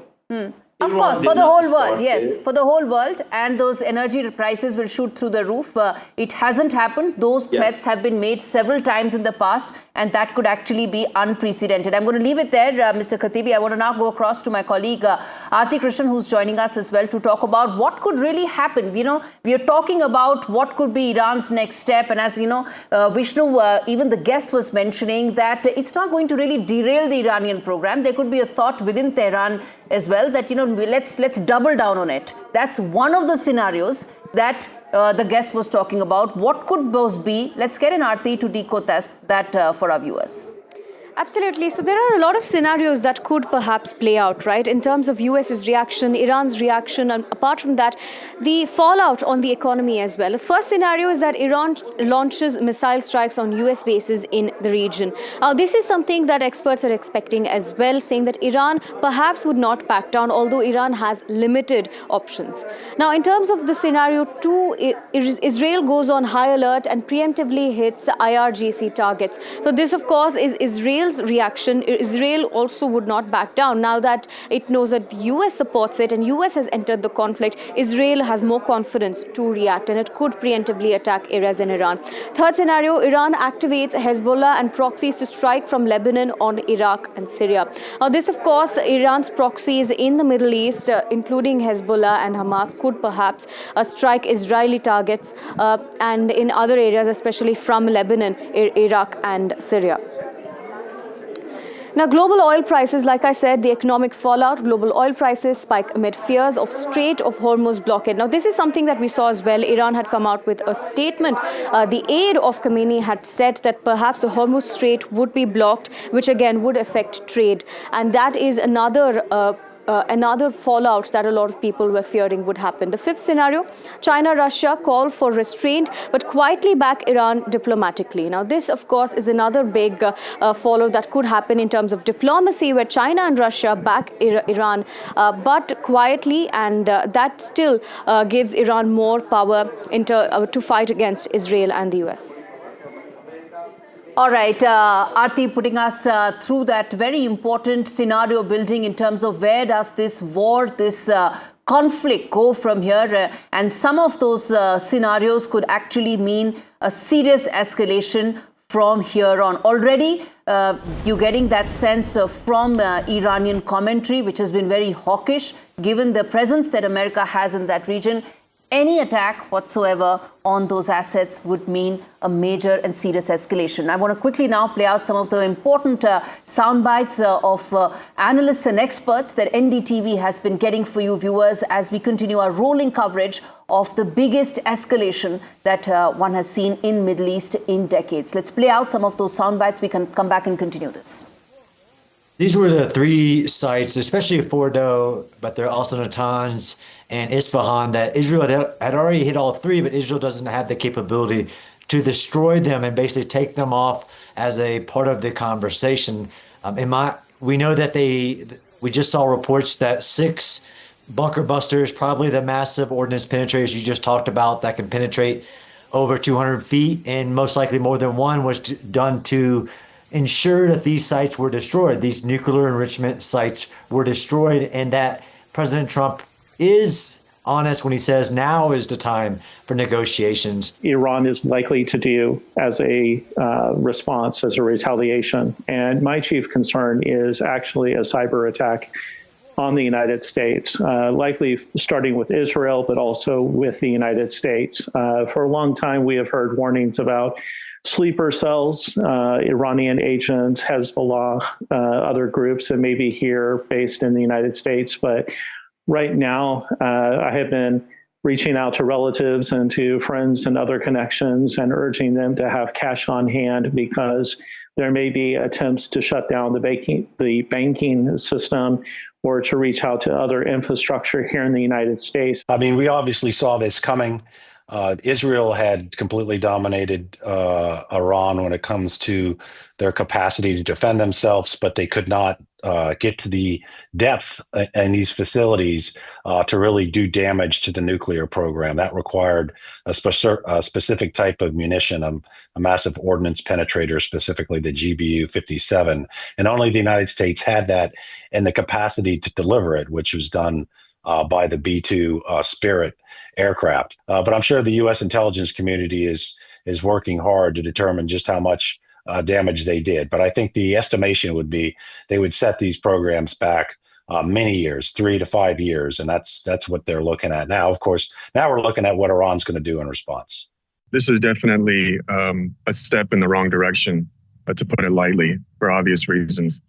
Because we've seen the Islamic Republic make countless statements that if the United States enters this conflict, which is now a war, that they will escalate their attacks on U.S. bases throughout Europe and also throughout the Middle East, particularly sites that are located in the Middle East. If Iran does that, then we start seeing other countries enter this conflict, which then is going to escalate this into a regional war and, God forbid, a world war, because then we also have China and Russia that have put out statements asking for de-escalation, asking for diplomacy. All right, viewers, we've been telling you about the B-2 bombers. Let's now tell you about the Tomahawk cruise missiles that were fired at two of those nuclear sites, Natanz and Isfahan. Aarti taking us through the details of what these cruise missiles are all about and the kind of impact that they are capable of, which they did strike at these nuclear sites. Over to you, Aarti. That's right. Let's take you through the second-by-second breakdown of how the Tomahawks attacked. So, T+0 seconds, Tomahawk cruise missile launched from LA or Virginia. This is the first point. And of course, we're going to take you through the second-by-second breakdown of how the strike took place. Submarines were launched in northern Arabian Sea.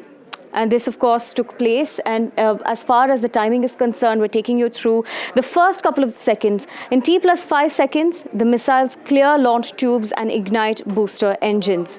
And then, of course, in T+15 seconds, missile breaks the water surface. And from there on, again, it begins the low altitude cruising. And from there on, in T+60 seconds, missile level is out at the terrain-hugging altitude. That is, of course, right above ground. And T+300 seconds, guidance systems activate mid-flight corrections. This is what took place in T+900 seconds. The missiles enter Iranian airspace. Then, of course, missiles guided to fly below the radar coverage. This, of course, took place in T+900 seconds. And T+1200 seconds, missiles split course to target nuclear sites. This was, of course, how the attack took place. The final target acquisition was through onboard sensors in T+1500 seconds. In 1530 seconds, the missiles strike target with precision. This was the final few moments of the attack, with the secondary explosions detected at the nuclear infrastructure in T+1600 seconds. T+1800 seconds, the satellites pick up fires and structural collapse and signal disruptions in the nuclear sites in Iran. Remember, 3 sites were attacked in Iran. T+1800 seconds, the satellites had picked up fires, the structural demolitions that took place, collateral damage that took place in these nuclear infrastructures. All right, Aarti, putting that into perspective, into the kind of impact that Tomahawk cruise missiles had at the nuclear sites which were bombed by US. Viewers, if you're tuning in right now, this is the biggest global news, and NDTV has been at the top of it, getting you every aspect, every detail first. And with all perspective here, we're going to slip into a very short break. Our rolling coverage of the latest escalation in Middle East continues. America is now walked into this war between Iran and Israel. It has bombed 3 nuclear sites. We're going to slip into a break, come back on the other side, talk more about the latest developments that are unfolding. And we're also going to try and connect with our reporter, my colleague Ankit Tyagi, who's getting us details from Ground Zero. Stay with NDTV for all those and more.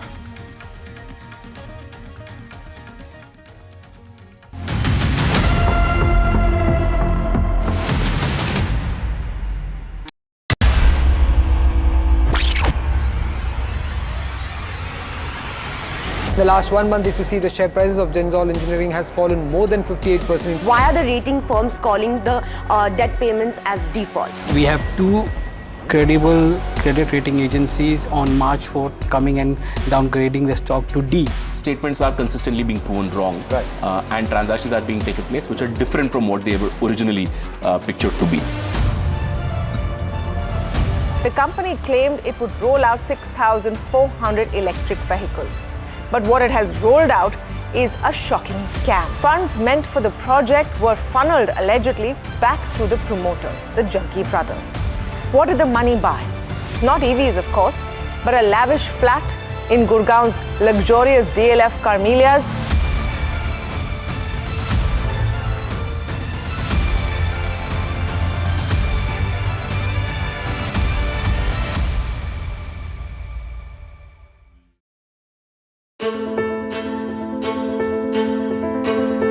News is not just headlines, it is what impacts you. And news should never be mistaken for noise. What matters is the reality. Accurate, in-depth, and with the right perspective. For over 20 years, I have been a journalist, and never has clarity mattered more than now. At Newsnight, we go beyond the surface. We dissect the details, challenge the narratives, and bring you the unparalleled clarity you deserve in a world clouded by misinformation. We are bold, we are direct. Newsnight, for the news in your interest. Only on NDTV 24/7. Why was there a hurry? Was it the government that was in a hurry? I don't want to blame anyone. Joining us today here in the NDTV newsroom. The government cannot walk away from this responsibility. Cricket is religion of sort in this country. Would you like to comment on what happened? What is the condition of the injured at this point? How many people died? What exactly happened? You have lost your daughter.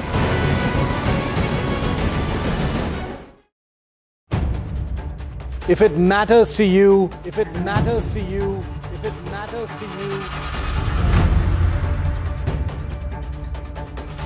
it matters to India. It matters to India. And it matters to me. And it matters to me. India Matters with Shivaru. Only on NDTV 24/7. How often have you turned away from debates that descend into endless fights?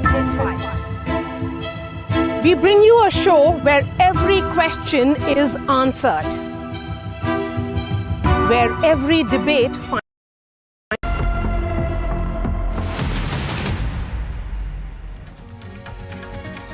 Welcome viewers, you're watching NDTV's rolling coverage of the West Asia crisis, which has escalated after US President Donald Trump bombed 3 nuclear sites in Iran. What will be the way forward? What will be the future in terms of this conflict? We get you all the details and updates, but first up, the headlines at noon this Sunday.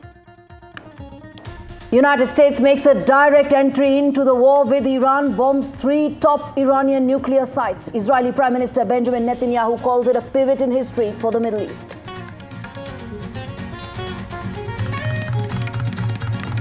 Iran fires missiles towards Israel. Iran strikes residential areas in Israel as air sirens have been sounded across Israel. Iran says there are no signs of any contamination at the sites that have been struck by the US military. Radiation detectors have recorded no radioactive release after the strikes. Iranian foreign minister says United States has violated the UN Charter with these strikes.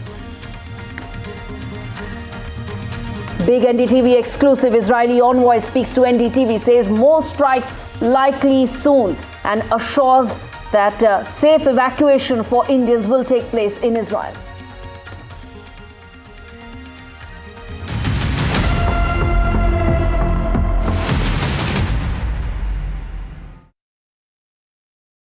Viewers, if you're tuning in right now, there has been a big escalation in the Middle East conflict. United States has directly entered into the Iran-Israel war. Donald Trump has gone where no US president has gone till now. Stealth bombers have been dropped on Iranian nuclear sites. 3 Iranian nuclear sites were bombed by US and the US president went on to say that these strikes were excellent, and if Iran chooses to retaliate, then more will happen. When he mentioned retaliation, he was of course talking about the American assets, deep American assets that remain present in West Asia. But since those attacks by America on Iranian nuclear sites, there has been a fresh round of strikes by Iran on Israeli cities. And there has been a retaliation that has come in from Israel as well. I want to first cut across and get in my colleague Mohammad Ghazali, who's joining us live for more on this. And then we'll try and connect with Ankit as well, who is in Tel Aviv, to get us what's really happening on ground zero. As I said, fresh round of escalation and strikes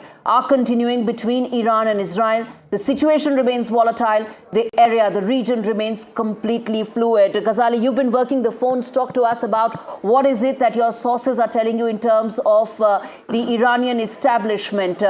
Ideally, one would have imagined that there could be some cessation of hostilities, but that doesn't look the case right now. What are your sources telling you?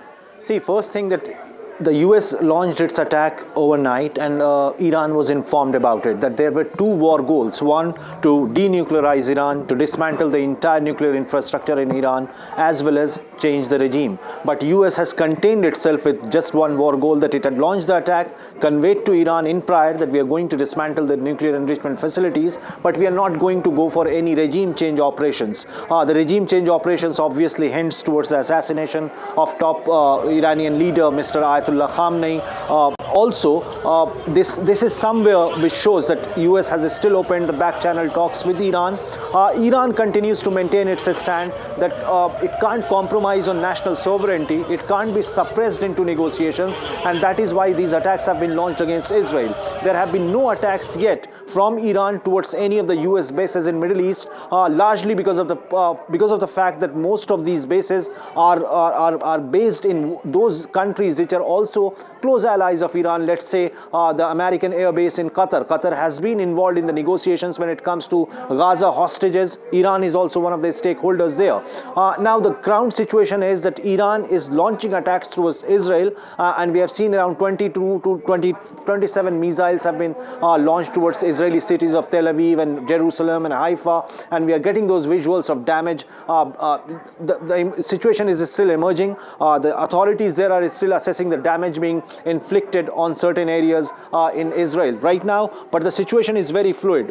Iran has been appealing the United Nations Security Council to there's more breaking news coming in. I want to address that and get in Zvika Klein, who's joining us live from Tel Aviv, to get a sense of how things are right now on ground. He's the editor-in-chief of Jerusalem Post. There are updates coming in, Mr. Klein, which says that Iran has targeted the Israeli airport, Ben Gurion, and has targeted command centers in Israel as well. Tell us what's the situation right now on ground, the latest update that you can share with us.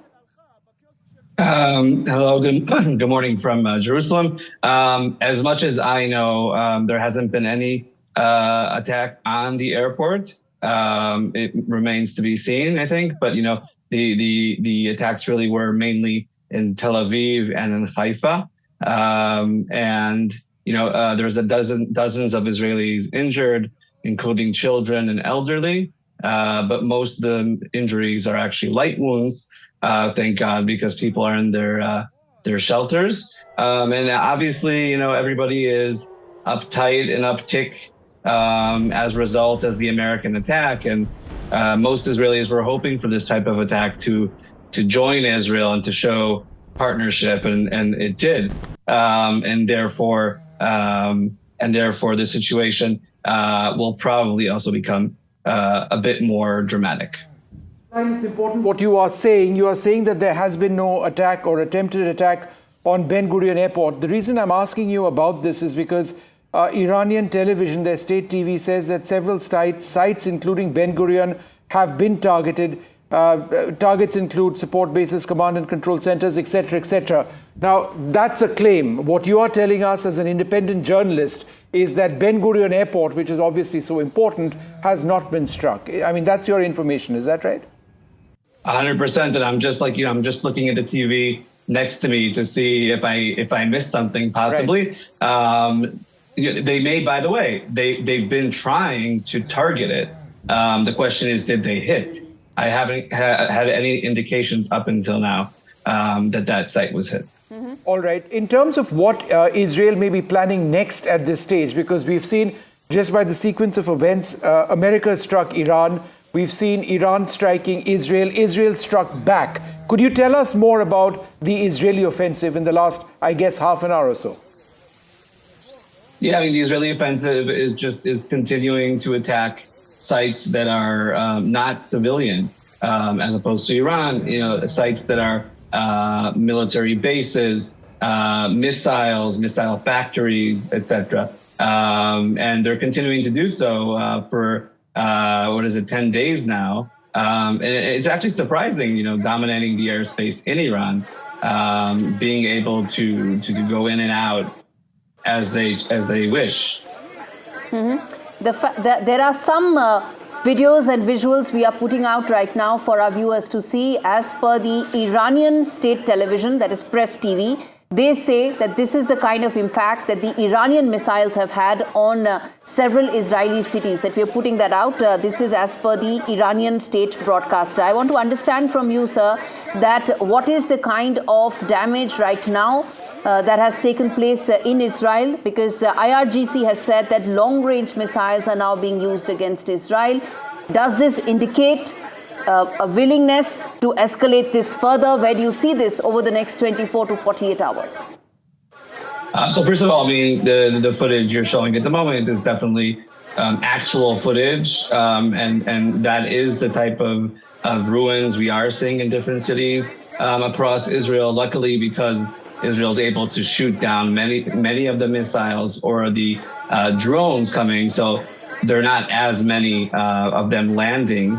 But definitely, yeah, when the missile lands, that's the effect that it has on a building, and as opposed to missiles being sent by the Houthis from Yemen or from Hezbollah in Lebanon, these missiles are ballistic, as you said, long range, and the effect that they have is a lot more dramatic. As for the Israeli offensive, I think obviously Israel will retaliate. And I think a lot of Israelis' objectives have been already achieved. Therefore, if the United States, Iran, etc., will want to move on to some sort of diplomatic situation, Israel may actually, abide to it. Yeah. Mr. Klein, what is the regional impact of the American involvement in the strikes on Iran? I think it remains to be seen. Well, I think throughout the day or the next few days, it's a very good question. There could be so many implications on this attack, and the Middle East is so fragile and so tense. It could have effects on Jordan, on Saudi Arabia, on the Gulf countries. So it really remains to be seen, because some of these countries, Muslim countries, Arab countries, speak out against Israel publicly, but behind the scenes are actually happy that Israel is attacking Iran. So the question will really be how this will affect those countries, and definitely the moderate Muslim countries that have very important and strategic ties with the United States. Now that the United States is joined in this attack, I think their criticism will be a bit more mellow. Mr. Klein, we've seen, direct Israeli attacks on Iran. We've seen direct American attacks on Iran as well. But one of your biggest concerns has obviously been proxies of the Iranian state, which is why we've seen the attacks on Gaza, which is why we've seen the attacks against Hamas to the north, which is why we've seen, your attacks against targets in Yemen as well, the Houthis. Is it your real concern that as we move beyond, the military strikes, that threat of terrorism remains a far more, perhaps even deadly or dangerous or pervasive, persistent threat against the state of Israel? I mean, I think, that threat still is there, and that's why Israel is still operating in the relevant countries, and Israel is not enjoying any of this, and nothing that has been done is the IDF wants to do actively, but we see this as a war of survival. We had our War of Independence in 1948, and really now it's kind of the revival of our nation after October 7th, 2023, being attacked from 7 different fronts. Such a little country, it's not easy. And therefore, Israel is continuing to do these operations in all these countries. And if Iran would, agree, or if the IRGC would agree to convince the proxies or stop funding the proxies, etc., obviously that would have a positive effect. Yes. We don't see that happening. They keep on threatening. Mr. Klein, you mentioned that some of the objectives of Israel when it started these strikes have been met. But there is a lot of hawkish commentary that's also coming in from Iran. There are some experts who feel that this could expedite the program once again, no matter how many nuclear scientists that may have been eliminated, no matter the setback that may have taken place through these entire nuclear program. But how do you view that, given the fact that several Iranian commentators feel that it could expedite rather than slowing the program further? Yeah, definitely. I think that's definitely a scenario, and I hope it's not a realistic one, but it could definitely be a realistic scenario. But, the other direction would be, some sort of instability within Iran, and the Israeli government isn't actively trying to change the regime in Iran, but definitely since this regime has taken place, its hostility towards Israel has been huge and deadly, and thousands of Jews and Israelis around the world, including in Israel, were killed because of these hostilities, and because of this extreme element that they represent. So if this continues, if the regime were to be threatened, that could possibly be a positive outcome, but obviously it could also be a negative one. And Mr. Klein, stay with us, because I want to now go across to Vishnu to talk about the kind of impact that this could have in terms of the strikes on ground. But before that, Mr. Klein, one more question I want to ask about is the regime change. It was being mentioned repeatedly that regime change could be one of the goals of Israel. Do you still see that right now, given the fact that it could have widespread ramifications for the entire region, and the supreme leader enjoys huge popularity in large parts of Iran?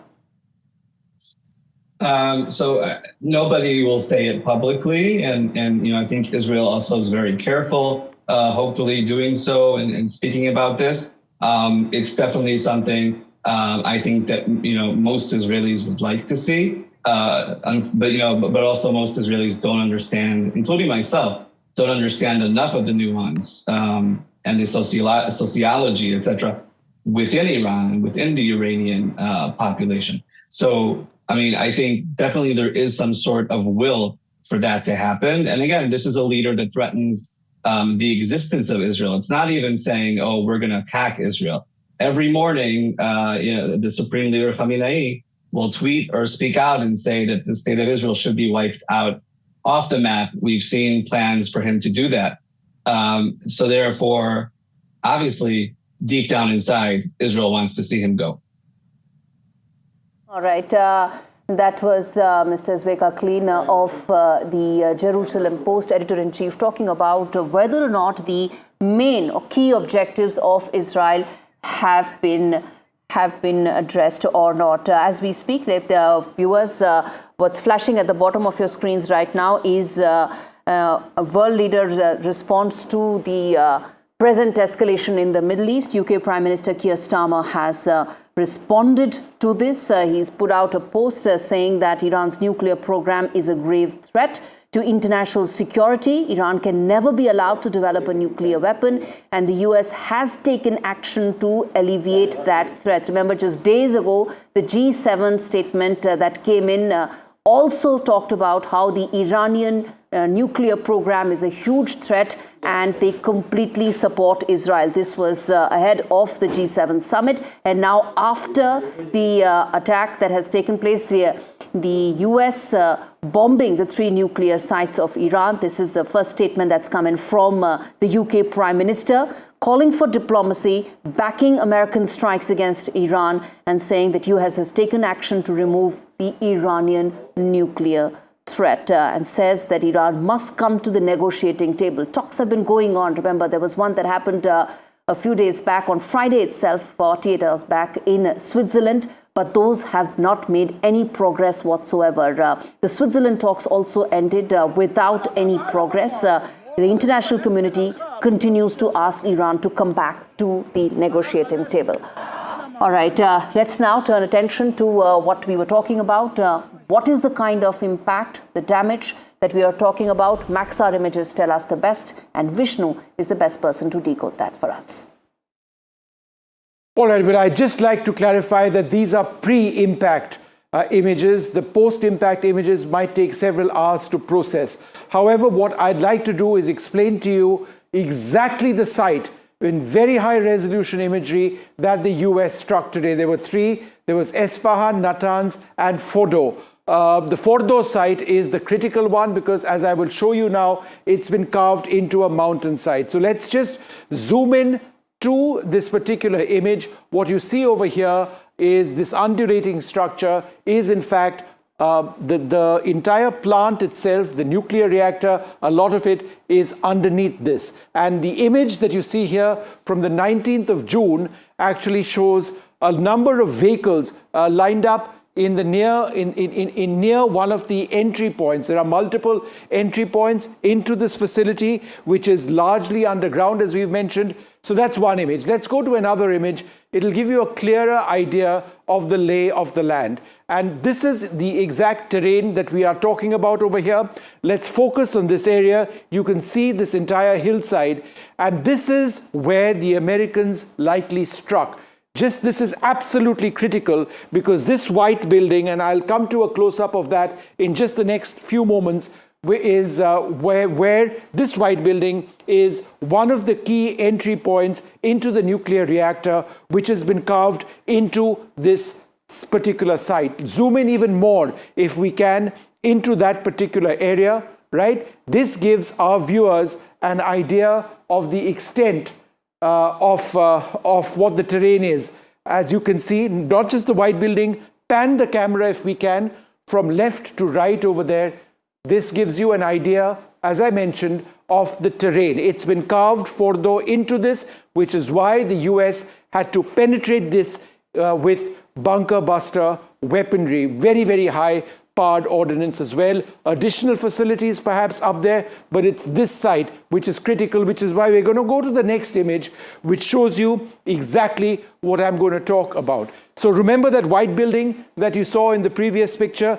This is the white building. There is an artery of roads which lead into this. This leads into the underground structures, which you cannot see. This is a uranium enrichment plant.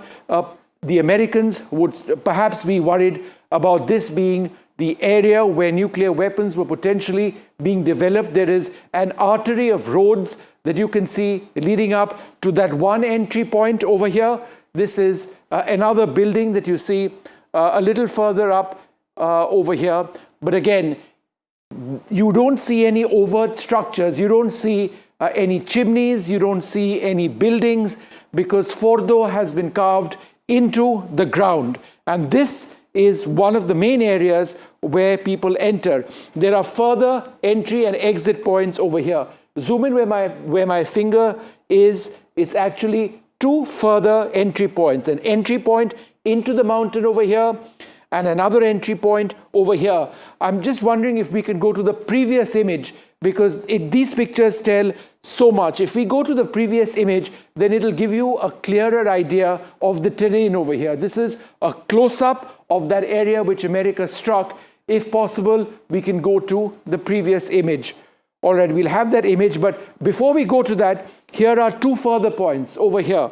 Let's zoom in over here. This is a tunnel entry that you can see, a tunnel entry into the mountainside. There are multiple points which go into the mountain, under which the hillside, the feature, the rugged feature, inside which this nuclear plant in Fordo has been located. What the Americans were doing is looking to penetrate structures like this using the GBU-57 weapon, which is a 30,000-pound bomb. It penetrates through the surface of the mountain over there and incinerates or takes out whatever there is underneath. So the previous image, right? Okay, let's go to the next image, not just this image, but this, right. This is the key picture. And I think let's focus on this. Sony, would you like to focus on this as well? I'd get both the cameras over here to focus on this terrain. Now, what was I talking about? I was talking about this white building, right, which you saw a few moments back. I was talking about entry points. These are the entry points that I spoke about, and these were the next set of entry points as well. Zoom out a little bit to where my hand is, right? So you can see 2 entry points over here. You can see 2 further entry points over here and that white building. And again, if we zoom out just a little bit more, you can see that in terms of Fordo, this entire area gives you an idea of how hilly the terrain actually is. I mean, that is what America was trying to get into to actually strike this. So that's what gives you an idea, Gauri, of what America struck. One of the 3 plants, nuclear facilities, I should say, that they struck.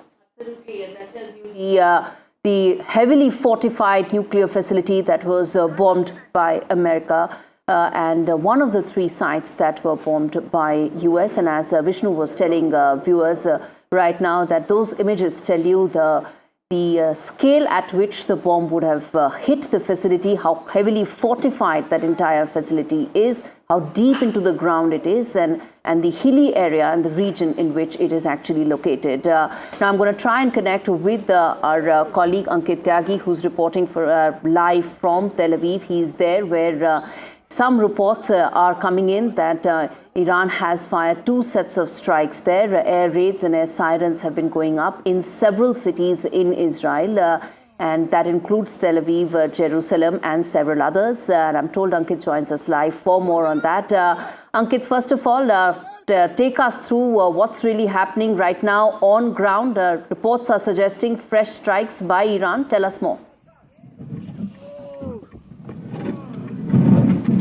Okay, what I can tell you at this moment is that one of the site of attack is where I'm headed to. If you give me a moment, we will get out of the car. Earlier, there were 27 of these missiles which were lobbed towards Tel Aviv, Jerusalem, and Haifa. Can I just request you? I'll just be joining you in just a moment. Just give me 2 minutes so that we can just try and get out of the car and the place where actually the strike has taken place. Just give us a moment when we are back. Absolutely, we're going to give you that minute when you try and connect with us from the exact strike. Yeah. Gauri on the screen actually does tell a real story. The fact that sirens. You've got sirens, and let's just listen to that audio from Ankit's camera if we can. Yes. This is now the second wave attacks launched by Iran against Israel. Right, there was an all clear earlier on, but there has been damage on the ground that you can see in the Tel Aviv area, apparently other parts of Israel as well. This is one of the most intense Iranian attacks that we've seen. Now, several of the Iranian missiles have been taken out by Israeli interceptors. but there has been significant damage as well, which has been reported. This is, as I understand it, fresh footage which is coming in. Or in the Tel Aviv area, a building has been destroyed. There are homes nearby which have been destroyed as well as the result of the impact of one of the Iranian ballistic missiles coming in. There has been an active battle of interceptors versus incoming ballistic missiles. And it's now the second time that we are seeing, it's for the second time that we are seeing air raid or hearing air raid sirens and seeing people potentially being told to get into bunkers at this stage. We'll get NDTV's Ankit Tyagi up in just a little while from now. You know, I mean, this... Okay, let's go back to Ankit. Ankit, we are with you right now. You're live on air. Go ahead. Yes. Vishnu, so as I was telling you, we were trying to make our way to one of the areas, building which has been hit in Iran. This is, in fact, the area where one of the buildings was impacted. You will see a lot of emergency services vehicles while I am moving at this moment, going closer to the building where the attack took place. Now, what we have been told is that 11 people so far have been injured in these attacks, and we are also been told that you know, since the morning when the airstrikes took place in Iran by the United States of America, it has been in fact declared that people in Tel Aviv, no government offices, school, colleges of any nature are functioning at this moment. Okay, I think you can now see a lot of these emergency services vehicles. So we are trying to in fact make our way nearer to the place where this incident did take place. And this is in central Tel Aviv, and we are moving in fact there some fire services vehicle as well that you would see on your screens at this moment. Remember, all that happened did happen just about you know, half an hour, about an hour and a half ago. So still there are these emergency crews and services which are you know, on the job as we speak. But this is the situation in Tel Aviv where we are reporting from at this moment. You know, you will see other people, those who have been asked to, in fact, I can still see a lot of movement here, which is followed by massive amount of the security services which are operating in this place. There is some damage which has been sustained by this. That is why you would see some earth-moving vehicles also on your screens. What I'll do, you know, Ricky is with me, so I'll just try and ask her what area exactly are we in. Ricky, what is this area that we are in at this moment? Ramat Aviv. It's in northern Tel Aviv, the area of the university. So this is the area near the university where this impact has in fact taken place. And what I will do, I will just show you behind me that the area where this. Okay, so we'll just.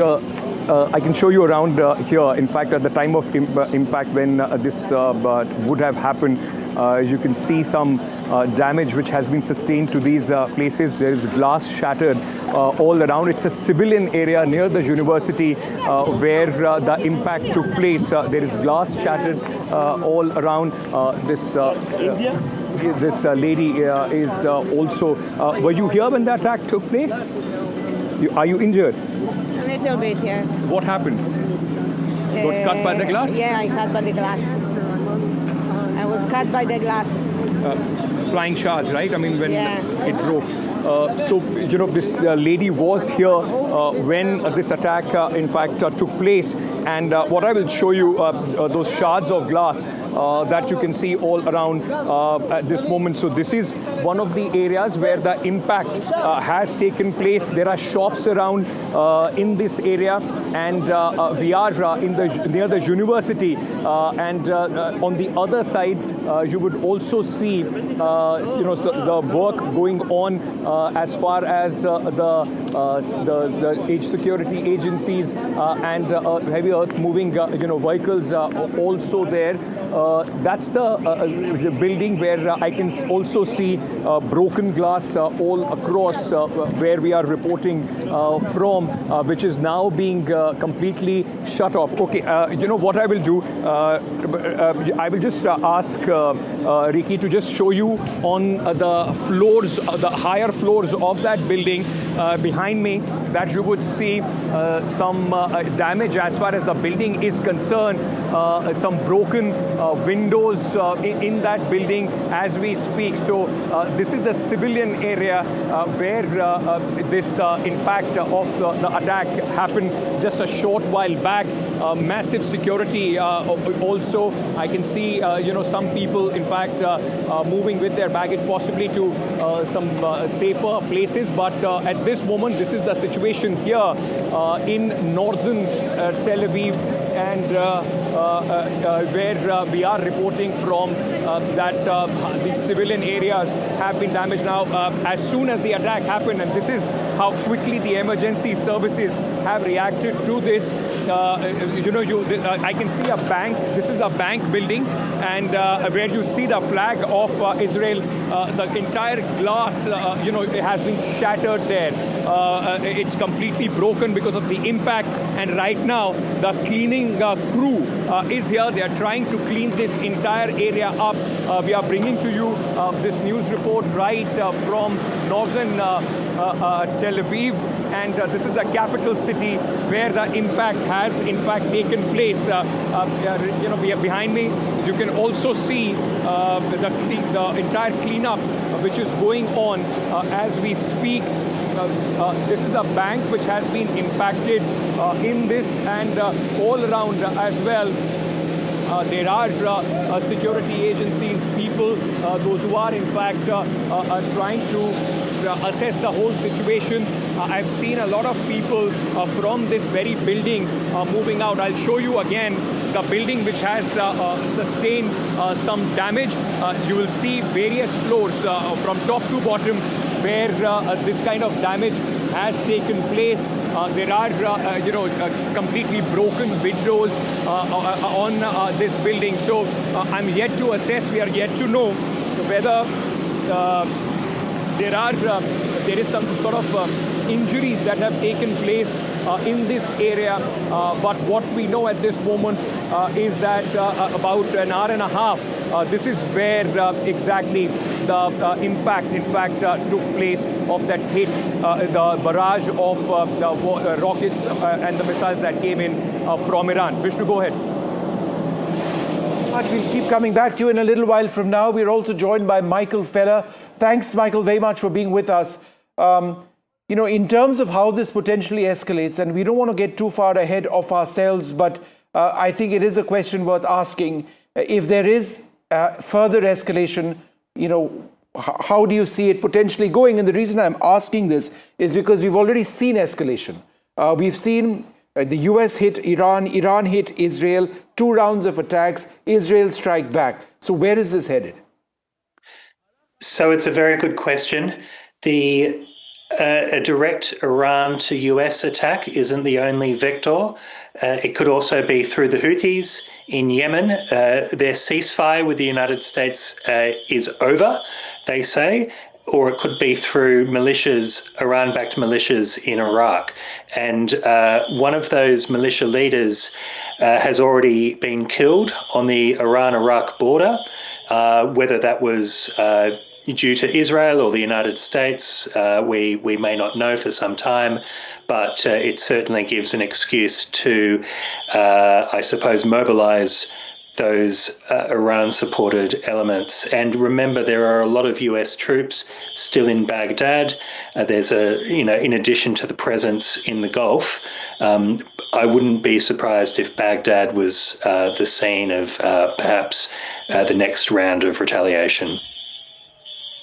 Mr. Fella, I want to ask you this. There's an update and an official reaction that has come in from KSA, the Kingdom of Saudi Arabia, saying that they're following with great concern the developments in the sisterly Islamic Republic of Iran, represented by the targeting of Iranian nuclear facilities by US. I want to understand, how do you see the entire region now being impacted in the wake of several of these Gulf countries hosting large American troop presence, but at the same time their show of support and brotherhood to Iran? How do you see the entire region being impacted from here on? Yeah, so they'll be furiously back-channeling Iran to avoid attacking any US facilities which may impact Gulf facilities, let alone civilians. Saudi Arabia is in a real bind because it's also hosting a large number of Hajis at the moment. It's also hosting F-16s. New US F-16s have arrived to Saudi bases in the last 24 hours. All right, so Mr. Fella, let me interrupt you right there. Let me go back to Ankit, who's with us from Tel Aviv. Ankit, you were showing us the latest that is happening there right now on ground. Over to you. Well, this is a mall, like I was telling you, in this near the university in Tel Aviv, and a lot of shops in this mall have taken a hit. I will also show you just a reminder, in fact, how things began. Remember when on 7th October, these are some of the pictures of the people, those who were taken hostage in 7th October attack that took place from Hamas. And on the other side, you will see the current impact of this crisis, which is the war which is going on between Israel and Iran. This was just about, like I said, a couple of hours back when the impact took place. You will see all these shops, completely. The glasses have been shattered, window panes out. It seems to be a restaurant where you see this impact of the strike. This is a civilian area. This is the area wherever I'm walking, I can see shards of glass all across. And even inside here, I will just try and give you a sense while we walk. In fact, a lot of these shops which have been damaged in this area, in this mall. In fact, some of the section of this has already been blocked. And as you see here, also on this side, there is damage here in the civilian areas of this. This is a shopping center. Thankfully, in fact, since morning it was shut. So I'm not sure whether, there are some reports of what kind of injuries that people have had at this place. We'll try and speak to a few, people, those who were present at that moment, or at least who came after this, because after the sirens went out, people do run out from these buildings. That another installation, in fact, one other shop, which is here, which has also been broken by the impact of this attack here in Tel Aviv. And all across at this moment, a few people I saw from those buildings which were around from India. My house was ruined. Your house is your house? It was hit. How far is it? Here, right here. Like 200 meters forward. That white building? Yes. Yeah? Yes. Which floor is your house? First floor. Yeah. So what is the damage? What happened there? I haven't been there because I was in my mom's house, but I think it's gone. Like no house. So where are you staying now? At my mom's house. At your mom's house? Yeah, I do. So what do you have to say about what has happened now? Do you think after America has, bombed places in Iran, do you think the war will stop, or do you still fear I think that there will be more rockets, and it will be harder to for us. The Iranians will attack us harder. There's going to be negotiations, though. I think there's going to be negotiations now. Yeah. I don't think Iran wants to fight the USA. Yeah, that's it. I think. Is there fear with you guys? I mean, your house has been damaged. I don't feel so We're much. kind of used to it. We're used to it. We're okay. All right, thank you for speaking to me. All the best. Where are you from? I'm from India, Delhi, New Delhi. So like you were hearing, these two young boys, in fact, one of them whose house I showed you the building earlier, that white building on the first floor of that building. He said his house has been damaged. Thankfully, at the time of impact, they were not here. He was at his mother's place, a little distance from where I'm reporting at this moment. But it's, as I said, it's chaotic. There are a lot of emergency services, people already on, and this is something, since the time I have come to Tel Aviv at late last night, even in this stressful situation, people are, like that boy said, they are used to it. There is some sort of training so far that people have imbibed it. And as you see, as soon as the all clear sirens signal was given, people are out. I mean, those who have their shops here, which have been damaged, are trying to clean that up, move on, and others are also out, in all this area. What I'll try and do, I will try and see if we can go inside and also show you the place where, in fact, some more damage has taken place after the hit. This is the inside of this mall, and there is impact also here. Largely, wherever you see the glass windows, doors, they have completely been shattered.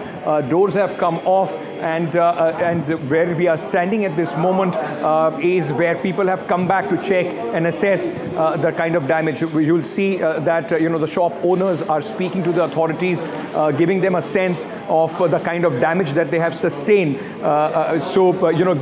This is possibly for insurance compensation from the government of Israel.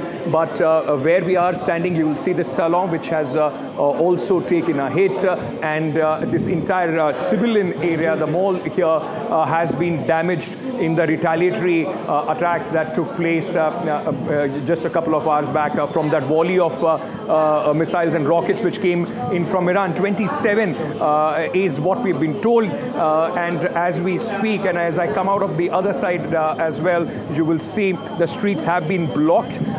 There are a lot of security presence. This building also has sustained some damage, though there is a lot of tree cover there.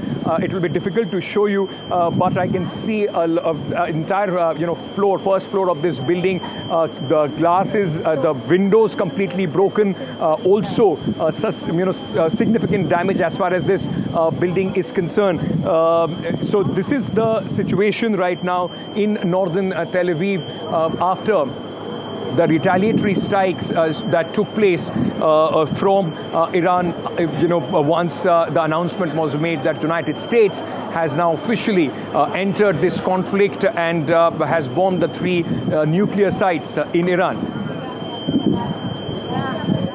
All right, thanks, Ankit, very much for sharing all of those details with us. Residential areas targeted, as we've independently and clearly been able to show with our correspondent Ankit Tyagi over there. Malls and banks. They're residential areas. All so of it. This entire argument, which has been made by Tehran, that we aren't targeting residential areas, that's rubbish. Busted right here. That's been busted right here. This is our own video with our own journalist. We have seen, what is being targeted over here. There is no military structure over here in that particular area. Let's go across to Hassan Zaidi, who joins us. Mr. Zaidi, thank you very much for being with us. Where exactly how exactly does Tehran intend to go with this? I mean, there have been attacks and counterattacks. Does Tehran start talking at this stage, or do you believe that Tehran will now hit American bases? Okay, thank you for having me. When it started with residential areas in Iran. They targeted the residential areas where military generals also live.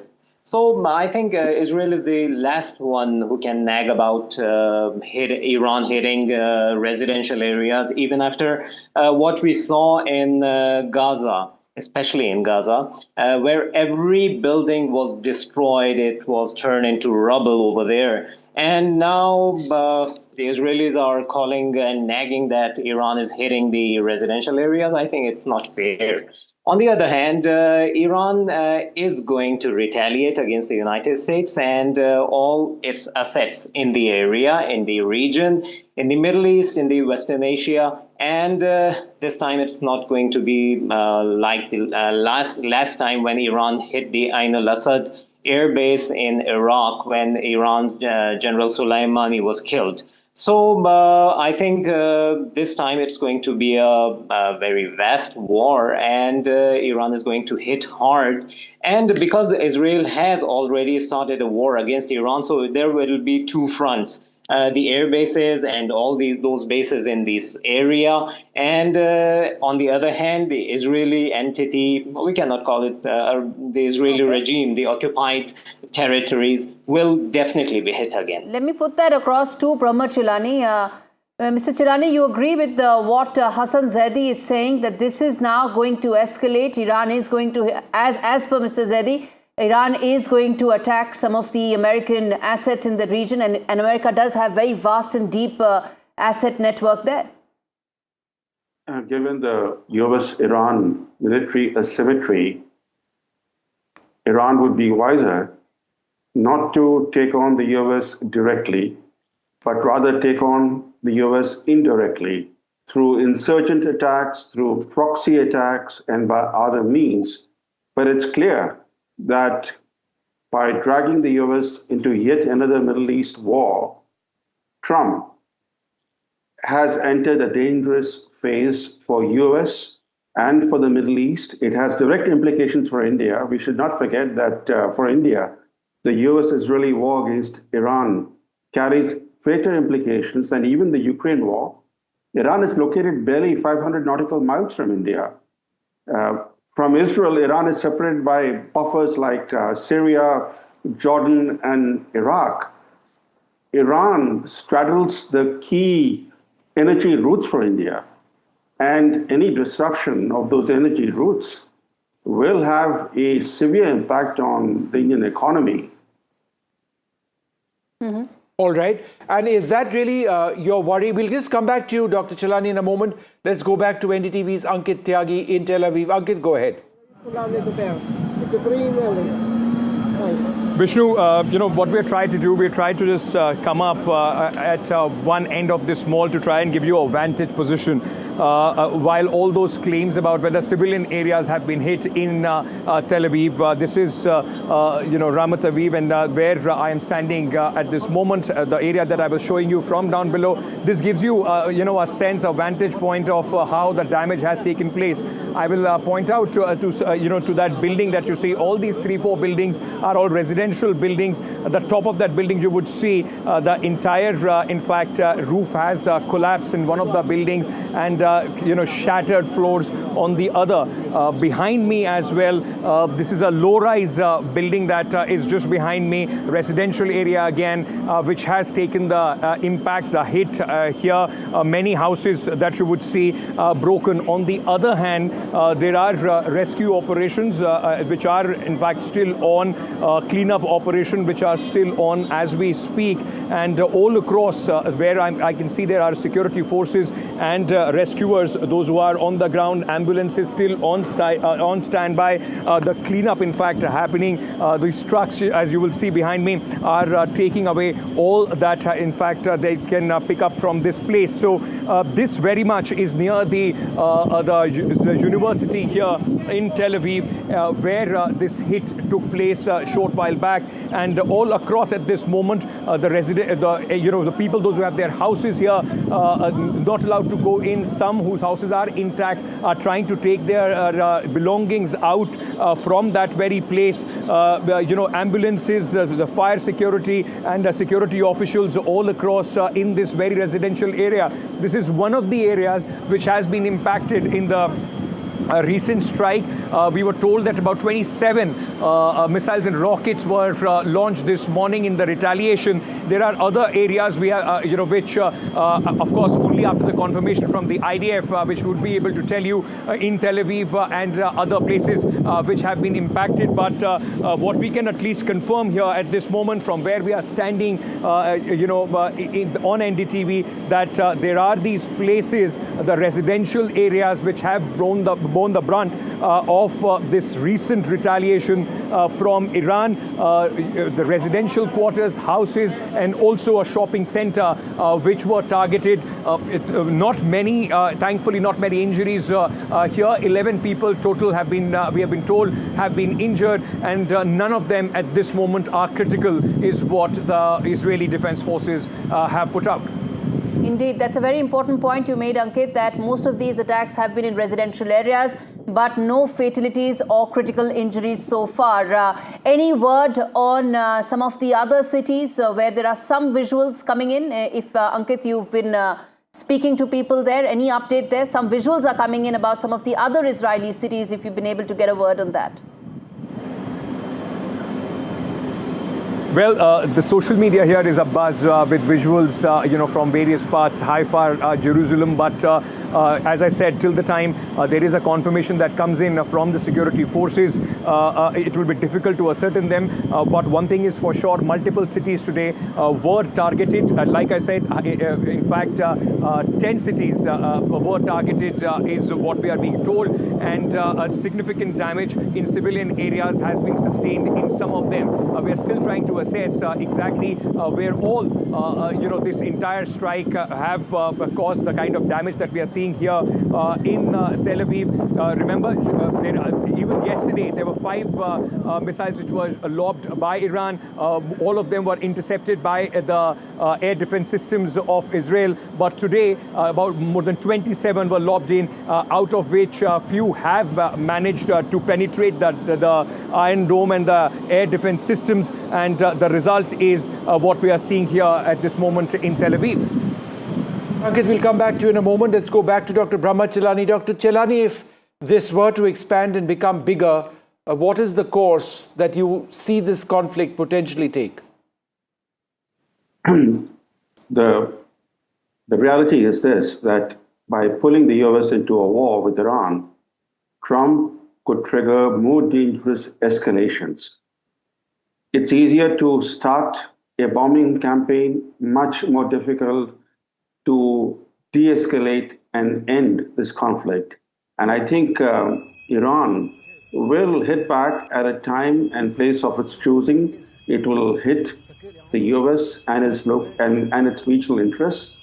The fact that Trump has threatened that now bombed Iran must seek peace on US terms or face greater devastation.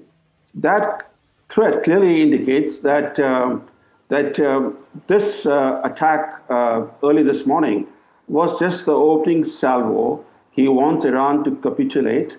That will not happen, which means that this conflict will continue for a while. And as the UN Secretary General has said, that these US attacks are a dangerous escalation. And he has gone on to say that this is a direct threat to international peace and security.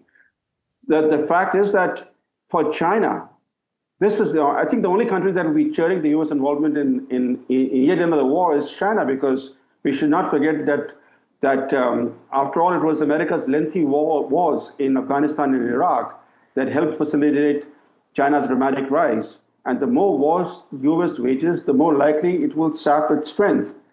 And I think strengthening China, it's been the main winner from the US-Russia proxy war in Ukraine. So a stronger China to emerge from greater American involvement in the Middle East would mean a more aggressive and more revisionist China on India's borders. So again, a direct impact on India's interests. In fact, I wanted to put that across to Michael Feller as well. Dr. Chelani speaking about China, but I'd like to speak about Russia as well. That's had close ties with Iran. They've armed Iran extensively in the past. Russia would be looking at that situation over there. They would be looking at the potential of perhaps even a regime collapse in Iran. Then there is the China factor as well. Both these countries would be very wary of what America is doing in the Middle East right now. How do you see this playing out for Beijing and for Moscow? So I agree that China will, besides the fact that oil prices have will go up this week, and China is a major Iranian oil importer. I think China will be happy to see the US mired in another Middle Eastern conflict, and Russia will as well. So I think we overstate Russia's alliance with Iran. It's a friendship of convenience, but there's no love lost between the two countries. And we've seen in recent days Vladimir Putin hedging between Israel and Iran.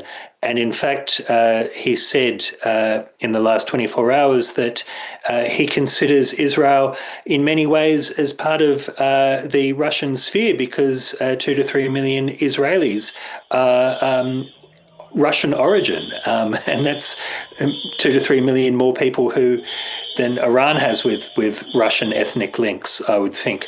So I don't think that he will miss Iran. Like, it's embarrassing to have, after Syria, yet another Russian quasi-ally be embarrassed in this way. But ultimately, if this pushes up the price of oil, which it should, and ultimately if it distracts from Russia's war in Ukraine, which it should, then that's of net benefit to Mr. Putin. That's a gain and a win for Vladimir Putin right now. Gentlemen, I'm going to slip into a very short break. Viewers, our rolling coverage continues of the latest escalation in West Asia. Donald Trump bombed 3 nuclear sites in Iran. The latest escalation, where this will go, we come back and decode all that and more. Stay with NDTV for that.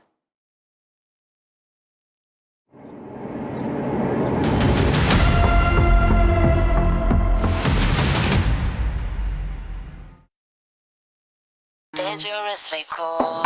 Go, stop, go. Playing this game like a tic-tac-toe. Sharp as a razor, the flavor bowl. Flip it out, they wanna fold. Keeping them coming. Motorola Razr 60. Dangerously cool. Hello, Moto. Where the software engineer meets the gifted content writer to create the big dream. The world comes together at Sharda University. Boss, I just saw Raghav walking towards the parking lot. Movie date. He's not going anywhere. My car is parked right behind his.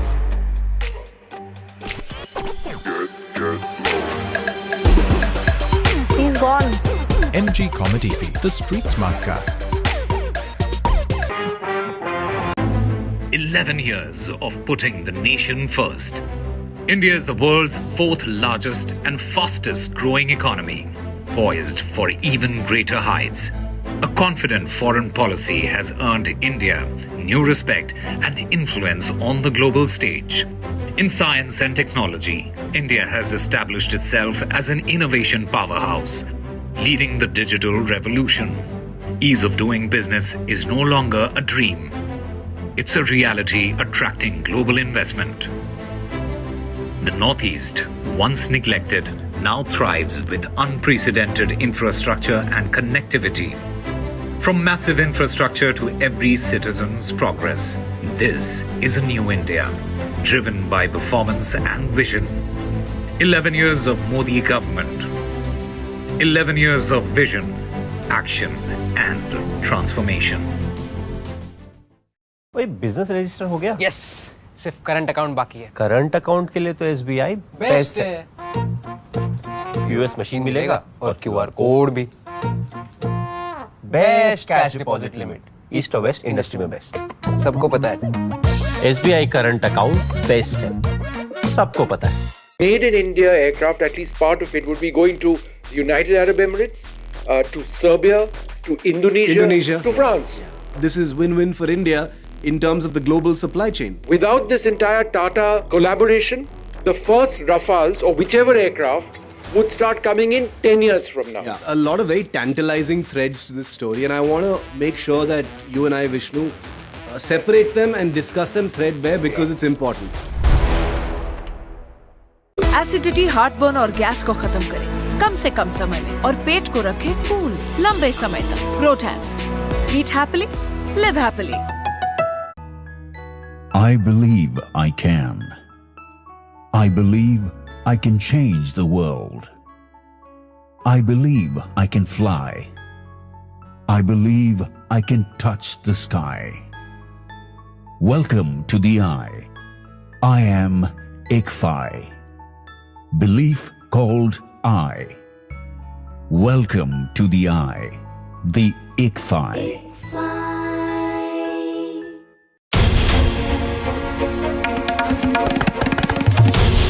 This is NDTV, and you're watching NDTV 24/7.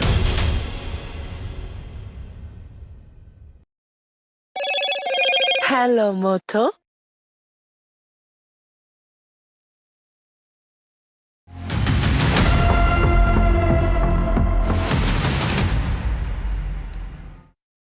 Good afternoon. In case you've just tuned in, the world is a very, very different place from what it was, let us say, 10, 12 hours back. That's because the United States has made a direct entry into the war in West Asia.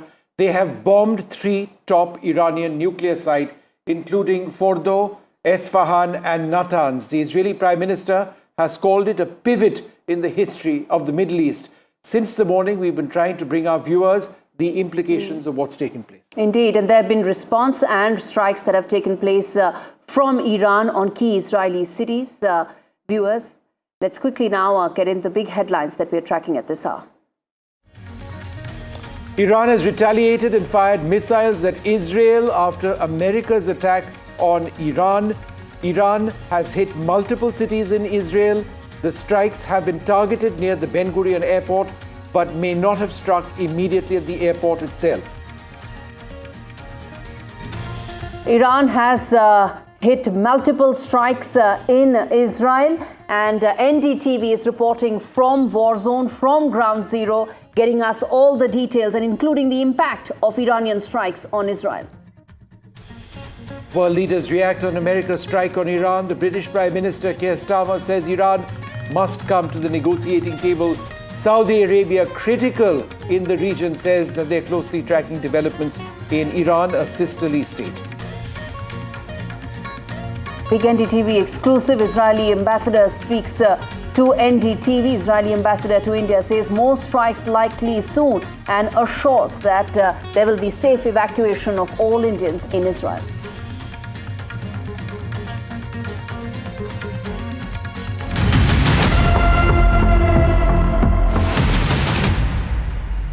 All right, viewers tuning in right now, the latest that is happening in the last couple of hours, there has been huge escalation that has taken place in the region. Donald Trump has bombed 3 major Iranian nuclear sites using B-2 stealth bomber jets.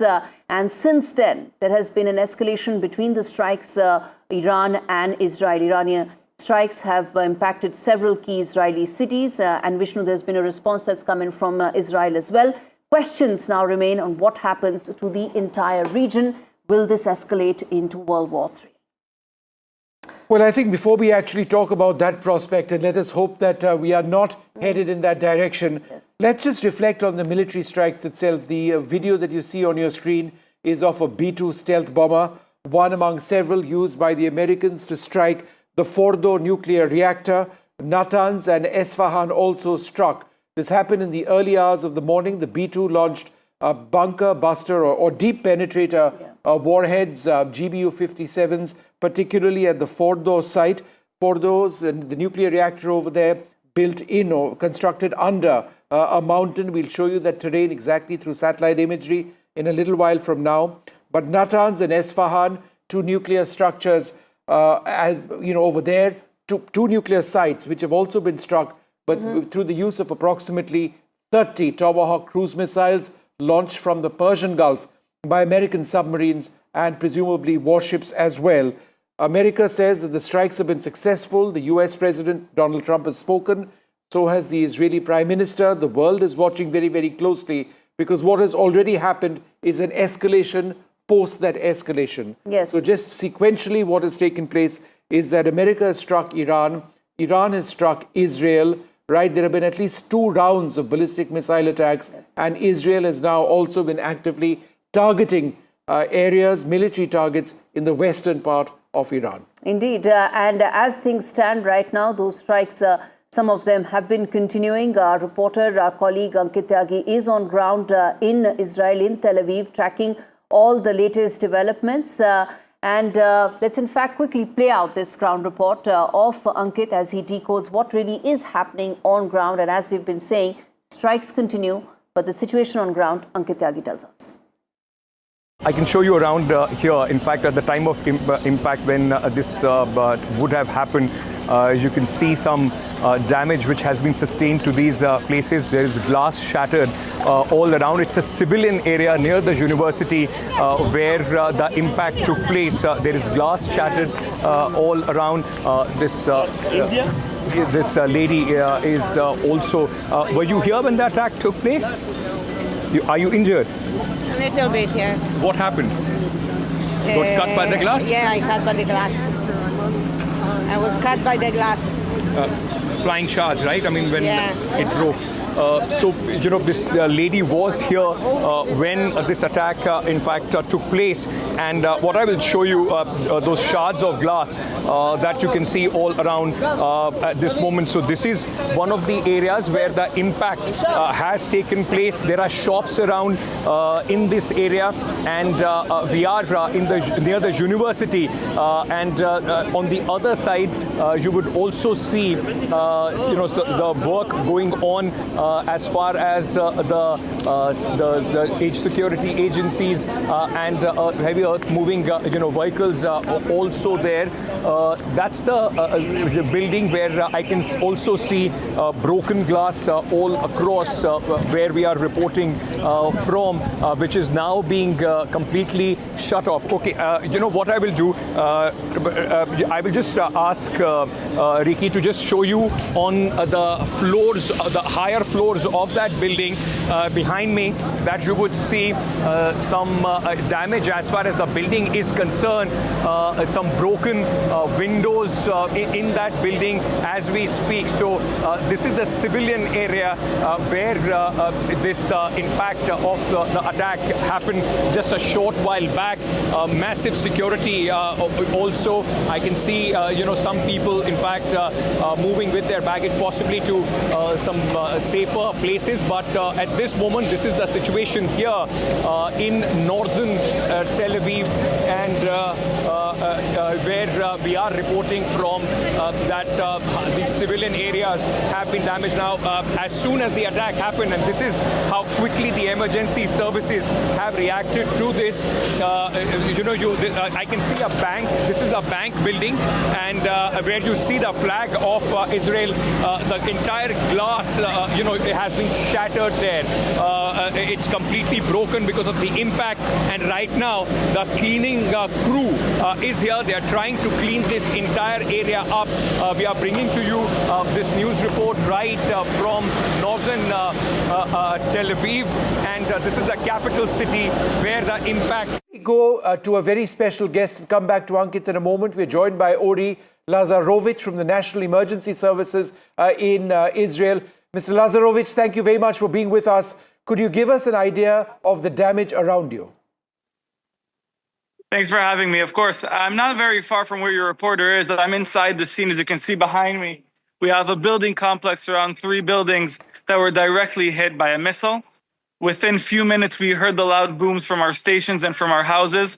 Magen David Adom is Israel's national EMS service. While we do have guidelines, we leave our buildings, we leave the safe rooms and come on scene here as fast as possible. We have evacuated over 17 patients. Thankfully, most of them are minorly injured. We are still looking and still working here together with Homefront Command, police, and fire to make sure we haven't missed anybody. Please, I beg you guys to make sure everyone listens to the Homefront Command guidelines. Make sure you enter a safe room and make sure we have the least amount of work that we need. Indeed. And what's the SOP that is being followed right now? You're saying that these are all residential buildings. What's the SOP that you're telling all residents right now? Exactly. It's only residential in this area. We want to make sure everybody listens to the guidelines. When you have a siren, enter a safe room, wait there for at least 10 minutes to make sure that even if there's a second barrage or more shrapnel in the air, that you don't get hit, and leave us to do the work. Mr. Lazarovich, in terms of the injuries that you're now seeing, are they shrapnel injuries? Are they crush injuries because people are trapped? This morning, what are some of the injuries that you've seen? Definitely. So thankfully, this scene here, we've had mostly minor injuries, but we've definitely seen today and throughout the past 8 days, you have very, very severe injuries and scenes as well. You have patients with crush injuries, burns, smoke inhalation, everything in between. It's giant missiles. We're talking about over 1,000 pounds of dynamite TNT inside these missiles that are hitting the residential areas. And talk to us, tell us now, what is the size of the team, the scale at which all of you are operating, the number of teams that are there. Tell us on all that preparation that is underway. We send Magen David Adom has been on highest alert level since the war began. So that means we have 35,000 volunteers and over 2,000 ambulances that are available 24/7. On this scene here, we've had dozens of ambulances. We have medical motorcycles as well, first responders with their own vehicles that leave their house that's very close. We have people from 2-3 minutes away that arrive on scene within seconds. And we've had dozens of team here on scene to make sure we can accommodate no matter how many patients we have. So basically, you're the guys who get out onto the roads to try and save lives when everybody rushes into bunkers. That's your job, right? When the attacks happen, exactly. You get out to save lives, right? Exactly. We advise everyone to stay inside, and then on that time, we leave our safe rooms and come outside the second we hear the boom, so we can come and administer help as soon as we can. You're saying 35,000 volunteers, 2,000 ambulances, a lot of medical bikes. Are all of them right now on ground? Is the entire strength right now on ground? I want to understand, because of the scale at which these attacks are taking place. Is everybody right now on ground assisting? Everybody is on call. Not everybody is on scene. We have to make sure we have other options, of course, for more scenes that come in. Every single personnel, and vehicle of Magen David Adom is on call, available for whenever it's needed and wherever it's needed. Ori, you would have been, working tirelessly with your team over the last few days. I know you have to run, but one or two more quick questions. Just in terms of the intensity of the attacks and the damage that you've seen today, how does that compare with what we've seen in the last few days? All right, I believe... I think we've lost that line with Ori Lazarovich. Sorry, indeed, Gauri. we've lost that line. But as he was telling, Vishnu, the scale at which this preparation has been underway, because let's not forget, Israel has been in a state of war since 7th of October 2023. And since then, while there have been some moments in which there's been some possibility of normalization coming in, this has largely been the SOP for the country. And right now, these strikes, which have largely been in residential areas, as Ankit's ground reports are also telling, these are all residential areas that have been hit, which is why people like Ori are the real heroes who are protecting Israeli citizens right now. No, that's absolutely critical, Gauri. And, it's in situations like this that the first responders are so very important. We've got our National Disaster Relief Force.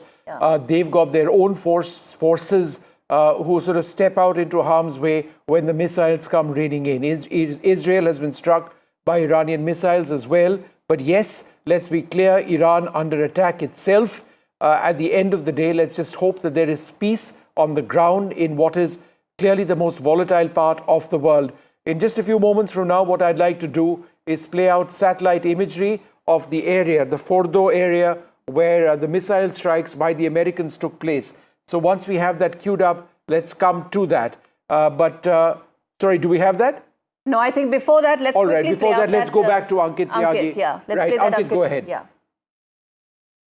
Let me also tell you that it seems that a few people, in fact, from the buildings which have been impacted, are moving to some other areas. I can see some people packing their cars as we speak.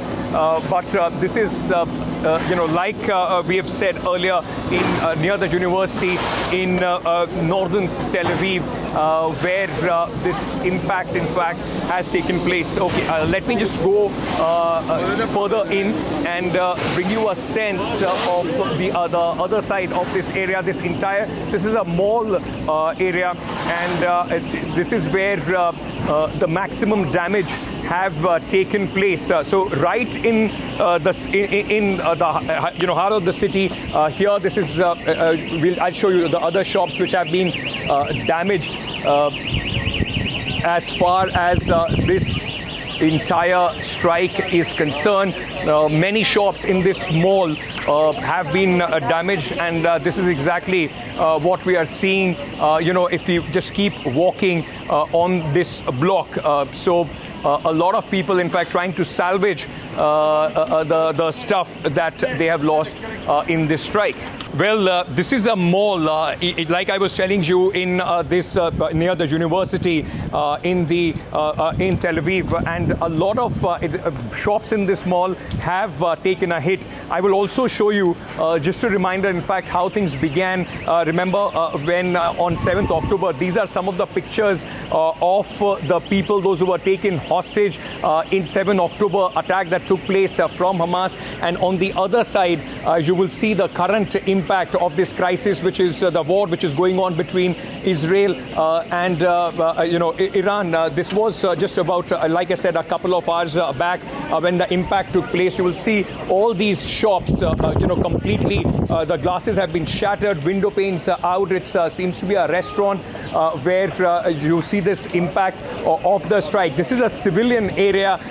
This is the area wherever I'm walking, I can see shards of glass all across. And even inside here, I will just try and give you a sense while we walk.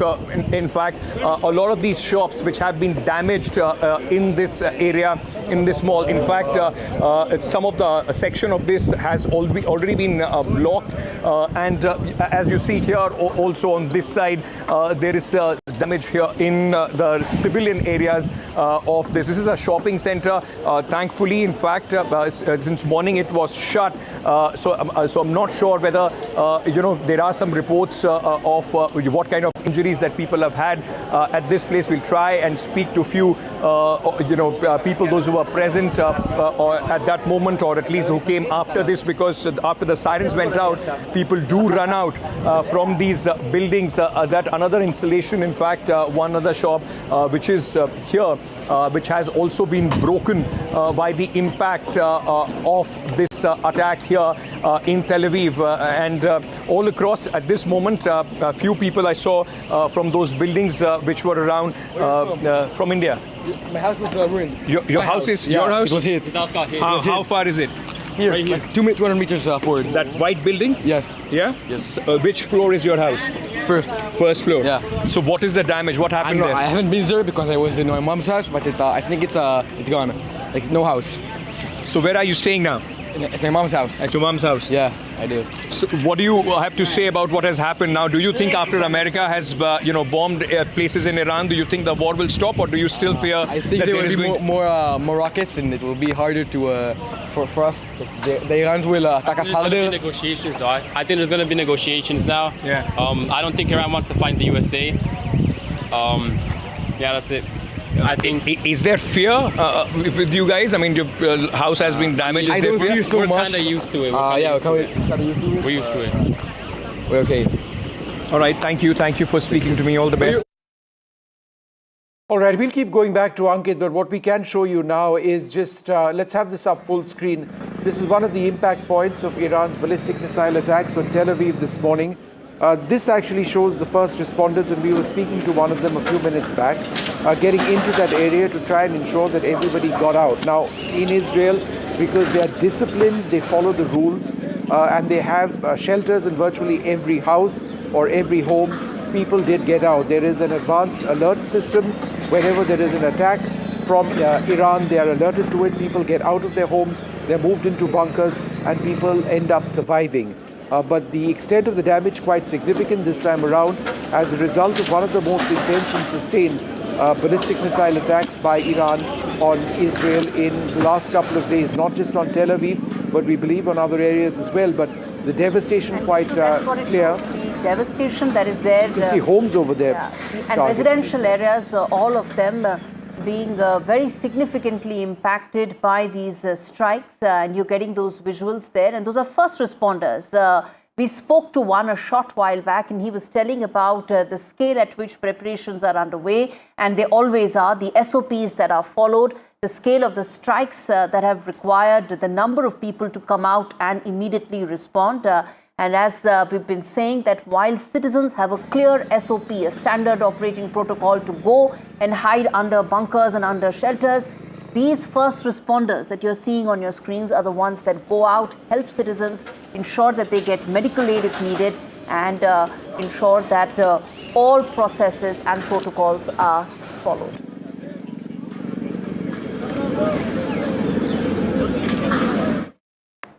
All right, while we keep coming back with those visuals, on your screens right now are the latest as far as the Maxar images that we've been telling your viewers in terms of the exact spot where this strike took place. So we've got Maxar images prior to the strike to tell you exactly what was the location, the scale at which this attack would have taken, and all those details. Vishnu Shom has all the details on this with perspective on why this needs to be seen in greater detail to understand the impact and its entire import. All right, but I'd just like to clarify that these are pre-impact images. The post-impact images might take several hours to process. However, what I'd like to do is explain to you exactly the site in very high resolution imagery that the US struck today. There were three. There was Esfahan, Natanz, and Fordo. The Fordo site is the critical one because, as I will show you now, it's been carved into a mountainside. So let's just zoom in to this particular image. What you see over here is this undulating structure is in fact the entire plant itself, the nuclear reactor, a lot of it is underneath this. And the image that you see here from the 19th of June actually shows a number of vehicles lined up in the near one of the entry points. There are multiple entry points into this facility, which is largely underground, as we've mentioned. So that's one image. Let's go to another image. It'll give you a clearer idea of the lay of the land. And this is the exact terrain that we are talking about over here. Let's focus on this area. You can see this entire hillside. And this is where the Americans likely struck. This is absolutely critical because this white building, and I'll come to a close-up of that in just the next few moments, is where this white building is one of the key entry points into the nuclear reactor, which has been carved into this particular site. Zoom in even more, if we can, into that particular area, right? This gives our viewers an idea of the extent of what the terrain is. As you can see, not just the white building, pan the camera if we can, from left to right over there. This gives you an idea, as I mentioned, of the terrain. It's been carved Fordo into this, which is why the US had to penetrate this with bunker buster weaponry, very, very high powered ordnance as well. Additional facilities perhaps up there, but it's this site which is critical, which is why we're going to go to the next image, which shows you exactly what I'm going to talk about. So remember that white building that you saw in the previous picture? This is the white building. There is an artery of roads which lead into this. This leads into the underground structures, which you cannot see. This is a uranium enrichment plant. The Americans would perhaps be worried about this being the area where nuclear weapons were potentially being developed. There is an artery of roads that you can see leading up to that one entry point over here. This is another building that you see a little further up over here. But again, you don't see any overt structures. You don't see any chimneys. You don't see any buildings because Fordo has been carved into the ground. And this is one of the main areas where people enter. There are further entry and exit points over here. Zoom in where my finger is. It's actually two further entry points. An entry point into the mountain over here and another entry point over here. I'm just wondering if we can go to the previous image because these pictures tell so much. If we go to the previous image, then it'll give you a clearer idea of the terrain over here. This is a close-up of that area which America struck. If possible, we can go to the previous image. All right, we'll have that image, but before we go to that, here are two further points over here.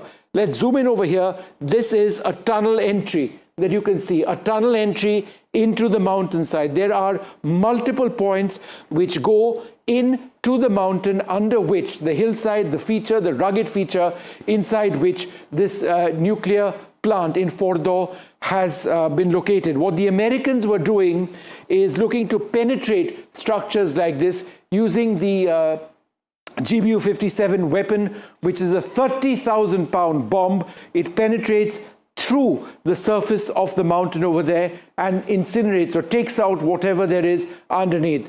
So the previous image, right? Okay, let's go to the next image, not just this image, but this, right. This is the key picture. And I think let's focus on this. Sony, would you like to focus on this as well? I'll get both the cameras over here to focus on this terrain.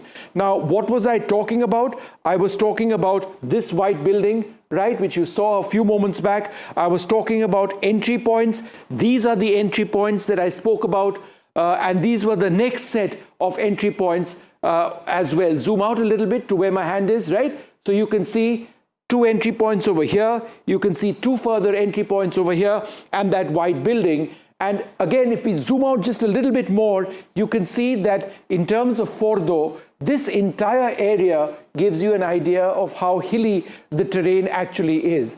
I mean, that is what America was trying to get into to actually strike this. So that's what gives you an idea, Gauri, of what America struck. One of the 3 plants, nuclear facilities, I should say, that they struck.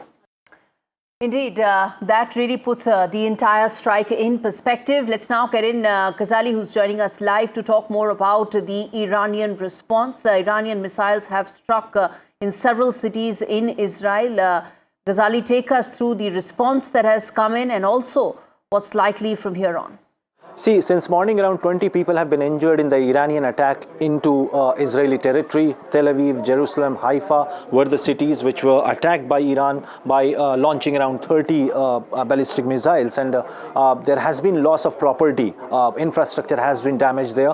The assessment is still on by the body which assesses the damage and emergency situation in Israel. Now, what could be a likely response from Iran?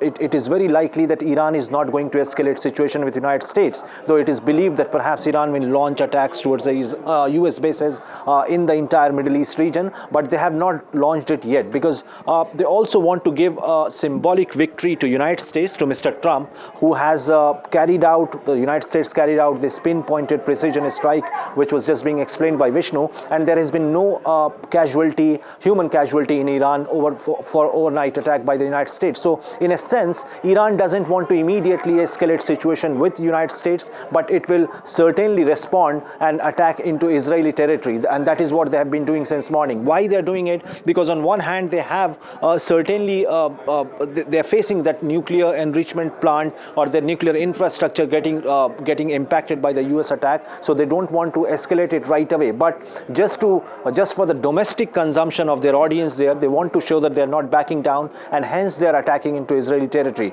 The other reason could be because there is an ambiguity right now, and Vishnu could explain it better, that whether there has been a large-scale impact on the nuclear facility of Iran, those enrichment facilities which are located underground, whether that has been completely destroyed or not is still unclear, because IAEA inspection is not out yet. Iran has already hinted that it will pull out of the NPT, that treaty which allows the IAEA to go for inspection. So amid all this, amid that ambiguity, that is, Iran wants that space, that time, that it can still work on its nuclear enrichment program, not escalate it with the United States on other front, and still continue to attack on Israel. And that gives them a kind of moral victory back home as well, that their fight was against Israel, and it also gives US, Mr. Trump also will get a kind of a symbolic victory back home, that they just dismantled Iran's nuclear program, which has been in Tel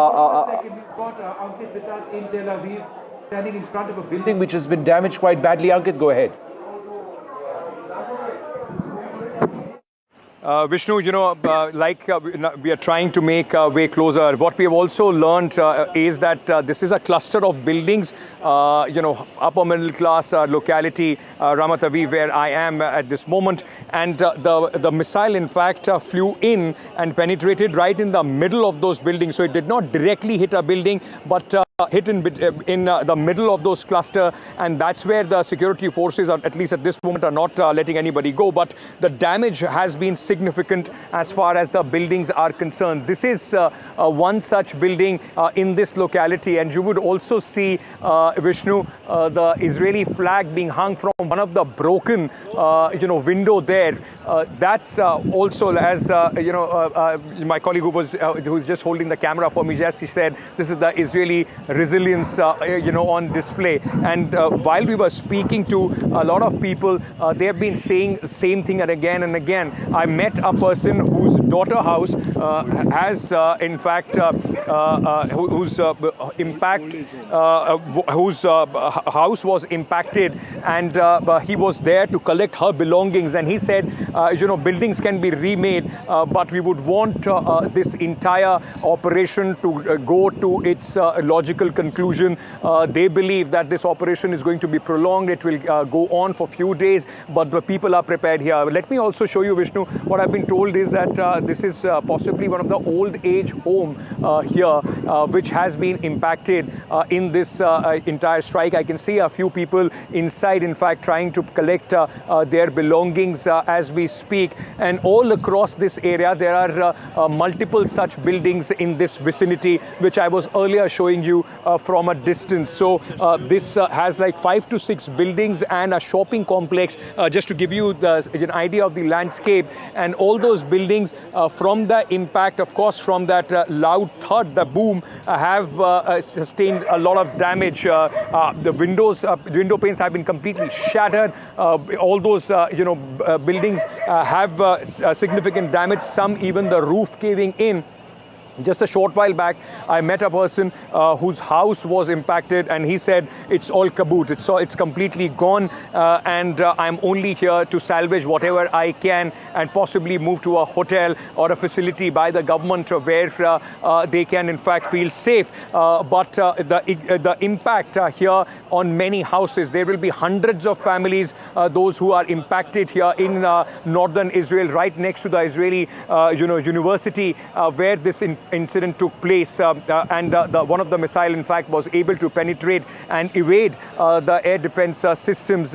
What I will do, I will just walk a bit, and will give you a sense of where the people, in fact, are moving to. You will see some of the people, those who are getting their stuff out from these buildings and moving to safer places. There is a full after the security forces and the other establishments have put out a tent here. The people that you see in the blue jackets are the volunteers, those who are helping others.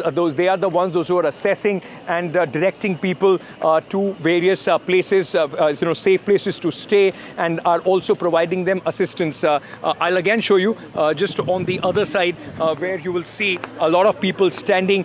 This is where these are all of the people, those who have been impacted. Many of them at this moment trying to take out whatever little is left in their houses. Thankfully, though the number of injuries have gone up from 11, but so far no information about any casualties here in this recent, in fact, barrage of attacks that have taken place.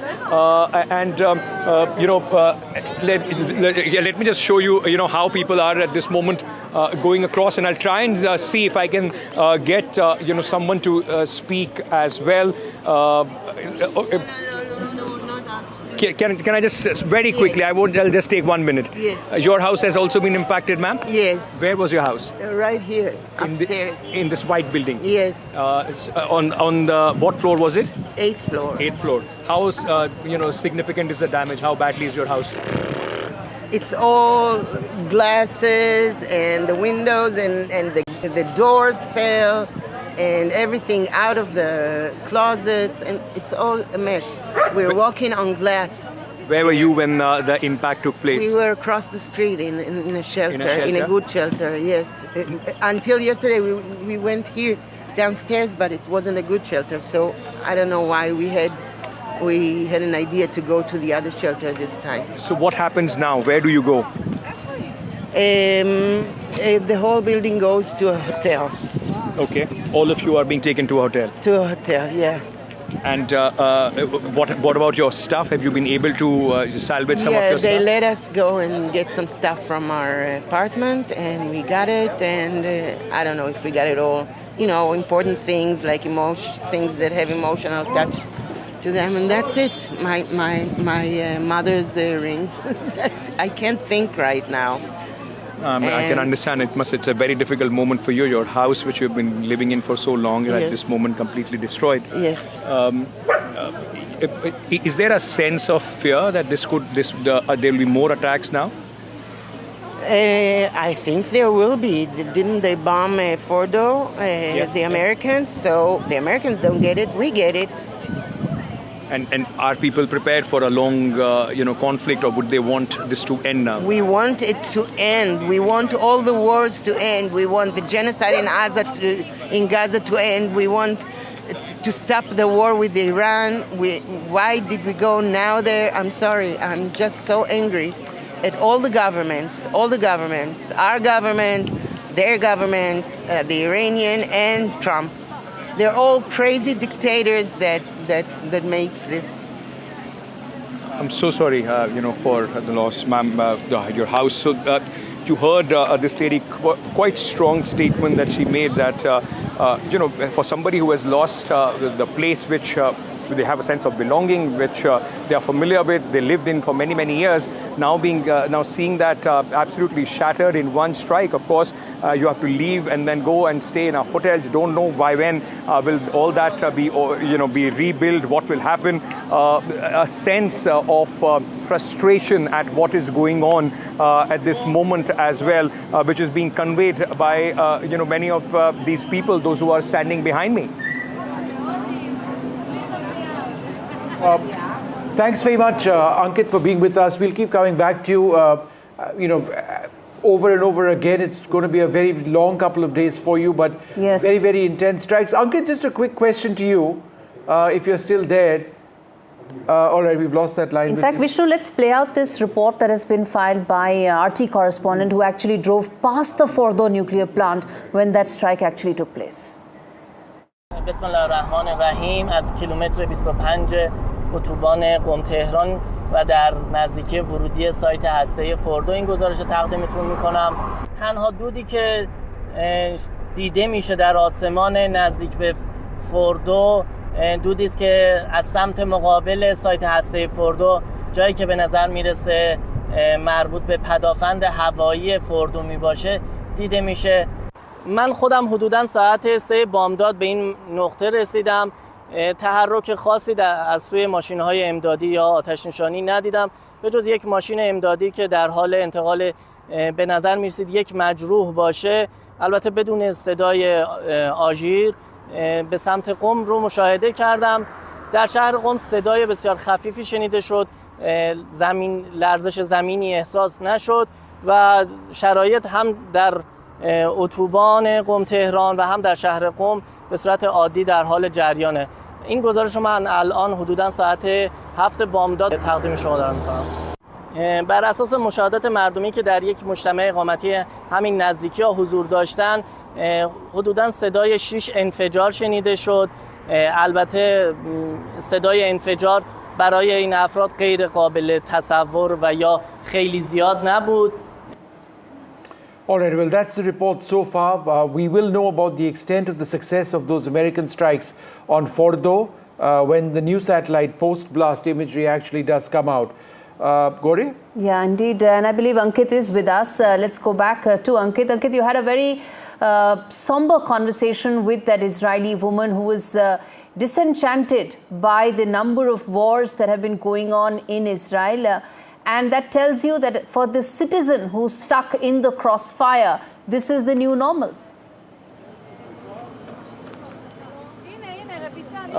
Gauri, I'm really sorry. I was not able to hear you properly. There is a lot of noise around where I'm standing. But it's interesting while you go on the streets where this damage has taken place, the kind of people that you meet. I earlier met a few people, those who said that we are ready to bear this damage and ready, for this till the time this operation, needs to in fact needs to be completed. They are ready for a long haul. And I just met a lady who has, I believe, we were hopefully on air at that point of time, who was saying in fact that she's tired of the ongoing conflict and would want the peace to return. That also tells you, what is going on as far as the current context of Israel and the people are concerned. Some more rescuers, in fact, and security forces people coming out. You will see a lot of people, those who are trying to get their, stuff which was in their house out. A lot of families today. In fact, they will have to move in to temporary shelters, to hotels and other places because of this strike that took place in, the residential area here in northern Tel Aviv. This is the process center where people, those who have suffered their damage in the houses, are here to try and figure out where do they go next. I want to show you this another building at this moment. Like I said, it's a cluster of building in this posh upmarket area of northern Tel Aviv. You'll see these two ladies, in fact, solidarity among them at the time when they have they've sustained damage in their houses, and you will see a lot of people, in fact, coming out at this moment. Leave it, thank you. And trying to get their belongings out of whatever is left in their houses. I'll just show you, try and show you the building a little bit, which has sustained some damage here. This is another building. I showed you the other one. And now look at this building. You'll see on this floor itself, there is damage. And if you keep going up every floor till the 8th floor, all these windows and the balconies have been impacted, have been damaged. I can see the staircase also sustaining some damage on the ground floor. And people now have been allowed to, in fact, go in and try and get their belongings. There is a lot of, all the debris that you see from this building, in fact, strewn around on this very ground. This is, just around a park. I believe that audio line with Ankit we've lost. We're going to try and connect once again. Okay, I believe he's back. Okay. All right. So what I'm trying to do, I'll just try and take you. Okay. So I will. Can I just go till there? The line. Sure. All right, so I've been told not to go inside the building, and it's also understandable because the damage has taken place. It is dangerous, and also on the other hand, there are people, those who made their lives in these buildings, now trying to collect whatever is left from their houses and take it out. I don't want to be intrusive at this moment, but I will show you. And like I was saying, it's one place, and what we have been told, and the impact, the crater that it created, that's where the security forces, of course, not allowing us to go, but around that. So it's not that a building has been directly hit or impacted by those missiles, but one which, in fact, came in has damaged a lot of residential area. This is where the civilians, in fact, are, who are now trying to take their belongings out. There is still rescue work which is going on. As you will see, all these people coming in from the various rescue services, coming out of the buildings which have been badly impacted. They're trying to, in fact, ensure that the buildings are in somewhat situation, some little safety from where people can go in and try and get whatever belongings that they can. So you saw two buildings, the white one which on my right, which I showed you earlier, which is said to be an old age home, and a 12th floor building all that that you see here is of course damage, and now an Israeli flag hanging out of that building as well gives you a, as somebody was just telling me, that's the Israeli resilience in fact talking to you. But on the other hand, I showed you the other white building as take you closer to this entire area where the damage has also happened on the other side. I can see from here that entire facade of that building also severely damaged, and you would also see on your screens people coming out from those buildings or whatever they can manage in fact at this moment to get out. It also is very interesting with the way when you speak to the people here, those who have actually had to live through this. This is the building which is being cleared at this moment. You will see security personnel, emergency services personnel, on the job and trying to clear this building at this moment, which has been deemed dangerous for the time being. So a little bit of whatever in some floors which are still all right, where these people are trying to get their stuff out. So there are multiple buildings in this area in northern Tel Aviv which have sustained damage, and hundreds of families tonight would be either going to hotels, to the government accommodations to spend the next few days till the time, of course, something is done as far as these houses are concerned. On one hand, of course, there is that Israeli resilience where people are saying they support this, and this operation should be taken to a conclusion, to its conclusion, disarming Iran completely of any capability of manufacturing any sort of nuclear weapon. On the other, I still met a few people, those are extremely critical of the action and saying that they are being pushed into another war. All right. That is Ankit reporting live from Tel Aviv, giving us a sense of how things are looking like on ground. So viewers, let's quickly now get in Disha Bakshi, my colleague, to take you through exactly what was targeted by American military 12 hours back when those bombs took place. Disha, take us through which were the exact sites that were actually bombed. So the three key nuclear sites, essentially the heart of Iran's nuclear program, which is what the US targeted in these strikes. And now I'll just take you quickly through them. Firstly, we have Fordo, which is essentially, it has been one of the key aims and the key targets of US's strikes, given the fact that it is essentially, it's in central Iran. It's essentially under a group of mountains. Some of the key areas are almost 295 feet under the ground, meaning it is essentially impenetrable and even immune to airstrikes, but it is there are tunnels, which is what gives access to this facility, and which is what we know the US strikes targeted to essentially create the most damage. So I'll just take you through what is the significance of Fordo. Fordo is essentially, it enriches the uranium to the highest purity levels. It's to the 60% level that US alleged that Iran had already reached. It is,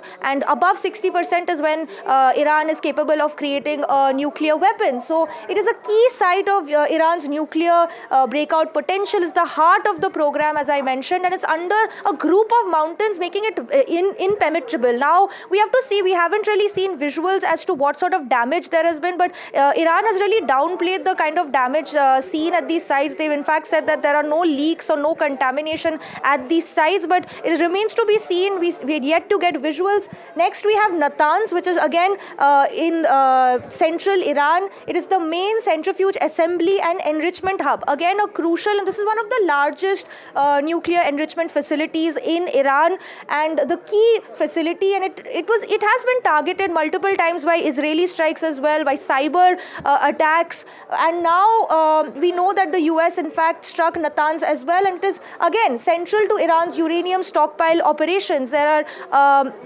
it is a crucial location when it comes to Iran's program. Then we have Isfahan, again a crucial location. This is in fact, this facility was in fact created and built with Chinese support, and in fact it is a critical, this facility in fact allows Iran to make the other developments before the enrichment process even begins. So it has a lot of the stockpile there. It supports plutonium related research and development as well. So this is again one of the biggest research complexes in Iran, and in fact certain reports have also suggested that this is the location where the US strikes have made the most damage, but we are yet to see what kind of damage really. Certain reports are also saying that US in fact struck the tunnels which gave access to these three sites, which is Natanz, Fordo and Isfahan, but we're yet to see what sort of damage really. Iran has definitely downplayed the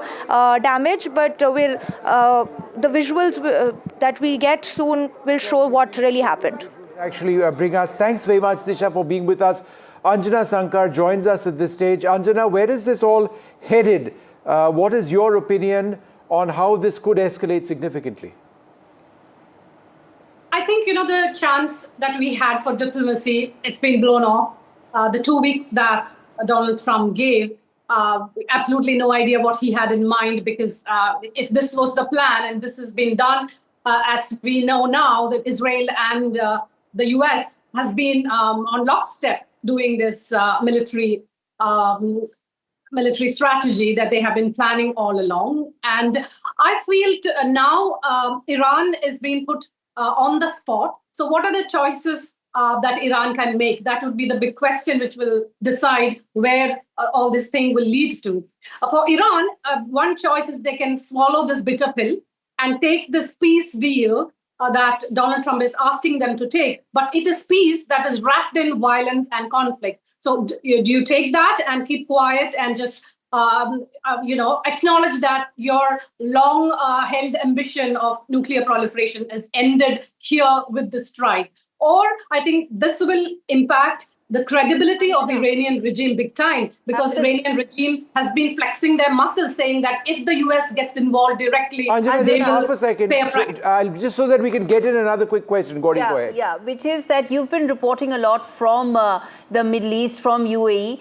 There has been a lot of commentary that's coming in fresh from Qatar as well, saying that these strikes will have repercussions. How do you see that playing out going forward? Honestly, I feel Middle East is a divided house.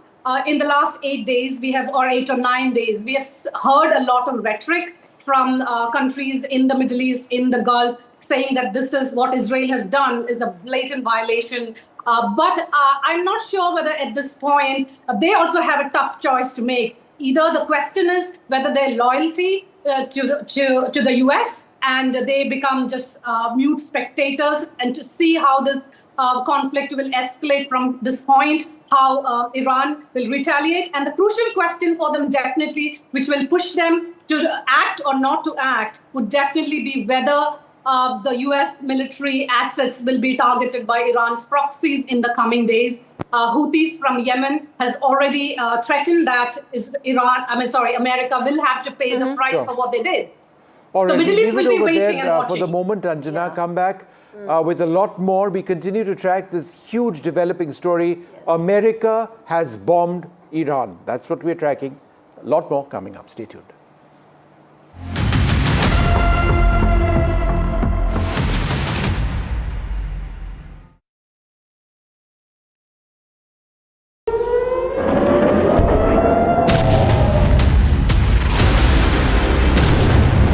As the Iran-Israel war escalates,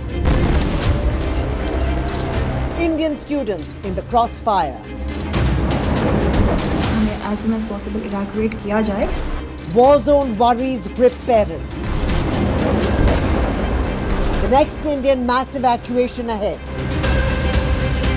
NDTV at Ground Zero.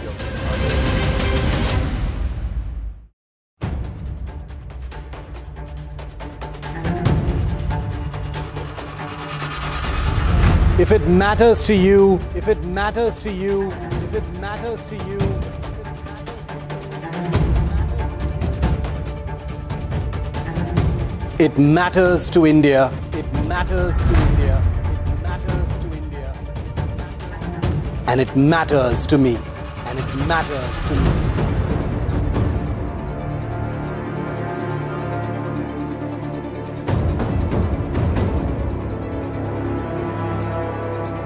India Matters with Shivaru, only on NDTV 24/7. Is your business future ready? Join the 13-week strategic ESG certification program for business sustainability and growth for CXO and business leaders by NDTV, Terry and Zenora. Master global ESG frameworks, gain real-world tools, and lead with impact. Starts July 13th. Enroll now and power your business with sustainability. Do you really know the company you invest in? What is the real picture behind presentations and claims? Is the outlook as rosy as the company claims? Know Your Company, powered by NDTV Profit Research, shines a light on the biggest stock market movers.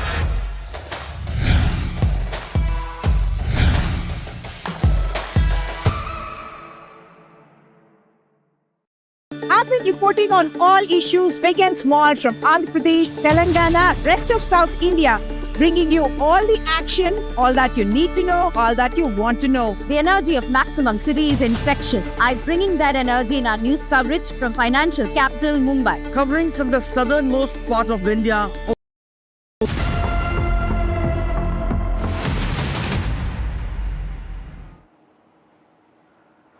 All right, viewers, NDTV has been getting you every detail of how this war has been developing in the Middle East in the last 12 hours. But back home, after Donald Trump struck the 3 Iranian nuclear sites, he's facing backlash. And let's now talk about whether Washington is actually divided and how deeply divided it is about these strikes. First, you see the 2 voices that is coming in from the Republican camp itself. You have Speaker Johnson, someone very close to Donald Trump, hailing these strikes where he said that the military ops in Iran, a clear reminder that Trump means what he says. But on the other hand, you have a strong Republican voice saying that why did these strikes have to take place right now? You have Marjorie Taylor Greene saying that every time US is on the verge of greatness, we get involved in another foreign war. So what is this? This is symbolic of the MAGA versus the Trump administration's policy dilemma. Every time there is a discussion that has to take place about what should be America's role when it comes to Middle East, there is deep ideological divisions, which is what you are seeing here as well. And you have Marjorie Taylor saying that this is not our fight. Where does Trump go from here? What could be the next steps for the Trump administration going on will be decided to a large extent also by the divisions, the ideological divisions that hold true in Washington, which is a divided house. We're going to talk about that and a lot more as we continue our rolling coverage of NDTV's rolling coverage of the Middle East. We're slipping into a very short break. We're coming back on the other side with my colleague Shivaru, who's going to take you through what are the other elements and aspects of that the world needs to keep a close watch on in the Middle East.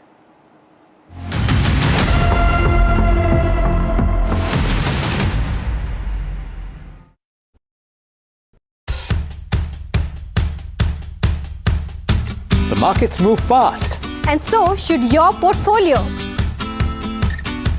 Expert insights, real-time stock picks. Do I buy Ola? Should I hold CDSL for the long term? Buy, sell or hold.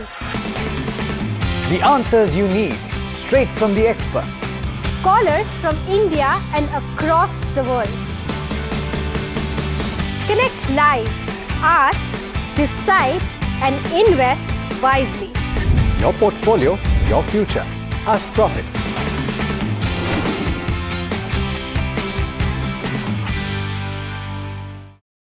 In today's interconnected world, India's voice is more crucial than ever. When India speaks, the world listens. At NDTV World, we are that voice, bringing you intelligent and insightful news from India and beyond. From geopolitics and diplomacy to economic shifts, migrations, tech disruptions, and the stories of our diaspora, we cover the news that shapes our global future. NDTV World, your new home for global news, is here.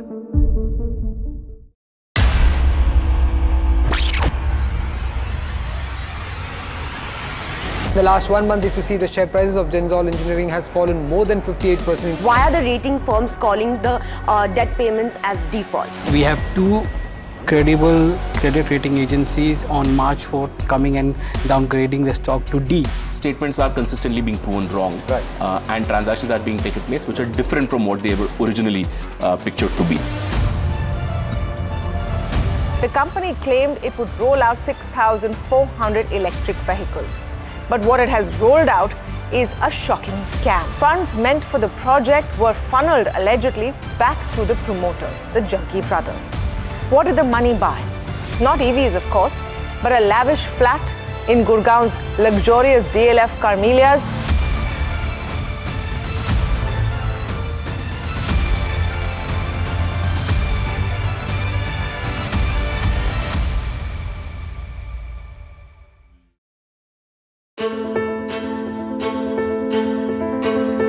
News is not just headlines, it is what impacts you. And news should never be mistaken for noise. What matters is the reality, accurate, in-depth, and with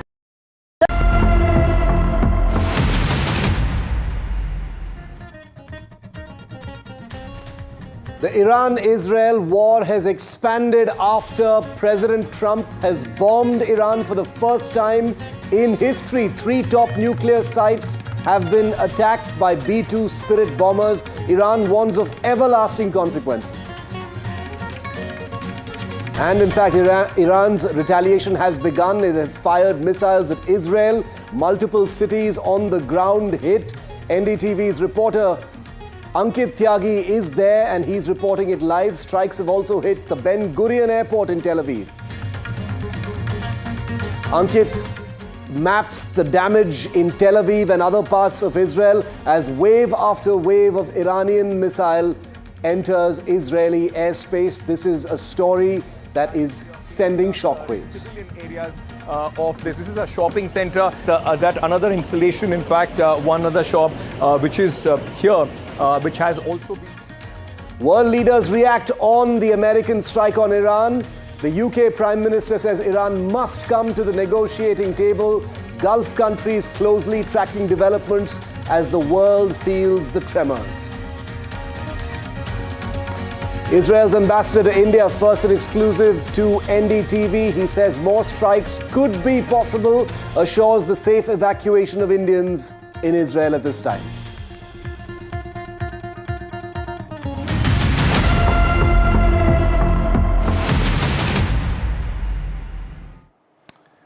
And we're starting with breaking news because it's been 12 hours since the bombing of Iran by the United States. Remember, the first ever airstrikes by the United States in Iran, where 3 Iranian nuclear sites, Fordo, Isfahan and Natanz, have been bombed.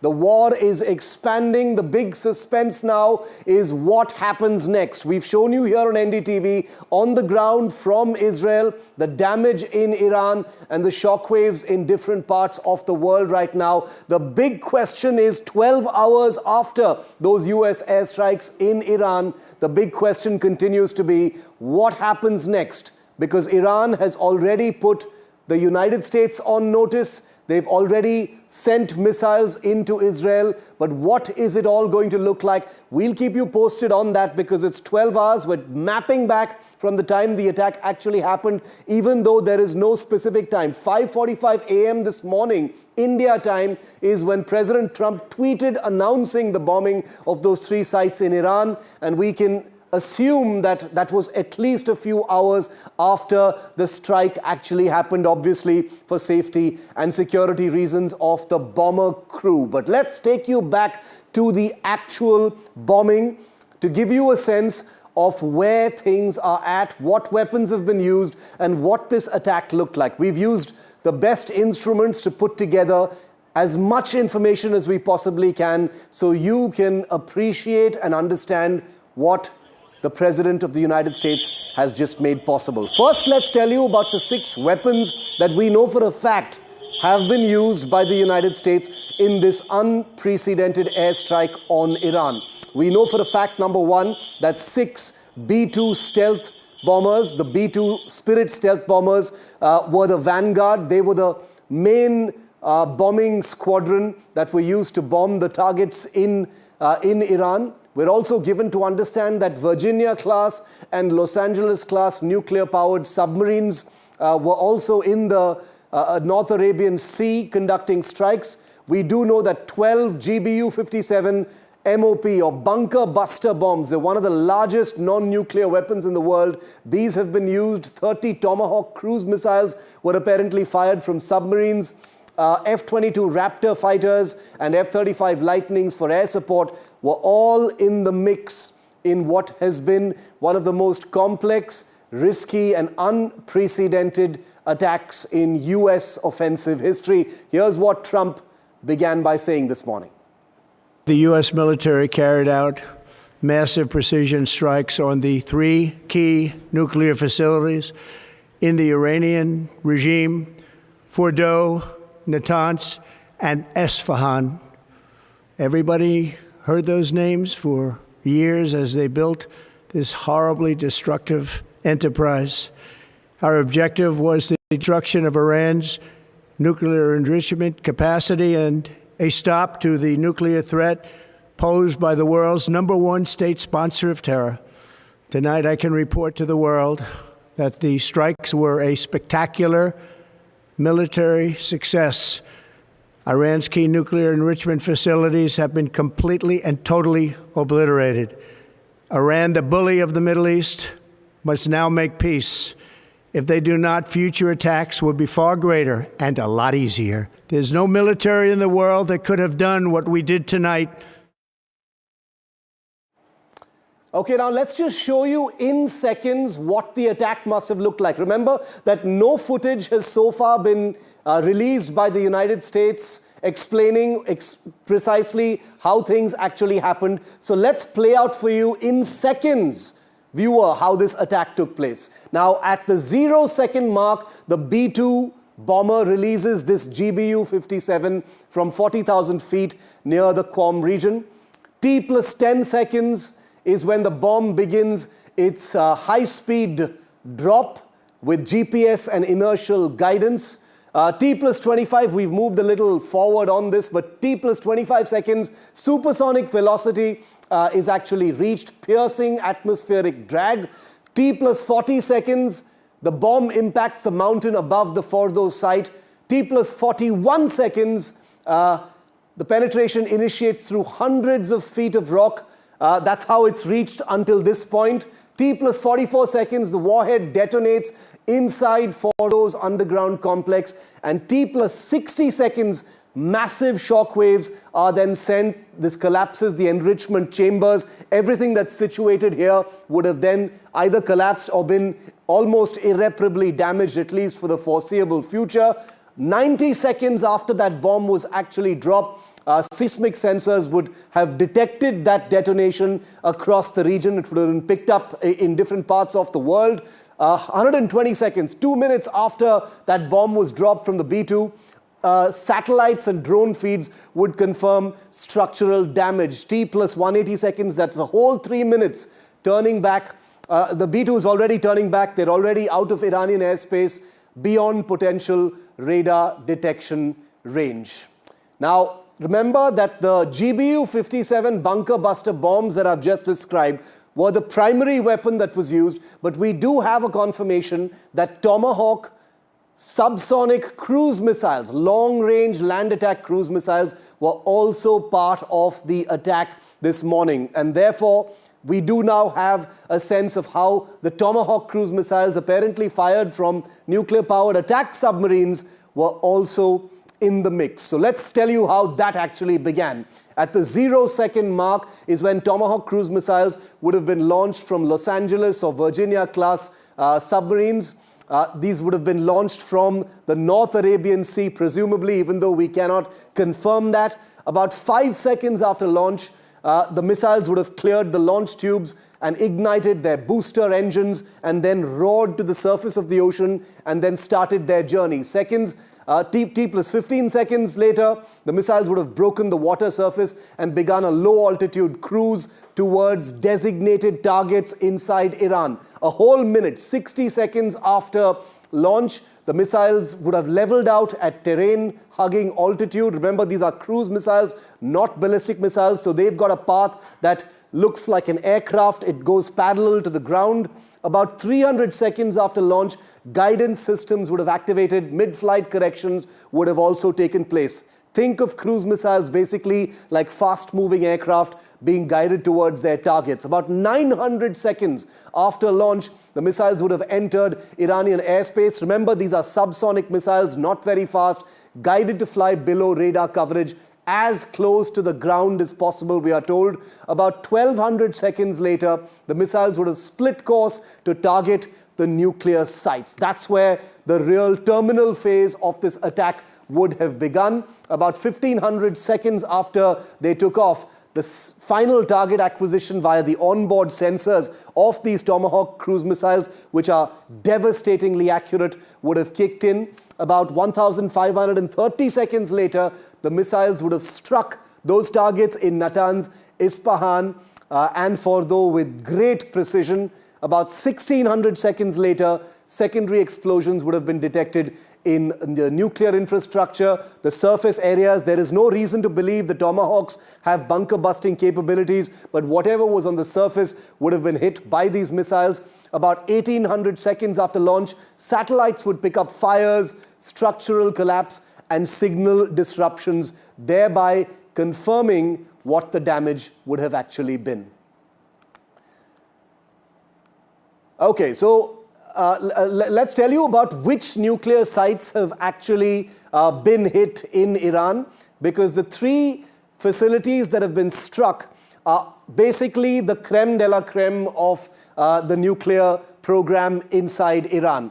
Natanz is the main atomic site that was hit. All of these hit by the two weapons that I've just described to you. This is the main atomic site. Let's move to the other pieces of information. Part of a facility is underground to defend against airstrikes. Ironically, that wasn't enough against a GBU-57 properly aimed. This is where Iran has been enriching uranium to about 60% purity, is what we're told. It is the most fortified nuclear site in existence, certainly in Iran, and possibly compared to even the most fortified sites elsewhere in the world. It's located on an Islamic Revolutionary Guard Corps base about 70 meters below the surface. It's under a mountain. It's been the focus of Western concerns over Iran's nuclear program. So Fordo is a place that you're not going to be forgetting in a hurry.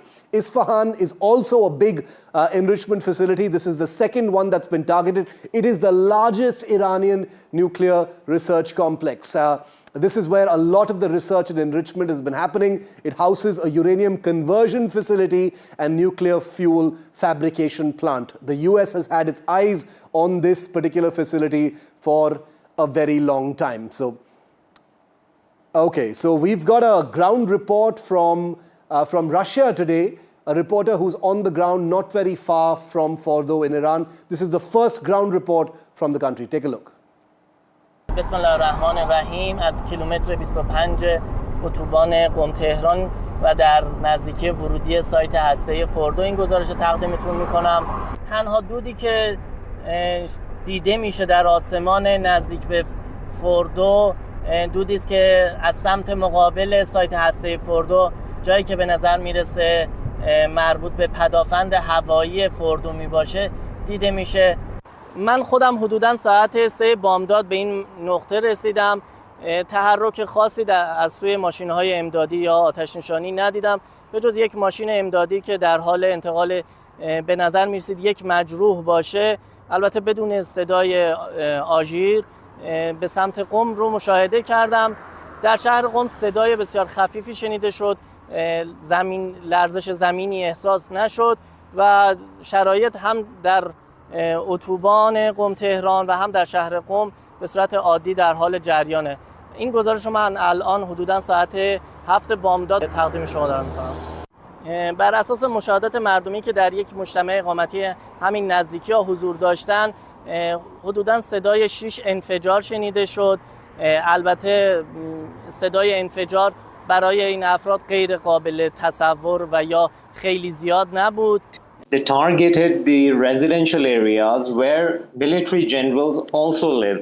So I think Israel is the last one who can nag about Iran hitting residential areas, even after what we saw in Gaza, especially in Gaza, where every building was destroyed, it was turned into rubble over there.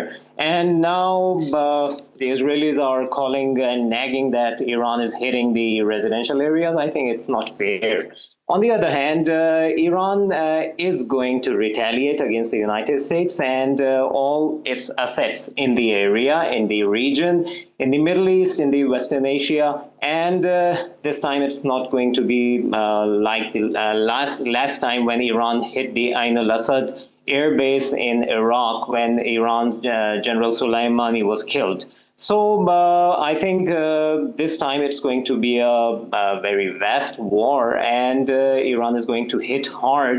And because Israel has already started a war against Iran, so there will be two fronts.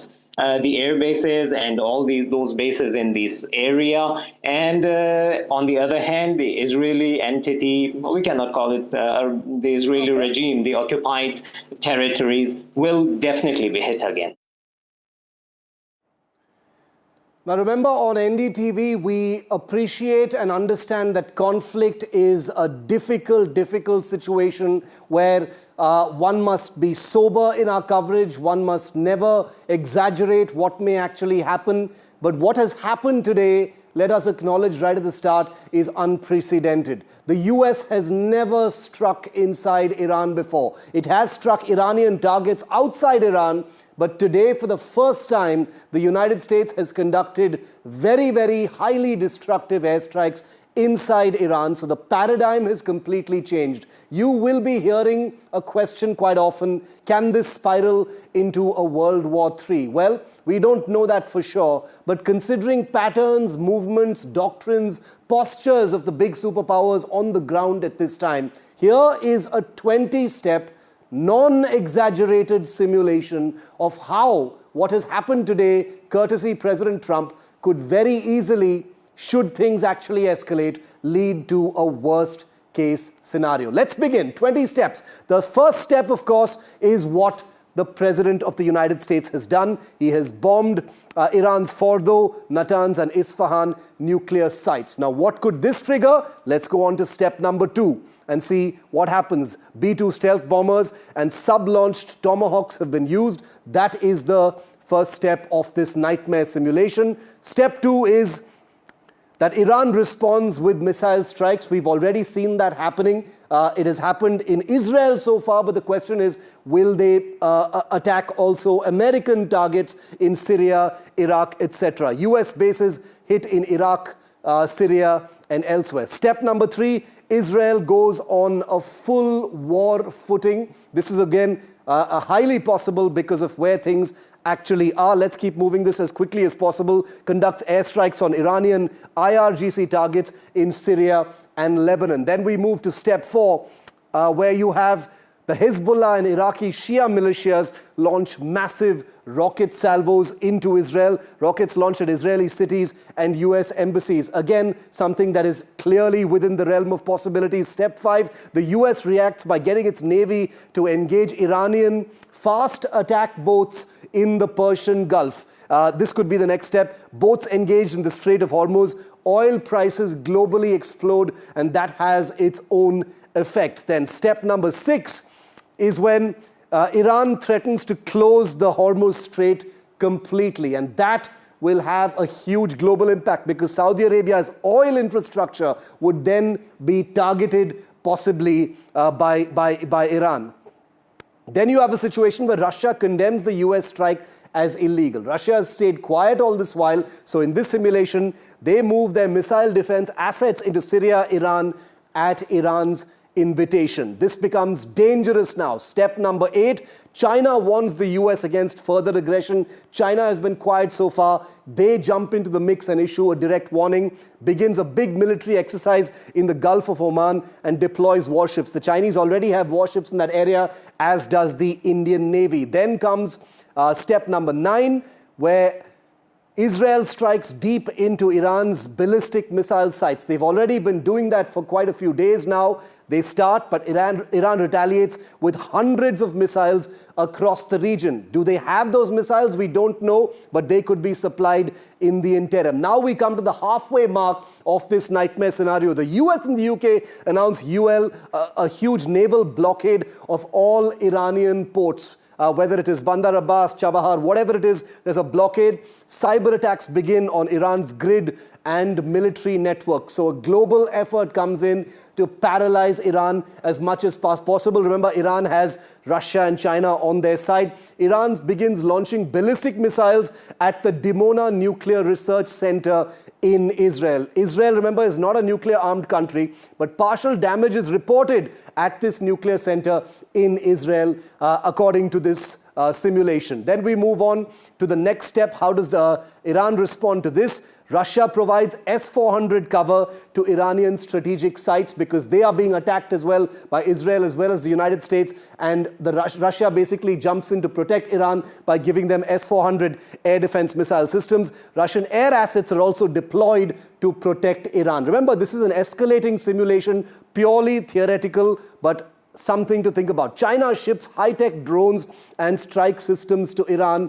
China has only issued a threat so far. This would be its first direct action in this theater. Signs emergency strategic defense accord with Tehran. So the big handshake happens between China and Iran. Then step number 14, North Korea, if you've been wondering, could also come in because this is a country which has its own weapons. It fires a ballistic missile into the Sea of Japan, watching all this chaos playing out in solidarity with the Iranian BRICS axis. Then you've got step 15, where the US ups the ante significantly. It deploys nuclear submarines to the Eastern Mediterranean and the Arabian Sea, which is actually ironic because those submarines are already believed to be in the region. DEFCON 2 is declared. Now, DEFCON is a state of alertness where nuclear weapons may have to be used. Step number 16, Israel prepares for the doctrinal Samson option under threat of a multi-front missile attack and possible dirty bombs in its capital, which is Tel Aviv. The Samson option is the use of nuclear weapons in a limited strike in an extreme situation. Step number 17 in this theoretical, hypothetical scenario, India and Pakistan are drawn into escalating positions due to Iranian-backed elements operating very close to their borders. Remember, Iran has a 900-kilometer border with Pakistan, not very far from India as well. So whatever happens there affects India. Both countries escalate. Finally, step number 18, Russia and NATO forces clash in an aerial skirmish over the Black Sea. It's already happening in one sense with the Russia-Ukraine war, but during an Iran convoy escort is when that skirmish actually takes place. So things get really ugly at this point of time, triggering a global market crash. The United Nations Security Council collapses as Russia and China actually walk out from that scenario, and they issue nuclear warnings. This is the final step, viewer, of what I'm calling a nightmare simulation scenario of how things can actually reach a worst case scenario where step number 20, the US detects strategic missile launches from Russia and China following a failed Israeli nuclear strike on Iran. Global nuclear war begins. All of this sounds very apocalyptic, and this is purely theoretical. It is only based on current patterns and escalatory signs. It is purely a simulation based on what experts believe are the postures of all these countries at this point of time. But it is something to think about given how unprecedented today's attacks really are. Ankit Tyagi is in Israel and he's been reporting on Iran's first retaliation since its 3 nuclear facilities were struck. He's been on the ground reporting from some of the worst affected places in Tel Aviv and beyond. Here's what he brought us. Can I just very quickly? I'll just take 1 minute. Yes. Your house has also been impacted, ma'am? Yes. Where was your house? Right here, upstairs. In this white building? Yes. On the what floor was it? 8th floor. 8th floor. How significant is the damage? How badly is your house? It's all glasses and the windows and the doors fell and everything out of the closets, and it's all a mess. We're walking on glass. Where were you when the impact took place? We were across the street in a shelter, in a good shelter, yes. Until yesterday we went here downstairs, but it wasn't a good shelter, so I don't know why we had an idea to go to the other shelter this time. So what happens now? Where do you go? The whole building goes to a hotel. Okay. All of you are being taken to a hotel? To a hotel, yeah. And what about your stuff? Have you been able to salvage some of your stuff? Yeah, they let us go and get some stuff from our apartment, and we got it, and I don't know if we got it all. Important things like things that have emotional touch to them, and that's it. My mother's rings. I can't think right now. I can understand it's a very difficult moment for you. Your house, which you've been living in for so long, is at this moment completely destroyed. Yes. Is there a sense of fear that there will be more attacks now? I think there will be. Didn't they bomb Fordo, the Americans? So the Americans don't get it, we get it. And are people prepared for a long, conflict, or would they want this to end now? We want it to end. We want all the wars to end. We want the genocide in Gaza to end. We want to stop the war with Iran. Why did we go now there? I'm sorry. I'm just so angry at all the governments, our government, their government, the Iranian and Trump. They're all crazy dictators that makes this. I'm so sorry, for the loss, ma'am. Your house. So you heard this lady quite strong statement that she made that for somebody who has lost the place which they have a sense of belonging, which they are familiar with, they lived in for many years. Now seeing that absolutely shattered in one strike, of course, you have to leave and then go and stay in a hotel. You don't know by when will all that be rebuilt. What will happen? A sense of frustration at what is going on at this moment as well, which is being conveyed by many of these people, those who are standing behind me.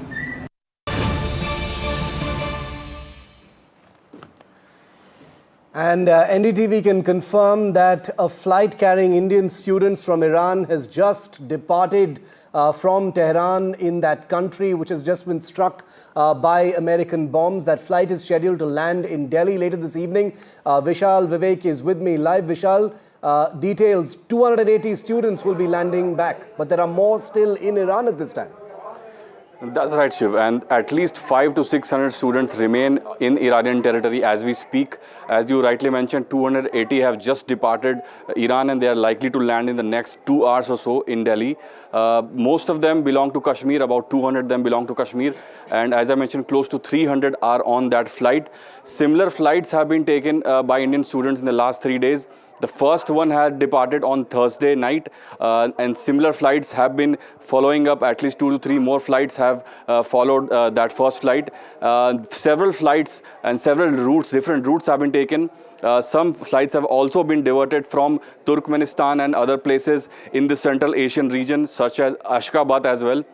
So it remains to be seen how deeply affected these students are, because we've been hearing from a lot of these students and they have been talking about the trauma that they've faced firsthand. They have seen dead bodies, they have seen ballistic missiles landing right across the streets that they are staying at. So these are the kind of stories we've heard. So when they land finally in Delhi, we'll get to know what they have faced there.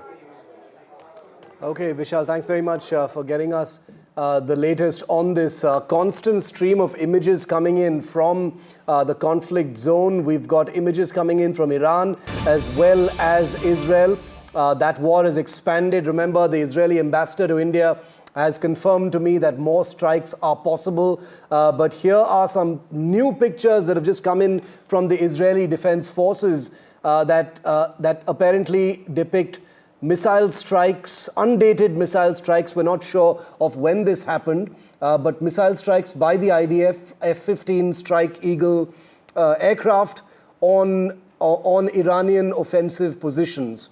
Again, I want to clarify that we don't know when this happened. Was it before or after the US strikes early this morning? But these infrared images, presumably recorded from a high-flying drone, capture the continuing destruction of military targets inside Iran from Israeli fighter aircraft. In this case, we are told an F-15 fighter has used precision-guided weapons to destroy a series of Iranian aircraft, Iranian military sites. Mohammad Ghazali is with me live. Ghazali, put these pictures into context for our viewers, because there are lots of images coming in from both these countries at this time. This appears to be a series of images of military targets in Iran being destroyed by Israel. So these are the images which have come now, Shiv, about all those missile launcher sites from where Iran was launching missiles since morning towards Israel. Around 27 to 30 missiles were launched by Iran this morning. And these are the sites where IDF retaliated by destroying all those launch pads from Iran was launching these strikes. And what we are being told is that IDF is destroying all those military launch pads, and it has also managed to kill some of the IRGC forces as well, as per the IDF statement.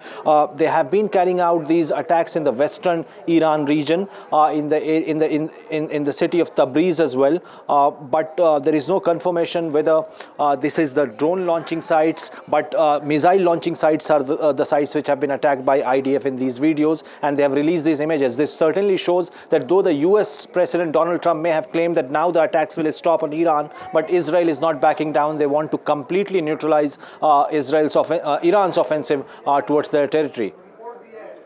Ghazali, thanks very much. The pictures you see clearly show some kind of launcher truck, probably a ground control center, what appears to be a fighter aircraft of some kind also being destroyed. Again, these are infrared images, which basically record the heat signatures of what is being destroyed, and that's why they're black and white in this manner. They are thermal images rather, and therefore more of these will be coming. Thermal cameras on Israeli drones have been recording the battle damage. So missile sites from where missiles have been launched towards Israel, says the IDF, being destroyed as recorded in these videos. Well, I spoke to Israel's ambassador to India, Ambassador Reuven Azar, just a short while ago. It was the first interview today after that big strike by the United States in Iran. Listen. And joining us live now on NDTV, first and exclusive as part of our rolling coverage, is the Israeli ambassador to India, Ambassador Reuven Azar. Good morning, Ambassador. Thanks for being here on NDTV. My first question to you is, we've just heard and been reporting that Iranian missiles have hit different parts of Israel. There's a high alert across Israel at this point of time. The first retaliatory response from Iran after the US bombing earlier today. Your first words on that? Well, Israel is indeed attacked. We had a barrage of more than 25 ballistic missiles. Israelis are in shelters. We are hearing reports about several hits, despite the fact that the most missiles have been foiled. There happens to be some injured people, so we are bracing, and we are basically ready for this attack. It was expected. Israelis were directed to stay in shelters. We knew that this attack may come, and the government will have to decide what to do about it, how to retaliate and when to retaliate. Ambassador, how do you see this situation unfolding? I'd like to first ask you about the United States bombing of those nuclear sites in Iran. We've heard from your Prime Minister in Israel as well. Your reading, your understanding of these strikes by the United States? I think that the leadership of the President Trump has proven to be amazing. The President of the United States took an historic and bold move. The decision to attack the nuclear facilities, I think, is the right decision. It is a decision that not only defends Israel, it defends the region, it defends the world, and it saves us from nuclear catastrophe that was planned by this malign regime. So it started with an Israeli strike against those installations and against the second existential threat that was the ballistic missile threat. As a result of that, the barrages of missiles from Iran have decreased substantially. But now this American action is basically sending a message to Iran that if they continue with their aggression, the price for the regime will be huge. And it remains to see whether the Iranians decide to retaliate against the American targets. I hope they don't. I think that it's very important to keep this conflict as narrow as possible. I think the Iranians now should come back to the table, should negotiate the dismantling of their military nuclear program and the dismantling of their missile ballistic program. Ambassador Azhar, my third question to you is, the Iranian government leadership has put the United States on notice. They've said no U.S. city, no U.S. citizen is safe. How do you interpret that threat? There are a large number of U.S. bases and military units spread across West Asia. Do you think Iranian attack on some of those facilities is a possibility as well now? Well, thankfully, Shiv, Israel has decimated and degraded substantially the Iranian capability to retaliate because their stockpile of ballistic missiles has dwindling because of the fact that we have taken all their air defenses and their capability to continue their aggression against the region has diminished. If you take into account that there is a huge American amassing of force in the region, I think it would be absolutely irresponsible, not only for the region, but also for Iran's and the Iranian people's interest, if the Iranians continue this aggression.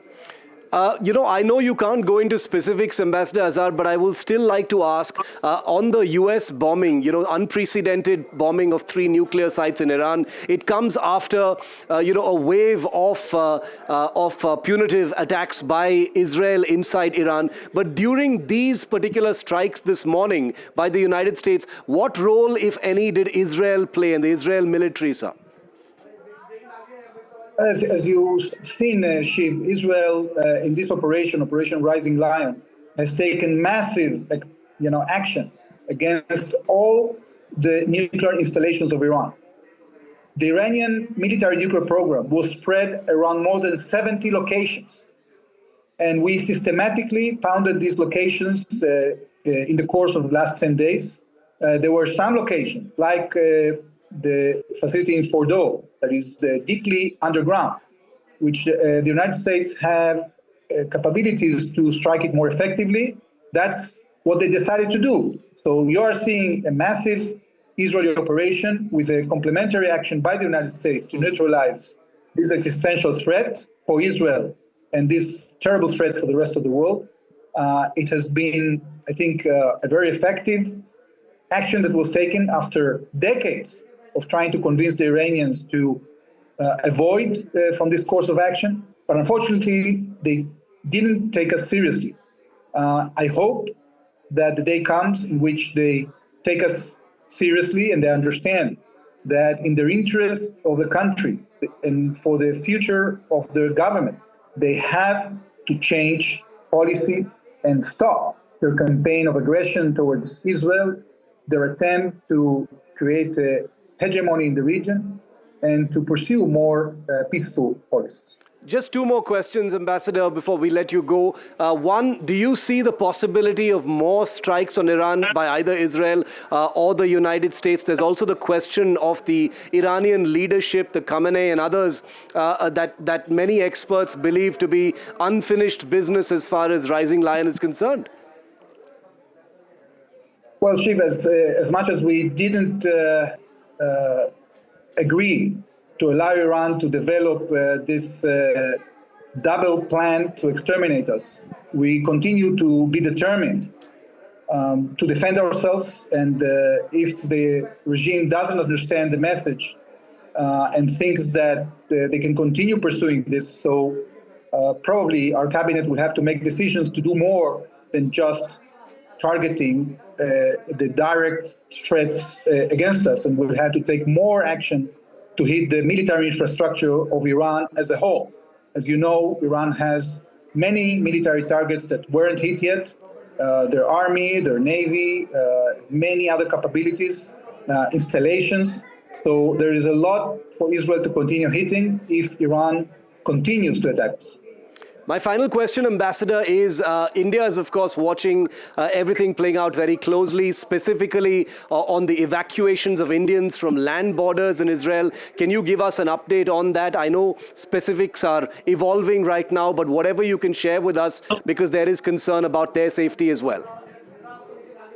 Well, we are, of course, are taking care of all the residents in our region, including the Indian nationals. We are in coordination with MEA.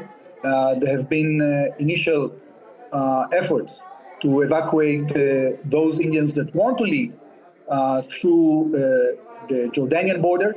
And we will continue this coordination in order to make sure that no Indian citizens become under threat.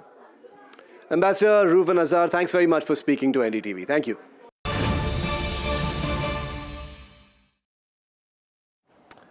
And we've got news coming in here at this time. The Iran-Israel war is getting uglier. Iran, we are told, has just fired its biggest ballistic missile, its most capable ballistic missile at Israel.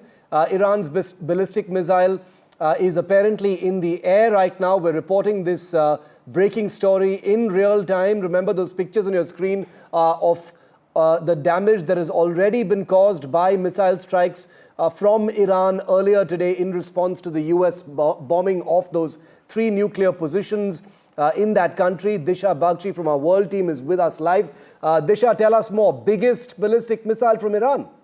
Yes, absolutely. Now we're understanding some of the details as to what missiles were used. In fact, just to tell our viewers, it is the Khorramshahr 4 missile, which has the range of 2,000 kilometers, and it has a payload of roughly 1,500 kilograms. And in fact, it is one of the biggest ballistic missiles that in Iran's weapons arsenal.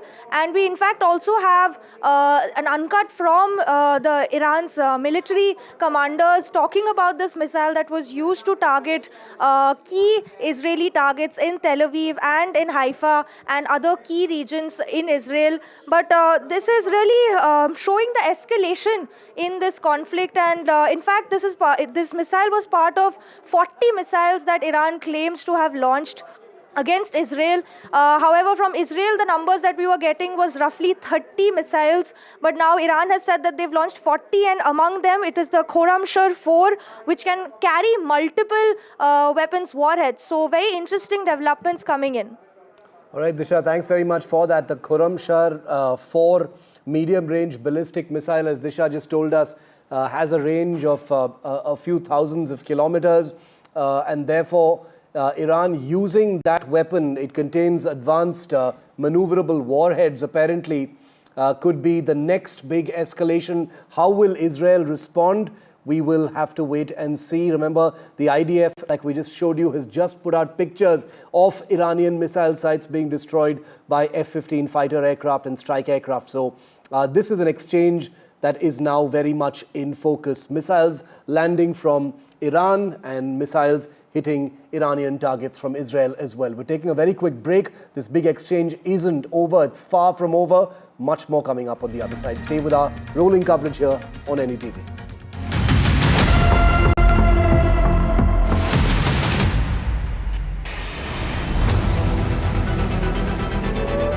Sirens which have now gone on in Tel Aviv. We we are in this bunker, you will keep hearing the sound of the sirens which is coming in.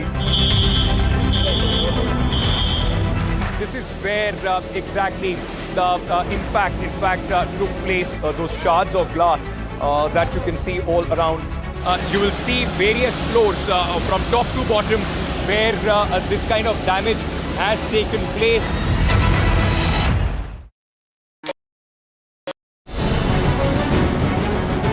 Why was there a hurry? Was it the government that was in a hurry? I don't want to blame anyone. Joining us today here in the NDTV newsroom. Government cannot walk away from this responsibility. Cricket is region of sort in this country. Would you like to comment on what happened? What is the condition of the injured at this point? How many people died? What exactly happened? You have lost your daughter.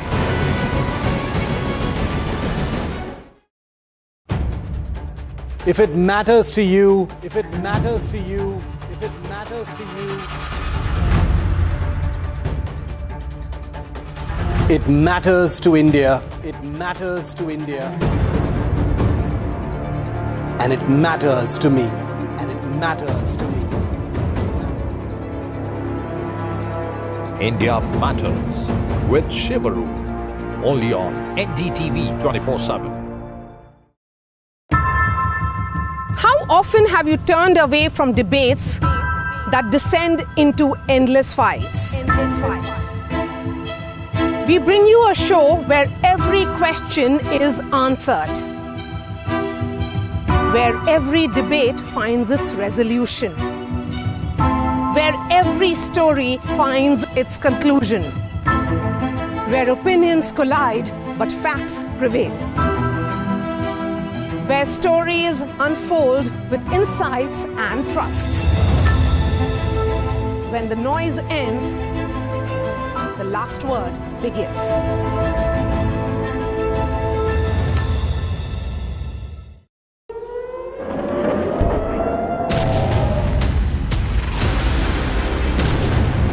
As the Iran-Israel war escalates, Indian students in the crossfire. As soon as possible evacuate kiya jaye. War zone worries grip parents. The next Indian mass evacuation ahead. NDTV at Ground Zero.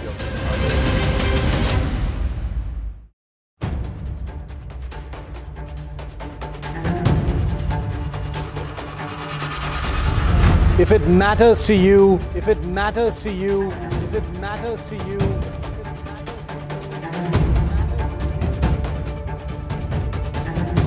it matters to India. It matters to India. It matters to India.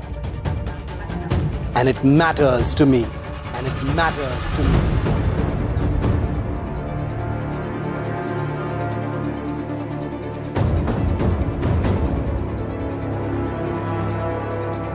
India Matters with Shivaru.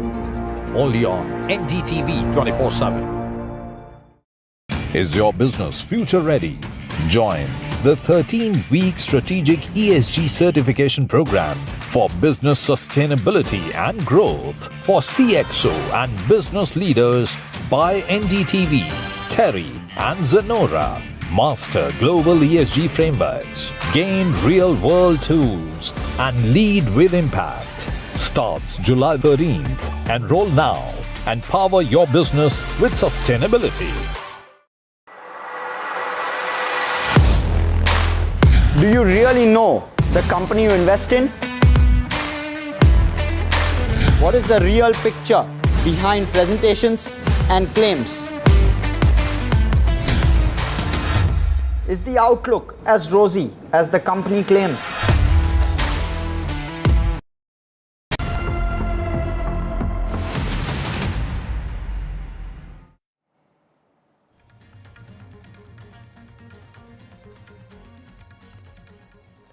And apart from Tel Aviv, the capital of Israel, Jerusalem, the other city, just 40 minutes from Tel Aviv, has also come under attack. These are the pictures that are defining our coverage this day, when the US has just struck Israel about 12 hours ago using bunker buster bombs dropped from stealth bombers. Alistair Bunkle of Sky News is in Jerusalem, where some Iranian missiles have landed. Here's that report. It, of course, is an attack on Israel because Israel has been carrying out wave after wave of attacks on Iran over the last 8 or 9 days, hence why we've been seeing these daily missile barrages. But I think we'd also have to assume that it is the first reaction to what the Americans did overnight. Now, look, that's a red alert, which means the sirens will probably sound in this area quite soon. Oh, there's a. Can you see Can you see the trail of a ballistic missile there? Again, that looks to me as though it's heading towards possibly the Haifa or Tel Aviv region, where at the moment it looks like the majority of sirens are sounding around the Haifa and Tel Aviv regions along the Israeli Mediterranean coast. Another one as well. Oh, I can see quite a few there now. 1, 2, 3, 4, 5, 6. Interception in the sky above us, 7, 8. So that is a 9 now. So I think we're well into double figures of missiles fired. Now, in recent days, the waves have often been 20, 25 missiles fired from Iran towards Israel, and it looks like it might be a similar figure now. Clearly not all at once. I can hear sirens in the distance and now all around us as well.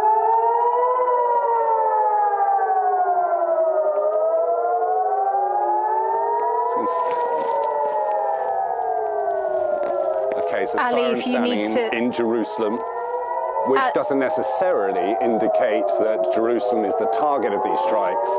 The sirens also sound when interceptions are above the city, because the risk of falling debris is very, very great when the ballistic missiles are intercepted quite high up in the sky. Of course, the debris field can cover a very wide area. I'm seeing another trail of a missile there going through the smoke of previous missiles. Still, I would say, all heading towards, broadly speaking, the Tel Aviv region, and we'll hear shortly, inevitably, the thud and rumble of interceptions. A dramatic ground report there from Jerusalem.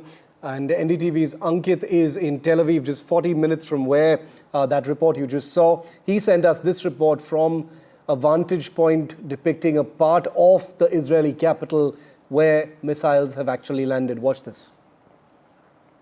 I can show you around here. In fact, at the time of impact when this would have happened, you can see some damage which has been sustained to these places. There is glass shattered all around. It's a civilian area near the university where the impact took place. There is glass shattered all around. This lady is also. Were you here when the attack took place? Are you injured? A little bit, yes. What happened? You got cut by the glass? Yeah, I cut by the glass. I was cut by the glass. Flying shards, right? I mean, when it broke.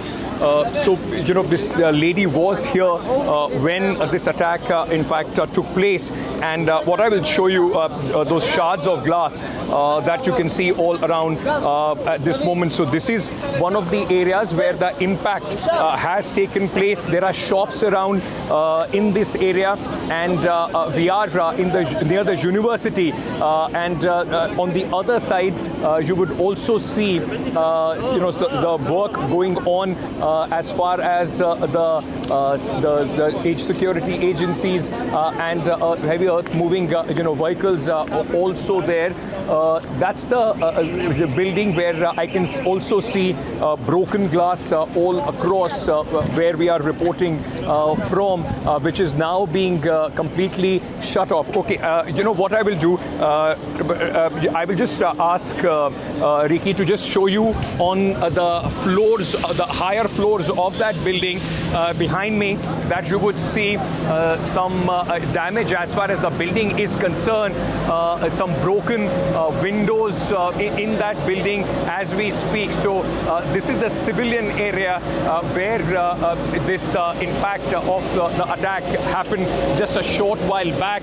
Massive security also. I can see some people in fact moving with their baggage possibly to some safer places, but at this moment this is the situation here in northern Tel Aviv, and where we are reporting from that the civilian areas have been damaged. Now as soon as the attack happened, and this is how quickly the emergency services have reacted to this, I can see a bank. This is a bank building, and where you see the flag of Israel, the entire glass it has been shattered there. It's completely broken because of the impact, and right now the cleaning crew is here. They are trying to clean this entire area up. We are bringing to you this news report right from northern Tel Aviv, and this is the capital city where the impact has in fact taken place. We are behind me. You can also see the entire cleanup which is going on as we speak. This is a bank which has been impacted in this, and all around as well. There are security agencies, people, those who are in fact trying to assess the whole situation. I've seen a lot of people from this very building moving out. I'll show you again the building which has sustained some damage. You will see various floors from top to bottom where this kind of damage has taken place. There are completely broken windows on this building. So I'm yet to assess, we are yet to know whether there is some sort of injuries that have taken place in this area. But what we know at this moment is that about an hour and a half, this is where exactly the impact, in fact, took place of that hit, the barrage of the rockets and the missiles that came in from Iran.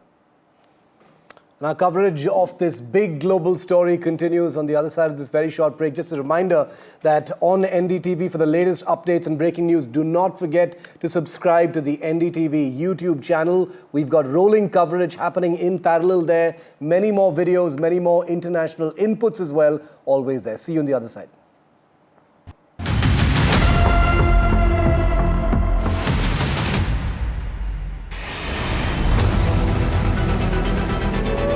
Sirens which have now gone on in Tel Aviv.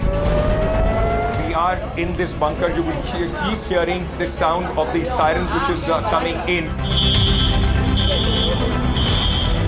This is where exactly the impact, in fact, took place. Those shards of glass that you can see all around. You will see various floors from top to bottom where this kind of damage has taken place.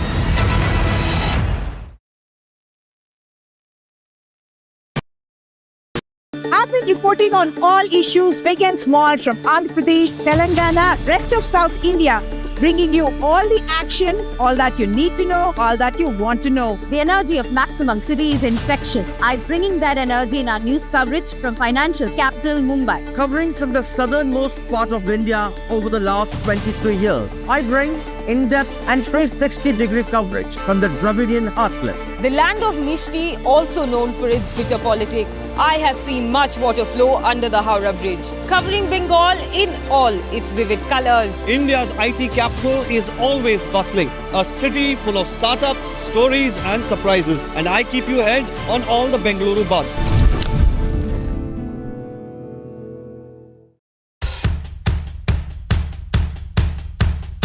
The markets move fast. And so should your portfolio. Expert insights, real-time stock picks. Do I buy Ola? Should I hold CDSL for the long term? Buy, sell or hold. The answers you need, straight from the experts. Callers from India and across the world. Connect live Ask, decide, and invest wisely.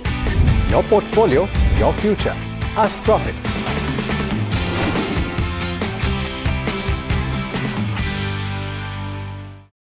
In today's interconnected world, India's voice is more crucial than ever. When India speaks, the world listens.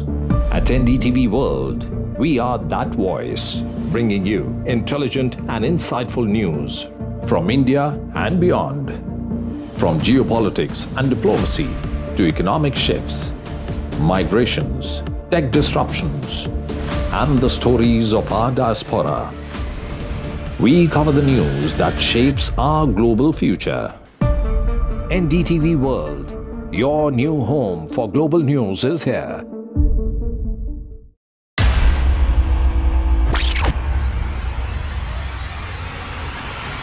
The last 1 month, if you see, the share prices of Genzol Engineering has fallen more than 58%. Why are the rating firms calling the debt payments as default? We have two credible credit rating agencies on March 4th coming and downgrading the stock to D. Statements are consistently being proven wrong, and transactions are being taken place which are different from what they were originally pictured to be.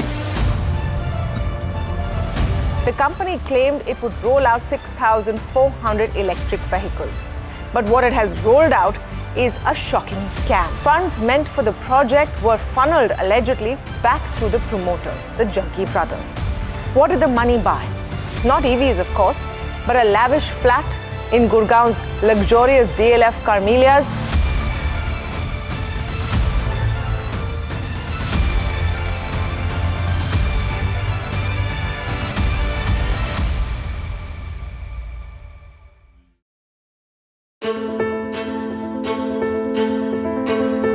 News is not just headlines, it is what impacts you. And news should never be mistaken.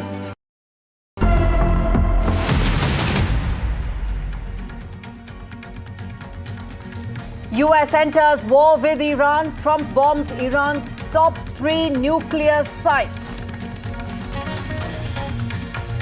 Israel bombs Iranian missile launchers. IDF releases video hitting Iranian targets. Iran retaliates, fires missiles at Israel, multiple cities. And the Ben Gurion airport in Israel has been hit. Iran says fired the biggest ballistic missile at Iran. NDTV reports from the war zone. NDTV shows the impact of Iranian strikes on Israel, where residential areas have been targeted in several cities across Israel. NDTV's Ankit Tyagi getting us the details from Ground Zero. World leaders react to America's strike on Iranian nuclear sites. The UK Prime Minister Keir Starmer says Iran must come to the negotiating table. Saudi Arabia says that they are closely tracking the developments in the region. Japan calls for de-escalation in the region. Israel's ambassador to India tells NDTV that more strikes are likely soon and assures a safe passage and evacuation of all Indians in Israel.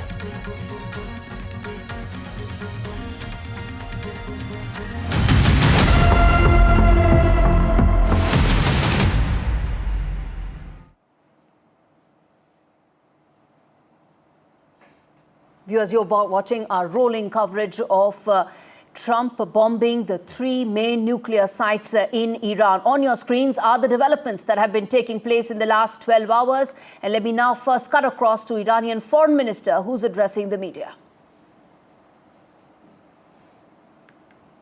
Is the door for negotiations still open?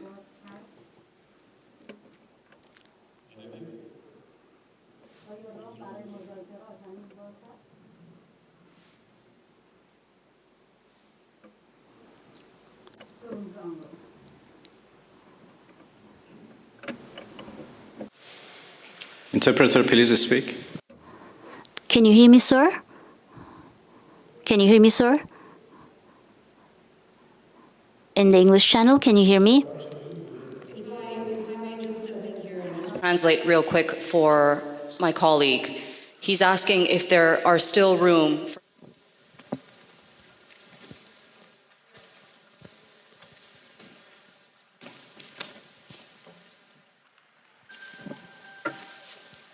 Bismillah ar-Rahman ar-Rahim. Very good morning to you, ladies and gentlemen. I'm so glad to be with you this morning. Actually, we invited you yesterday for a briefing on the latest developments on the ground and, of course, on diplomatic process. Because I came here from Geneva, where we had our first ministerial meeting of Iran E3, and then I had here yesterday lots of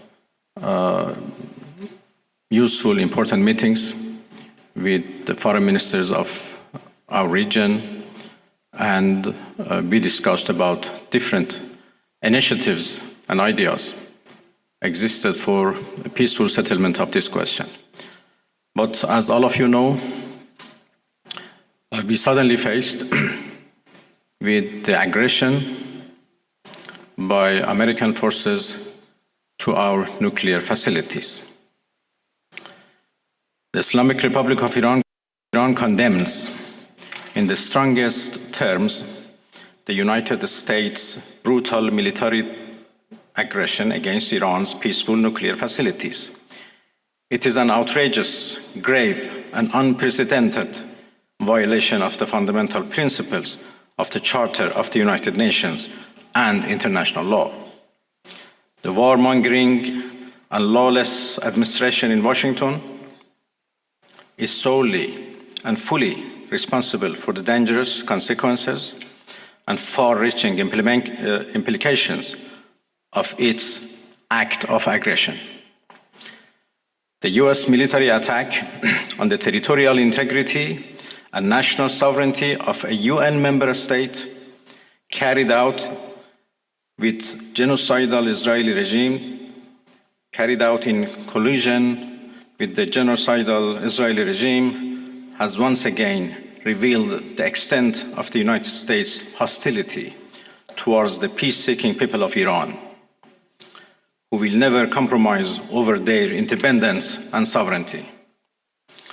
The Islamic Republic of Iran continues to defend Iran's territory, sovereignty, security, and people by all means necessary against not just US military aggression, but also the reckless and unlawful actions of the Israeli regime. While President Trump was elected on a platform of putting an end to America's costly involvement of forever wars in our part of the world, he has betrayed not only Iran by abusing our commitment to diplomacy, but also deceived his own voters by submitting to the wishes of a wanted war criminal who has grown accustomed to exploiting the lives and wealth of American citizens to further the Israeli regime's objectives. All right, that was the Iranian foreign minister saying in no uncertain terms that he came from Geneva where diplomacy was being given a shot, but all that now stands completely defeated by America's strike on the 3 nuclear sites in Iran. Let me get in my colleague Ankit Tyagi, who's been reporting live from Tel Aviv, getting us all details of what's really happening on ground. Ankit, let me come to you first, which is in terms of how things are unfolding right now in Tel Aviv. We have the first official reaction coming in from the foreign minister, where he says that what America did is something that's against international law. And also, it sort of sets the stage for what lies ahead, doesn't it, given the fact that on ground, strikes are continuing from both sides? Well, Gauri, like I said, I'm sorry, I'm not able to hear you properly, but we are now just on the outskirts of Tel Aviv. I'm not allowed to, in fact, share the location with you, but I just want to show you that this is another residential, in fact, area just on the outskirts of Tel Aviv, where you will see the damage, extensive damage, which has taken place because of the direct missile hit that this area, in fact, took. these houses just behind me have been severely damaged, and you would see that it seems like this entire colony, a neighborhood of sorts, where houses have completely come down. One portion of this very house has completely crumbled, along with the extensive damage that you see on the others that are behind me. This is a residential neighborhood just from the outskirts of capital Tel Aviv. Earlier, we were in fact in the northern part of the capital, where we were showing you the visuals of the Ramat Aviv area. And now we have driven about 40 minutes from that spot to this very different area. We are the only Indian media team which has in fact reached this spot. This neighborhood at this moment is completely, many houses have been completely damaged, and it was also part of the barrage of missiles that came in this morning from Iran as a retaliation from their side of the bombing that took place on their nuclear sites. So in the morning, in the barrage of the missiles, about 27 of them which were launched. The area where I was earlier, this one in fact more severe, because this is these are the houses, the residential area, which has taken a direct hit of those missiles, and that is why you see extensive damage at this moment. It is being cleared by the security forces as we speak, and the houses, the occupants of these houses were in the safe room, I've been told, when the impact in fact took place. Some people have been injured here. There are cars which are standing on the pavement. The windows, the front shield and the back windscreen, all of them absolutely shattered on impact of this. But at this moment, a lot of volunteers and security apparatus here, along with the rescue teams, I can see them clearing these houses from inside, and people taking out what they had. But this, in fact, when you look at it, it tells you this is all that is left of somebody's residence, somebody's house, somebody who possibly would have been living here for years, and all that now stands completely destroyed. And the destruction here tells the story in itself of the impact of that barrage of the missiles that came in this morning from Iran. And also, you're the only reporter right there on ground zero, the only Indian channel to be there. Ankit, you've been able to speak to people on ground, citizens there. What are they saying? Where are they now going for safety? On this location, I'm yet to speak to a few of the residents. I can see a lot of them coming out, but we'll try and make our way in and show you, in more details exactly what is happening. But like we saw on the other hand as well, in the other location that I was reporting from earlier, all of these people, those who are residents of those buildings, are out. They will be in fact shifted to either to a hotel or to some other facility provided by the government, but a difficult time as far as the citizens are concerned. And these are the areas which, of course, very clearly are residential areas where those missiles from Iran, in fact, made contact in the morning, when they were able to evade the Israeli, defense system, the air defense